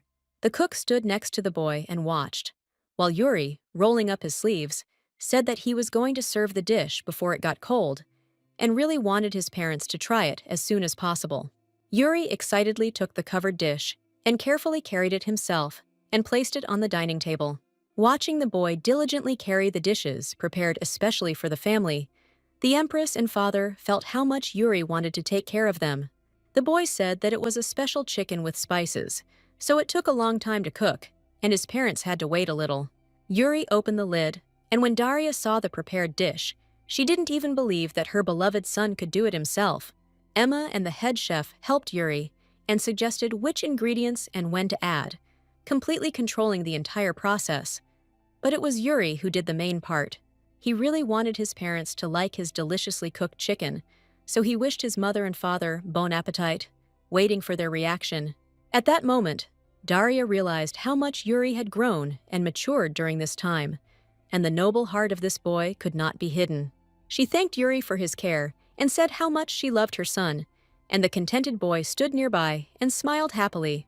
Finally, it was time to try the dish prepared by Yuri, and only after trying the first spoonful, Daria was delighted with how delicious it turned out to be. Yuri was very worried that his father might not like the dish, so now he waited for him to try the chicken and give his opinion on the price. He looked at his father with worried eyes and asked shyly if he liked his dish. My father really liked it and said that the dish was very well prepared. And Daria laughed and replied that she could eat this every day because the spices and gratin go so well together, Yuri confessed. And there is actually a reason why he used these particular spices. During training, Lucas often told Yuri not to cry like a weakling, but to pull himself together and do what he really wants. Until now, Yuri did not understand how to become the honored crown prince, and whether he was truly suitable for this honorable role. Throughout his childhood, Yuri felt weak and defenseless, and looking at his great father, he was sure that he would never become the same. But Yuri is surrounded by people who are trying their best, so the boy realized that he should never stop and doubt himself.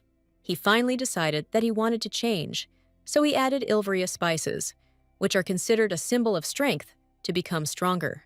The emperor had never heard such words from his son, as if it was no longer a small child speaking in him, but an adult, self-confident man. Much had changed in the emperor's family recently, and it was only through change and action that each of them began to really succeed. The father turned to his son, and the boy was ready to listen attentively to his opinion, which was so important to him. But instead, he gave his son a taste of the dish he had prepared, and waited attentively until he chewed every bite and enjoyed its taste. The empress understood that her father was doing this so that Yuri would understand that he had prepared a truly magnificent dish. Daria laughed and admitted that Yuri had been chewing for so long, but if he took a smaller piece, it would be much easier for him to eat. It was amazing, and the emperor had never fed his son with a spoon before, but this was always done by the maids. And now Alexander even felt a little nervous, simply because he was having dinner with his son and wife.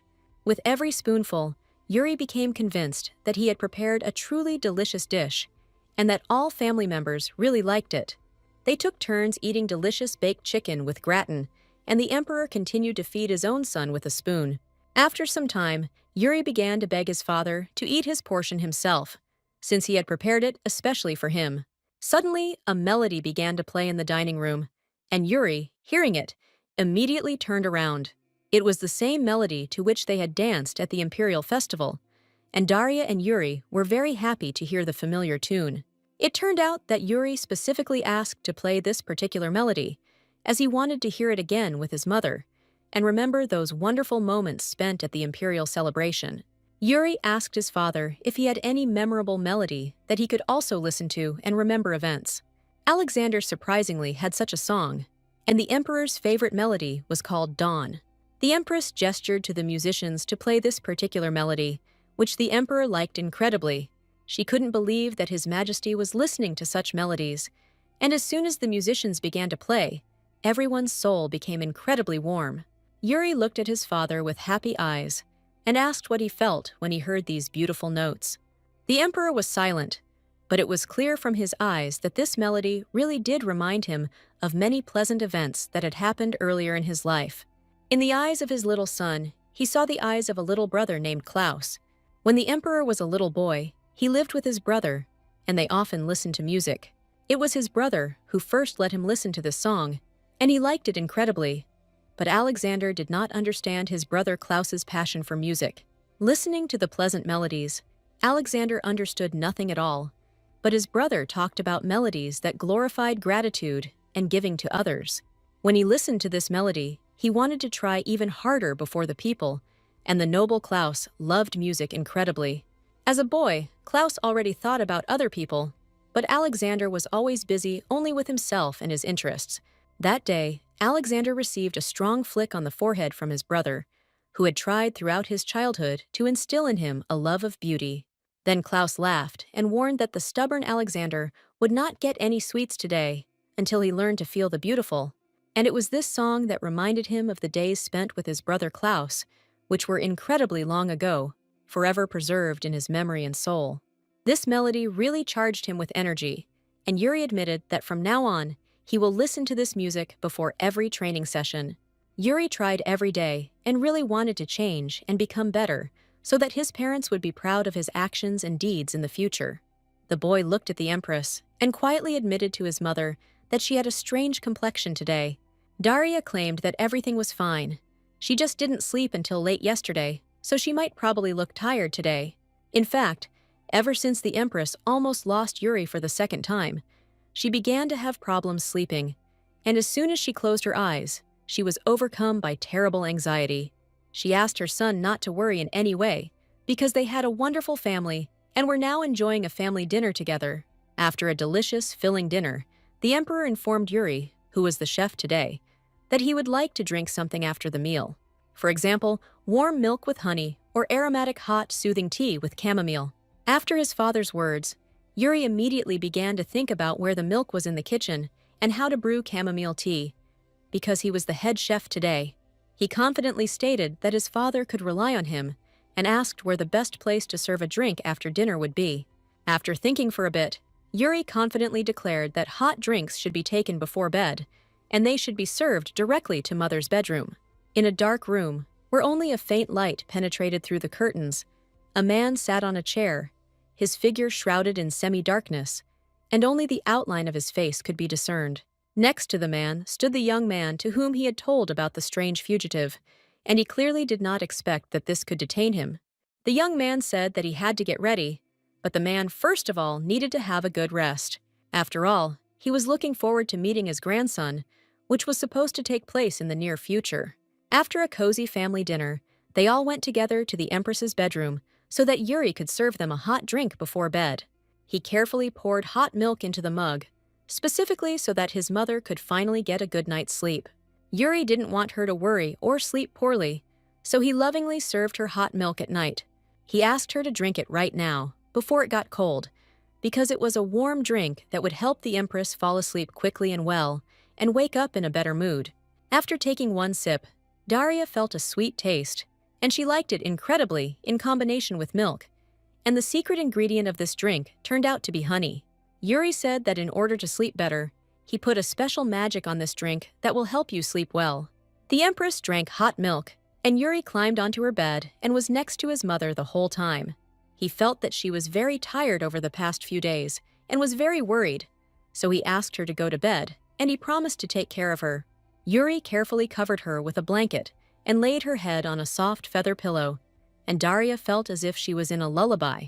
The little crown prince lay lightly next to the Empress, and he really wanted his mother to finally get some sleep that night. It was an excellent lullaby service, and Yuri, humming a melodious song, stroked her on the blanket. Daria was lying on a soft bed, and next to her, comfortably settled, was her son Yuri. The room was silent. Only occasionally could the crackling of branches be heard outside the window, while Daria looked at her son, and warmth and happiness spread in her heart. At such moments, she understood that it was in simplicity and sincerity that true happiness lay. Lying next to her son, she knew that these moments would remain in her heart forever as the brightest and most joyful memories. All day, Yuri tried very hard for his mother and father, and late in the evening, he finally wanted to sleep very much, and his eyes were already closing on their own. They lay like that, enjoying the moment, and Daria thought about how quickly time flies, because every moment with Yuri was like a precious stone that she carefully kept in her memory. Literally, a few seconds later, the boy fell asleep sweetly next to his mother, and Alexander noted how tired their son was all day. After all, he had only recently finished training, but after that, he still managed to cook a wonderful dinner with Emma and the chef for his parents. With great love, Daria stroked the sleeping little Yuri on the head, and the boy finally fell into a sweet sleep on her bed. She thanked Alexander for inviting Yuri to dinner, since the three of them rarely spend time together, except at official events. Yuri was very happy at dinner with his parents, and Daria noticed that the boy was simply glowing with happiness. The emperor asked if the empress had been bored all day, and he was clearly concerned about this question. Daria admitted that after a long break, she was finally able to relax. The day really turned out to be good and cozy in a family-like way. Remembering all the warm moments spent together, the Empress's opinion began to change. The day turned out to be very eventful, and each of them was incredibly tired, because this was their first family day after Yuri was born. Alexander wanted to spend more time with his child and the Empress, so he modestly asked permission to join his wife and son when they had free time. The Empress had known this young man for many days, but now it seemed to her as if a completely different person was standing before her. Taking Yuri carefully in his arms, the emperor asked him to think about his proposal, because the baby needed family warmth and care. The empress understood that the boy really needed a mother and father, and she certainly was not going to refuse Alexander's offer. Looking at his wife with a caring gaze, the young man wished her good night, since he had already stayed up until very late at night. Empress Daria sank into a hot bath filled with fragrant oils and rose petals, while maids bustled around her, carefully handing her soft towels and fresh flowers. One of the maids presented the empress with a nightgown, asking whether the lady would be satisfied with such an outfit. The maids were incredibly eager to see the matching outfit for the emperor and empress because they had put a lot of effort into the preparation and were very eager to see the result. It was a great honor for them, but the empress decided to find out something first. All three girls hired as maids turned out to be from the count's family of Alexander, and Daria was from the family of a baron, which was a lower title. Because of this, the empress felt uneasy, because each of the maids had a higher title, and what kind of honor could there be here? But the ladies only smiled happily, saying today that they were here only because they wanted to serve the empress and to be useful to her. This is the greatest happiness. They were truly grateful to the emperor that he hired them, because serving as maids in the imperial palace was very prestigious. Daria saw that His Majesty also wanted to change, but with each passing day, she felt more and more depressed. Dark night was falling over the imperial palace, but Emperor Alexander still could not find a place for himself. He thought for a long time about the proposal he had made to the empress regarding spending time together with Yuri, and he was sure that Daria would certainly refuse. Although perhaps refusal might have played a better role, Alexander felt that he wanted to be close to his son and see him grow up. He was tormented by doubts, and they could not spend more time together, because Alexander had never even thought about the role of a noble father before. The emperor did not want to involve the empress, who had no connection with the imperial court, in politics, and he could not want the Reaper to be near them. So he decided to limit himself to just one day spent together, so that in the future they would not want more. But this turned out to be too weak a solution. Looking at the wedding ring, Alexander remembered that during training, the empress had not had it on her hand, and that meant only one thing. Surely all his hopes will turn out to be false, and after everything that happened, the empress will simply never be able to trust him again. He couldn't find any answers to his question and didn't know what would happen next, so he decided that now was not the time to get into deep thoughts. The gentleman was about to go to his bedroom, but suddenly his gaze stopped on a silhouette. In the quiet silence of the night, he saw Empress Daria, who was there and was surprised that the emperor was not yet in his bedroom. Daria really didn't notice him in the darkness and apologized, because she screamed strangely and loudly from surprise. The moment of the meeting was very pleasant for the emperor, because in recent days all his thoughts were occupied only by the empress. The empress admitted that thanks to Yuri, she was almost able to fall asleep, but because of a strong feeling of anxiety, she still could not fall asleep. She asked Alexander to say at least something, and it was obvious from the girl that she was very worried about her son. Now Alexander saw something more for himself, and the ring he had recently given her was flaunting on the fragile finger of his sweet, charming wife. For a long time, the empress could not touch such an expensive gift and felt as if she was not worthy of it. With you, the moment she parted with the pendant given to her by His Majesty, she no longer wore her wedding ring, and the emperor immediately noticed this. In fact, at some point, she became disgusted with her former self, who constantly clung to Emperor Alexander. She put the ring he gave her in the farthest drawer, and didn't even intend to wear it. Although the maids treated her differently, there were many among the nobility who disliked the empress, so if she put on the ring, the aristocrats would not think that she was defenseless. But perhaps her stubbornness itself turned out to be her biggest mistake. The empress felt that it was time for her to change too, and she was still waiting for at least some words from the emperor. He immediately noticed the ring on the girl's finger, and she admitted that she decided to somehow repay her husband for his care and attention. Alexander had long thought that his wife had sold his ring, but in fact it was a very valuable and expensive gift for her, which she did not want to get rid of at all. They still stood in the silence of the night, looking at each other timidly and not daring to come closer. It was getting quite chilly outside, so Alexander suggested returning to the mansion, since it was already deep night outside.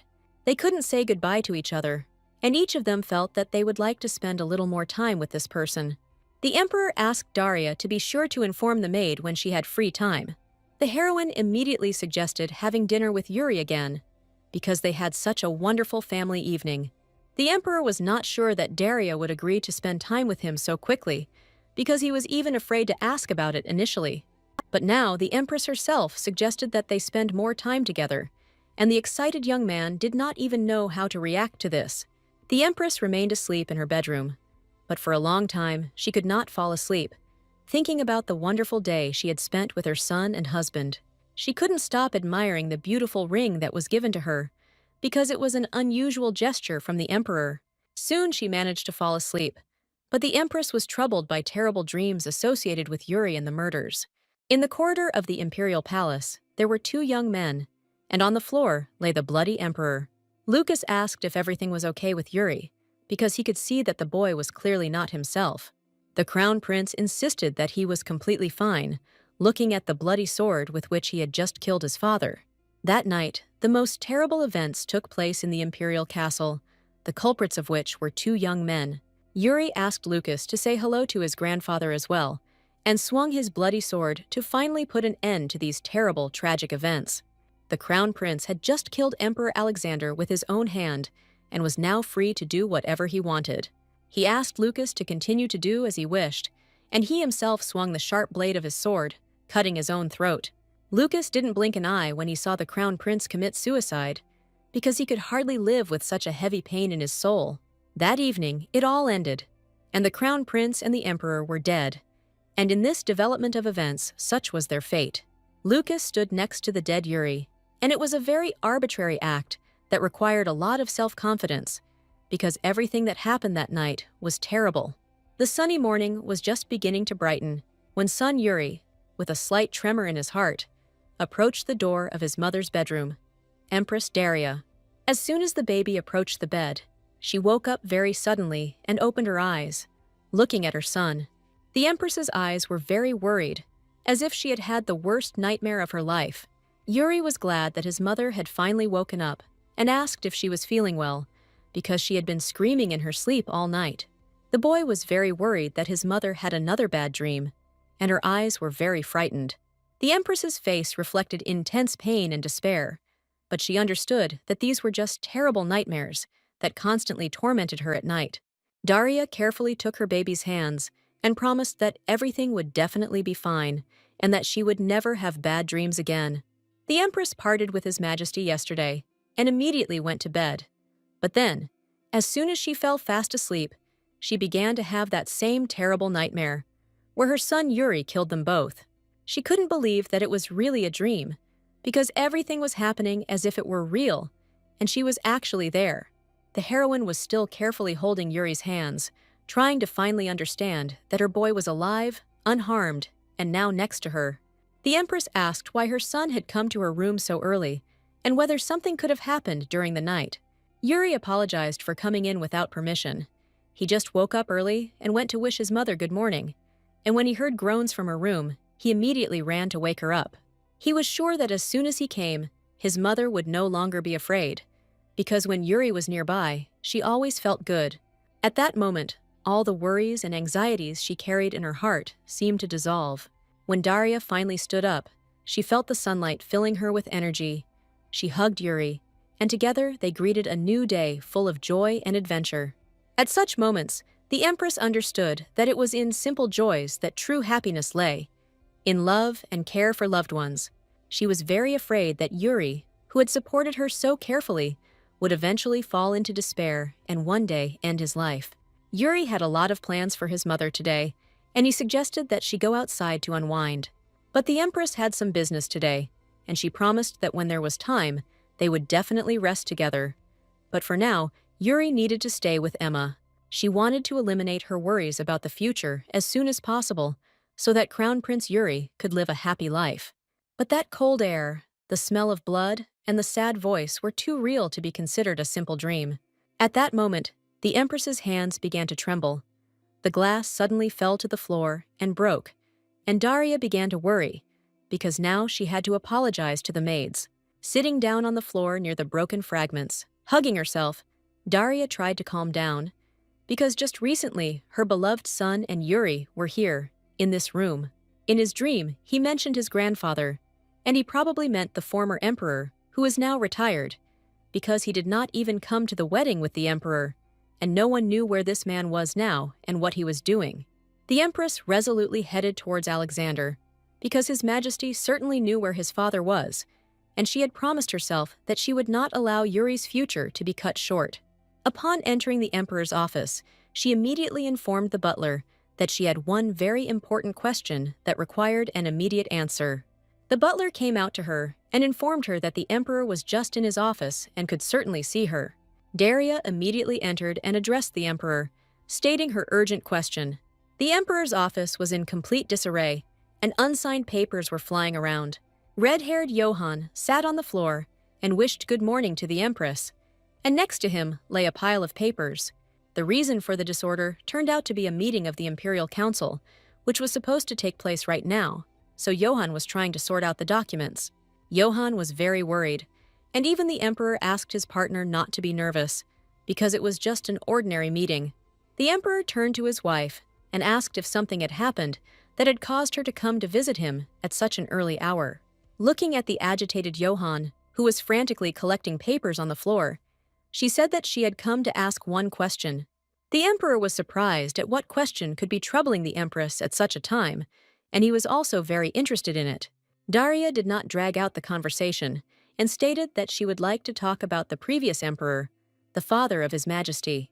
Seeing the tense expression on the Emperor's face, Daria realized that it seemed the young man did not want to talk about this topic at all, so she decided to retreat for now, stating that the Imperial Council was coming up, and now was not the best time for such a conversation.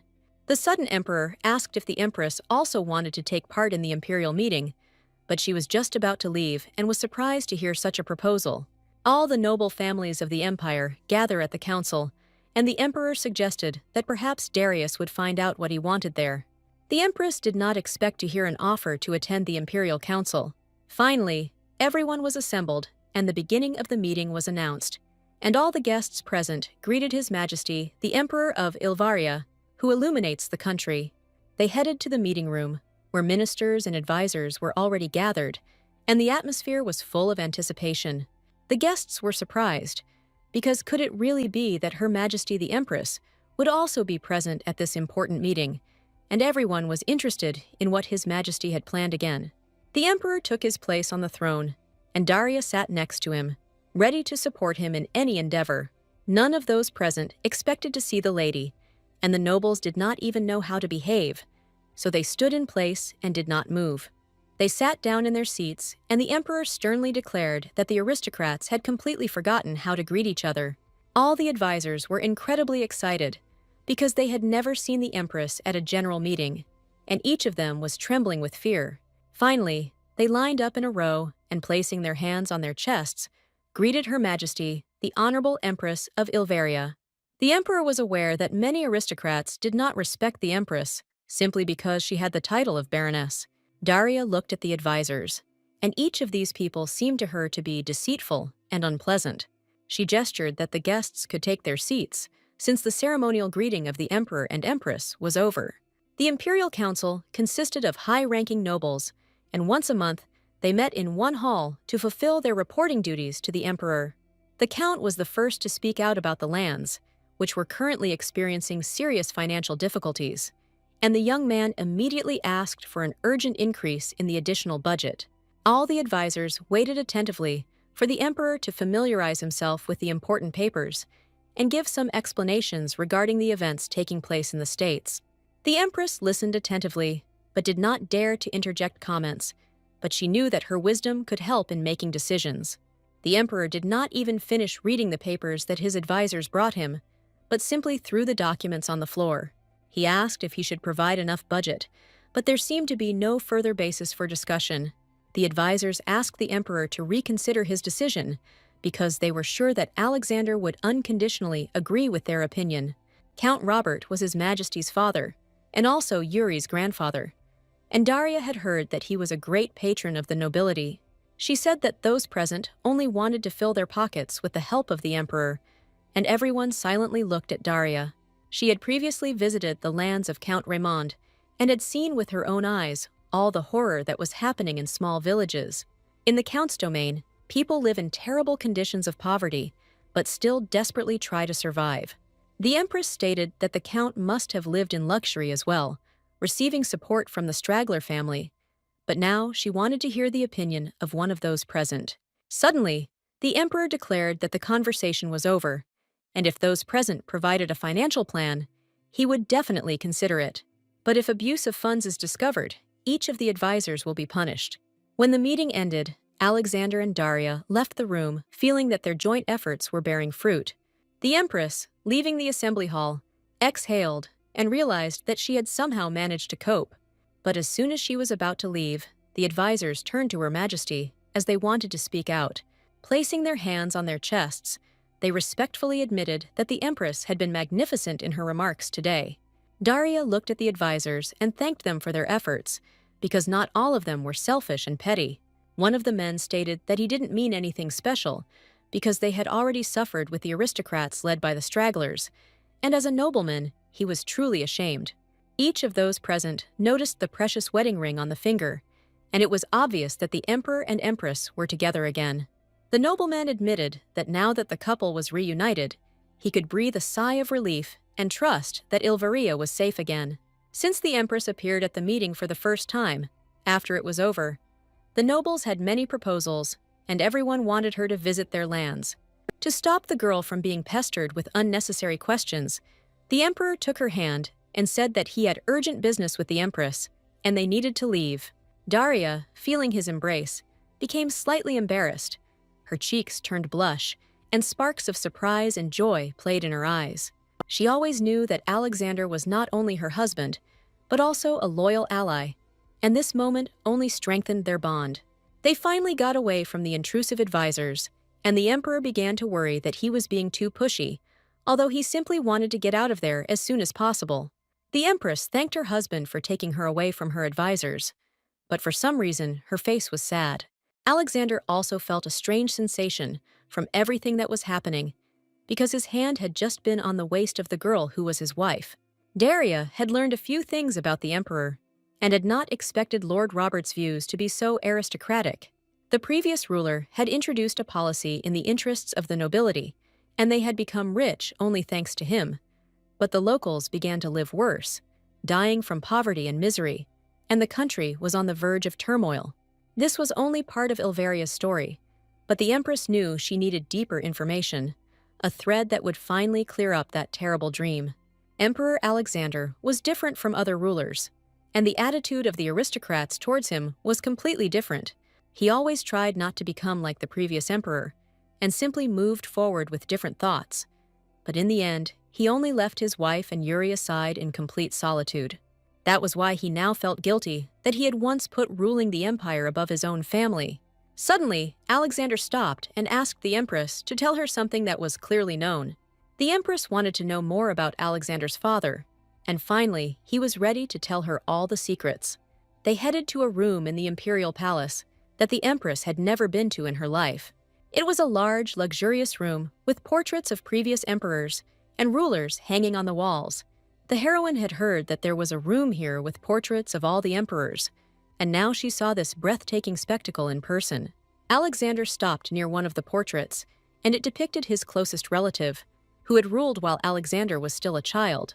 It was his father, as well as the grandfather of Crown Prince Yuri, and no one knew where he was now. In a dream, Yura told the girl to say hello to her grandfather, but this could also have concerned the Empress's father. But if their connection was deep enough to warrant leaving a final message, then it was most likely about Lord Robert. The Empress wanted to know about Alexander's relationship with his father before his illness, as well as what he was doing now. After that frightening dream, Daria decided that she would find out any information that could give a clue. Alexander was ready to answer any questions that interested his wife, because their relationship had become much more trusting than it had been before. The relationship between the Emperor and his son Alexander was quite tense, but he would certainly have liked to hear words from his son. After the death of his brother, since his father left the palace for restoration, they never met, and Alexander also did not receive a single message. In essence, they simply broke off relations. But according to the Emperor, Lord Robert loved his brother, Lord Leo, very much. Before he had even grown up, he had already been awarded the Order of Rubelite, which was the distinguishing mark of the heir. But the brother never boasted about his merits to Alexander, and their relationship was very warm and friendly. Mr. Leo was a worthy man, and Lord Robert loved him immensely, but unfortunately, the young man died very young. The Empress had heard about this when she was still a child, but now she found it difficult to remember the details. She felt that she should not delve into the history of Mr. Leo, so the Empress apologized for touching on such a difficult topic for Alexander. The Emperor wanted to know why Daria was interested in his father, and whether she had received answers to her questions. But the Empress still had many misunderstandings, but she decided to try to figure it out herself. Since she suddenly became interested in the relationship between Alexander and his father, the emperor wanted to know the reason for this. Daria understood that if she told the truth, no one would believe her anyway, but you certainly couldn't fool this man with just a lie. So she told him that after Yuri started talking about Lord Robert, she had a dream that he was disappearing somewhere. And that is why she decided to find out from the emperor, because this dream worried her incredibly. The emperor admitted that he did not know why his father had appeared again after everything that had happened, but it was not surprising. He suggested that perhaps this was because Daria was very tired and had trouble sleeping, which was why she was having these strange, inexplicable nightmares. The empress listened to Alexander's opinion, and perhaps he was right, but still she could not tell him the whole truth. He asked her to see the court physician, so within a few hours, Daria was sitting opposite the doctor. The doctor asked whether the empress had recently experienced strong emotional stress. Remembering all the events that had recently taken place, the empress, with tears in her eyes, answered in agreement. She spoke about terrible nightmares that seem too real, and they are not the most pleasant, so the lady feels anxious and does not understand what to do with it. When a person is under emotional stress, the same dream can repeat itself over and over again, so you shouldn't be afraid of them.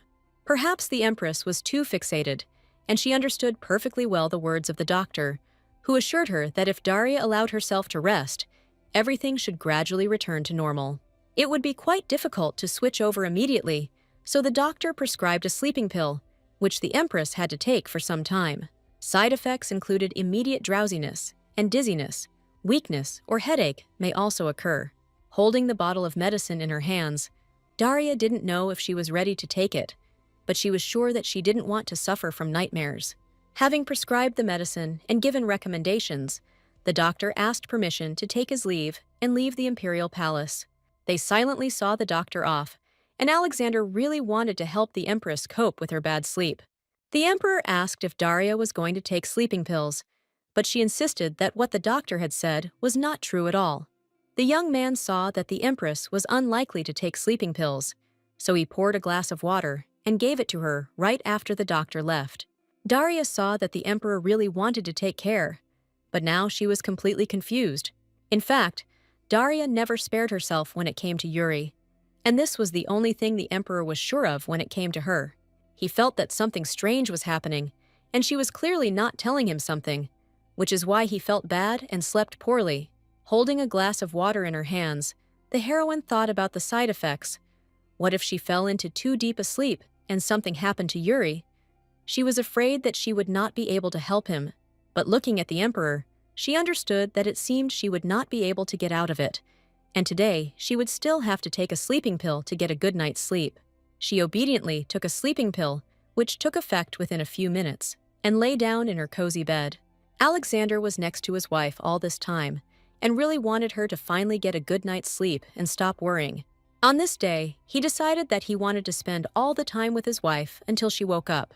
The darkness of the night slowly penetrated the windows of the imperial palace, and Alexander, comfortably settled in a chair, sat next to the bed of his sleeping wife. He stayed next to her until the morning, but during all this time, Daria never woke up and slept soundly. Early in the morning, he came out of her bedroom, and just then the maids were walking towards him, and they immediately noticed the gentleman coming out of his wife's bedroom. He asked the maids not to wake the empress under any circumstances, because she was still sleeping and needed to get a good rest. The emperor headed to his office on business, and the maids, watching him, waited for him to leave so they could finally discuss what was happening. After all, His Majesty has just left his wife's chambers, and this means only one thing, that the Empress and Alexander undoubtedly spent this night together. But no one knew that the Empress simply slept all night due to the effects of sleeping pills. In the morning, the maids saw the Emperor coming out wearing only his wife's shirt, and for them, this meant only one thing. Life in the imperial palace was in full swing from early morning, and the maids were already busy with their usual work chores. The ladies noticed that the atmosphere between the emperor and his wife had changed recently.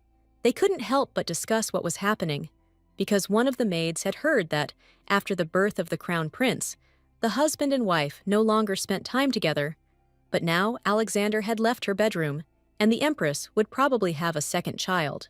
All this time, the baby and Yuri were standing next to the maids, and he just heard that he would probably soon have a little brother. The boy was holding a bouquet in his hands because he was told that his mother had called a doctor a few days ago, and he was very worried. He really wanted to believe that nothing serious had happened to her, but rather the opposite. The maids allowed themselves to guess due to the recent changes, but this information was not confirmed in any way, so before jumping to conclusions, it is worth asking the Empress herself. Yuri, having heard about his little brother, could not restrain himself and immediately ran to his mother's bedroom. An excited Daria opened the door to her son and was surprised that he was knocking on the door so persistently. The boy happily presented his mother with a bouquet of freshly picked flowers and declared that today he had heard that he would soon become an older brother. And for him, this was the happiest news. The Empress sighed and asked her son to go inside first, without jumping to conclusions from the maid's words. Yuri went into his mother's bedroom and put a beautiful bouquet in a vase, and an incredibly fragrant aroma of flowers spread throughout the room. Daria immediately approached the maids to ask why her son decided that he would soon have an older brother. The maids, looking at the Empress, trembled with fear, and Daria tried to figure out what all this meant. One of them said that at dawn she accidentally saw His Majesty the Emperor leaving the Empress's chambers. Then a doctor came for several days in a row, so the maids thought that perhaps the Empress would soon have a second child. No one noticed Her Majesty's illness, and the ladies allowed themselves to make frivolous guesses, so now they asked the angry lady to forgive them. It was on the day when there was talk of Lord Robert, which meant that the Emperor stayed with her until the morning. She wanted to believe that only Yuri had heard these rumors, and asked the maids not to forget that they served the Empress. Unproven rumors can hurt people deeply, so the maids felt guilty. In order not to exacerbate the atmosphere, the Empress smiled and admitted that the sincerity of these girls always supported her, and she really hoped that tomorrow they would also help her. The ladies once again asked their mistress for forgiveness and asked permission to take their leave in order to go and perform their duties. The Empress hoped that the maids would no longer spread ridiculous rumors, and she really wanted to believe them. The maids left the mistress's bedroom, and Yuri asked if his mother was busy, and if his presence tired her, he could come next time. Taking her son's hands carefully, the mother asked Yuri to listen carefully to her words.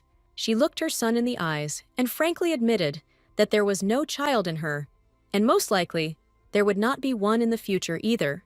Yuri was surprised at first, but then admitted that he understood everything and had simply jumped to conclusions. Daria suggested that perhaps the boy felt lonely, and that was why he wanted a brother or sister, which meant that she should reconsider her attitude, since she made her son think that way. Yuri immediately burst into tears and admitted that he was not alone at all and did not think so at all. From the very day his mother opened her heart to him and hugged her own son, he no longer felt lonely. He wanted a brother or sister not because of this, but because he wanted to be a strong older brother who could protect someone like Lucas. Yuri walked up to the bouquet and took out one branch of pink chrysanthemum, which filled the entire room with an incredible fragrance. The son tenderly tucked the twig into his mother's long hair, and now a living hairpin of freshly picked flowers graced her head. He smiled and said that if his mother was healthy and happy, that would be more than enough for him, because that was the true happiness of a son. The Empress felt that she had not lived up to her son's expectations, but for her, his joy was the most important thing in the world, as was the happiness of her beloved son. She just wanted him to have a wonderful childhood, enjoying every moment, feeling the growing magical power within him as long as he was completely safe. One evening, in a dark and gloomy dungeon, a silhouette in a black cloak appeared, heading towards a specific person. The prisoner laughed when he saw the man enter, saying that he was already late. He laughed loudly, calling the stranger Lord Robert's litter, because he knew perfectly well who stood before him. Duke Struggler was imprisoned, and the sight was truly pitiful, as he was stripped of his title and wanted the man in the robe to let him out of here immediately. Suddenly, the young man took a bunch of keys out of his pocket and deftly opened the dungeon lock with one of them. The Duke burst out laughing, because he had been given a life sentence, and now he was waiting to see the looks on people's faces when they found out that he had disappeared from prison. The young man said that the Duke had too long a tongue, but he did not understand what all this stupid talk was about. The stranger in the cloak grabbed the Duke by the face and, opening his mouth, forcibly poured the contents of a glass bottle into him. The young man whispered that it was the Duke's favorite poison, but its formula was now stronger than usual. The Duke shouldn't have died from that dosage, but he can clearly feel his throat and stomach burning. As it turns out, that man's master cooperated with the Duke because he needed the support of the aristocrats. But now Straggler is no longer an aristocrat, which means he has become useless to everyone. In addition, the former Duke betrayed his master by raising his hand against His Highness Crown Prince Yuri. The Duke was sure that he would still remain unpunished, but the poison was already penetrating his throat, and with every second he felt the pain inside him growing. The only thing Straggler deserved was to be left all alone, wallowing in the mud, and the hooded boy did everything he could to make that happen. There were unconscious knights lying near the entrance to the dungeon, and the young man was well prepared to deal with the main villain. He walked up to one of the knights, who was unconscious, and placed a small item into his hand. It was the same bottle that had recently contained the poison, which was now causing the former Duke incredible hellish pain. And now it is unlikely that anyone will be able to guess that it was this young man who snuck into the dungeon and poured poison straight into the main villain's throat. Taking off his hood, under the heroic mask, was a fair-haired, blue-eyed guy who resolutely headed to take His Highness. He did this only for the sake of Crown Prince Yuri and his loving family, and he wanted these people to be safe. Today was an unusual day, and a fair-haired young man in an elegant suit arrived at the imperial palace. It was Lord Robert's messenger, and he introduced himself to the Empress and gave his name as Earhart. The young man happily admitted that it was a great honor for him to meet personally with the imperial family, namely the Empress. The Lord was currently undergoing treatment, and the young man probably came alone, admitting that he would like to answer all the questions that the Empress probably had. But first, he must carry out the master's order. But His Majesty has just received a summons and has gone to prison. Alexandra was called away on urgent business, and the Empress asked if it was just a message, so she could pass it on to the master. Earhart was pleased that this was the case, and he seemed to know exactly what was going on, so he asked to get straight to the point.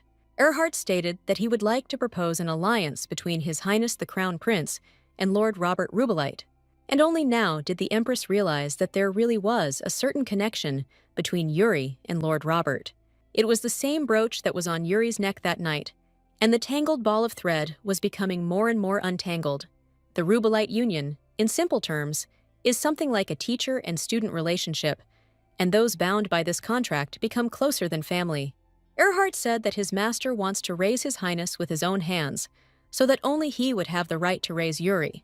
The Empress was unclear as to what these people were trying to achieve and why they had decided to propose it now.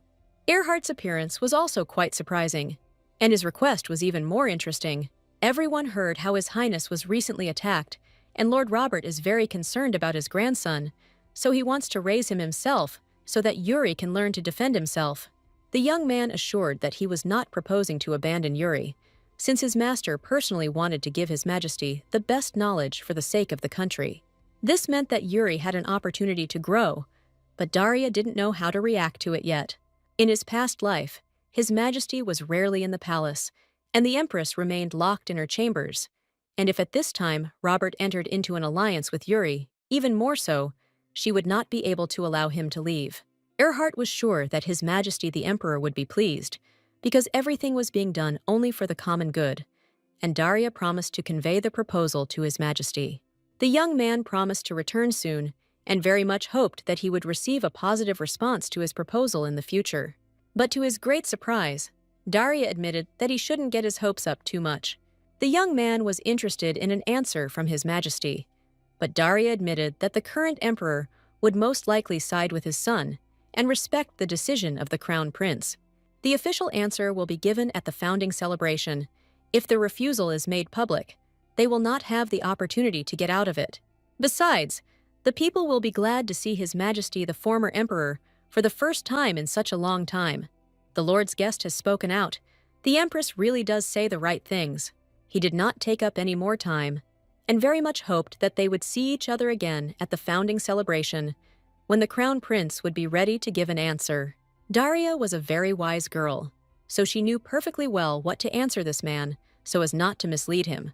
The emperor and Johann were just returning back, and the duke had still not come to his senses, so they assigned a court physician to him because they still had not obtained the necessary information. Heading towards the imperial palace, they saw a carriage leaving from there, which meant that someone had come to visit them during the emperor's absence.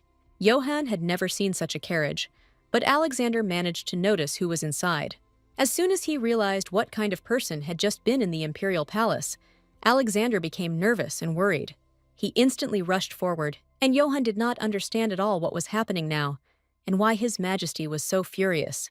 He tried to shout something to Alexander, but the emperor no longer heard him, because his thoughts were occupied with only one thing: he needed to quickly return to the imperial palace. A few minutes later, he was already nearby, and saw the empress heading towards the main entrance. Alexander quickly jumped off his horse and ran towards Daria to find out what had happened. He was shouting something about a stranger, and the empress was trying to find out when he managed to return. The emperor knew that his father's servant had just come here, and he was very eager to find out what he had said. Alexander's eyes expressed madness and fear, because he understood that his father could do anything he wanted with his son, and also take the child into his own care. He apologized to the empress, but she understood that the young man was simply very worried, being in the dark. Daria told, since the emperor was not there, she spoke with the guest instead of him, and was ready to tell every word. In a sad voice, she said that it seemed that these people wanted Yuri to enter into an alliance with Rubelite, and that was exactly why the strange man had come. The emperor understood how this could all end, because his father was already approaching the crown prince. Jumping on his horse, he instantly caught up with the coachman driving the carriage and stopped right in front of him. The coachman stopped the horses, and the emperor found himself right in front of the carriage, inside which sat his father's servant.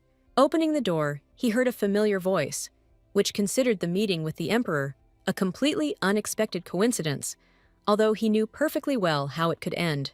Erhard admitted that they had not seen His Majesty the Emperor for a long time, and they were sure to have an interesting dialogue. Alexander, having entered the carriage, was ready to do anything to ensure that his father would never come near his son, and now, years later, he was about to meet his father again.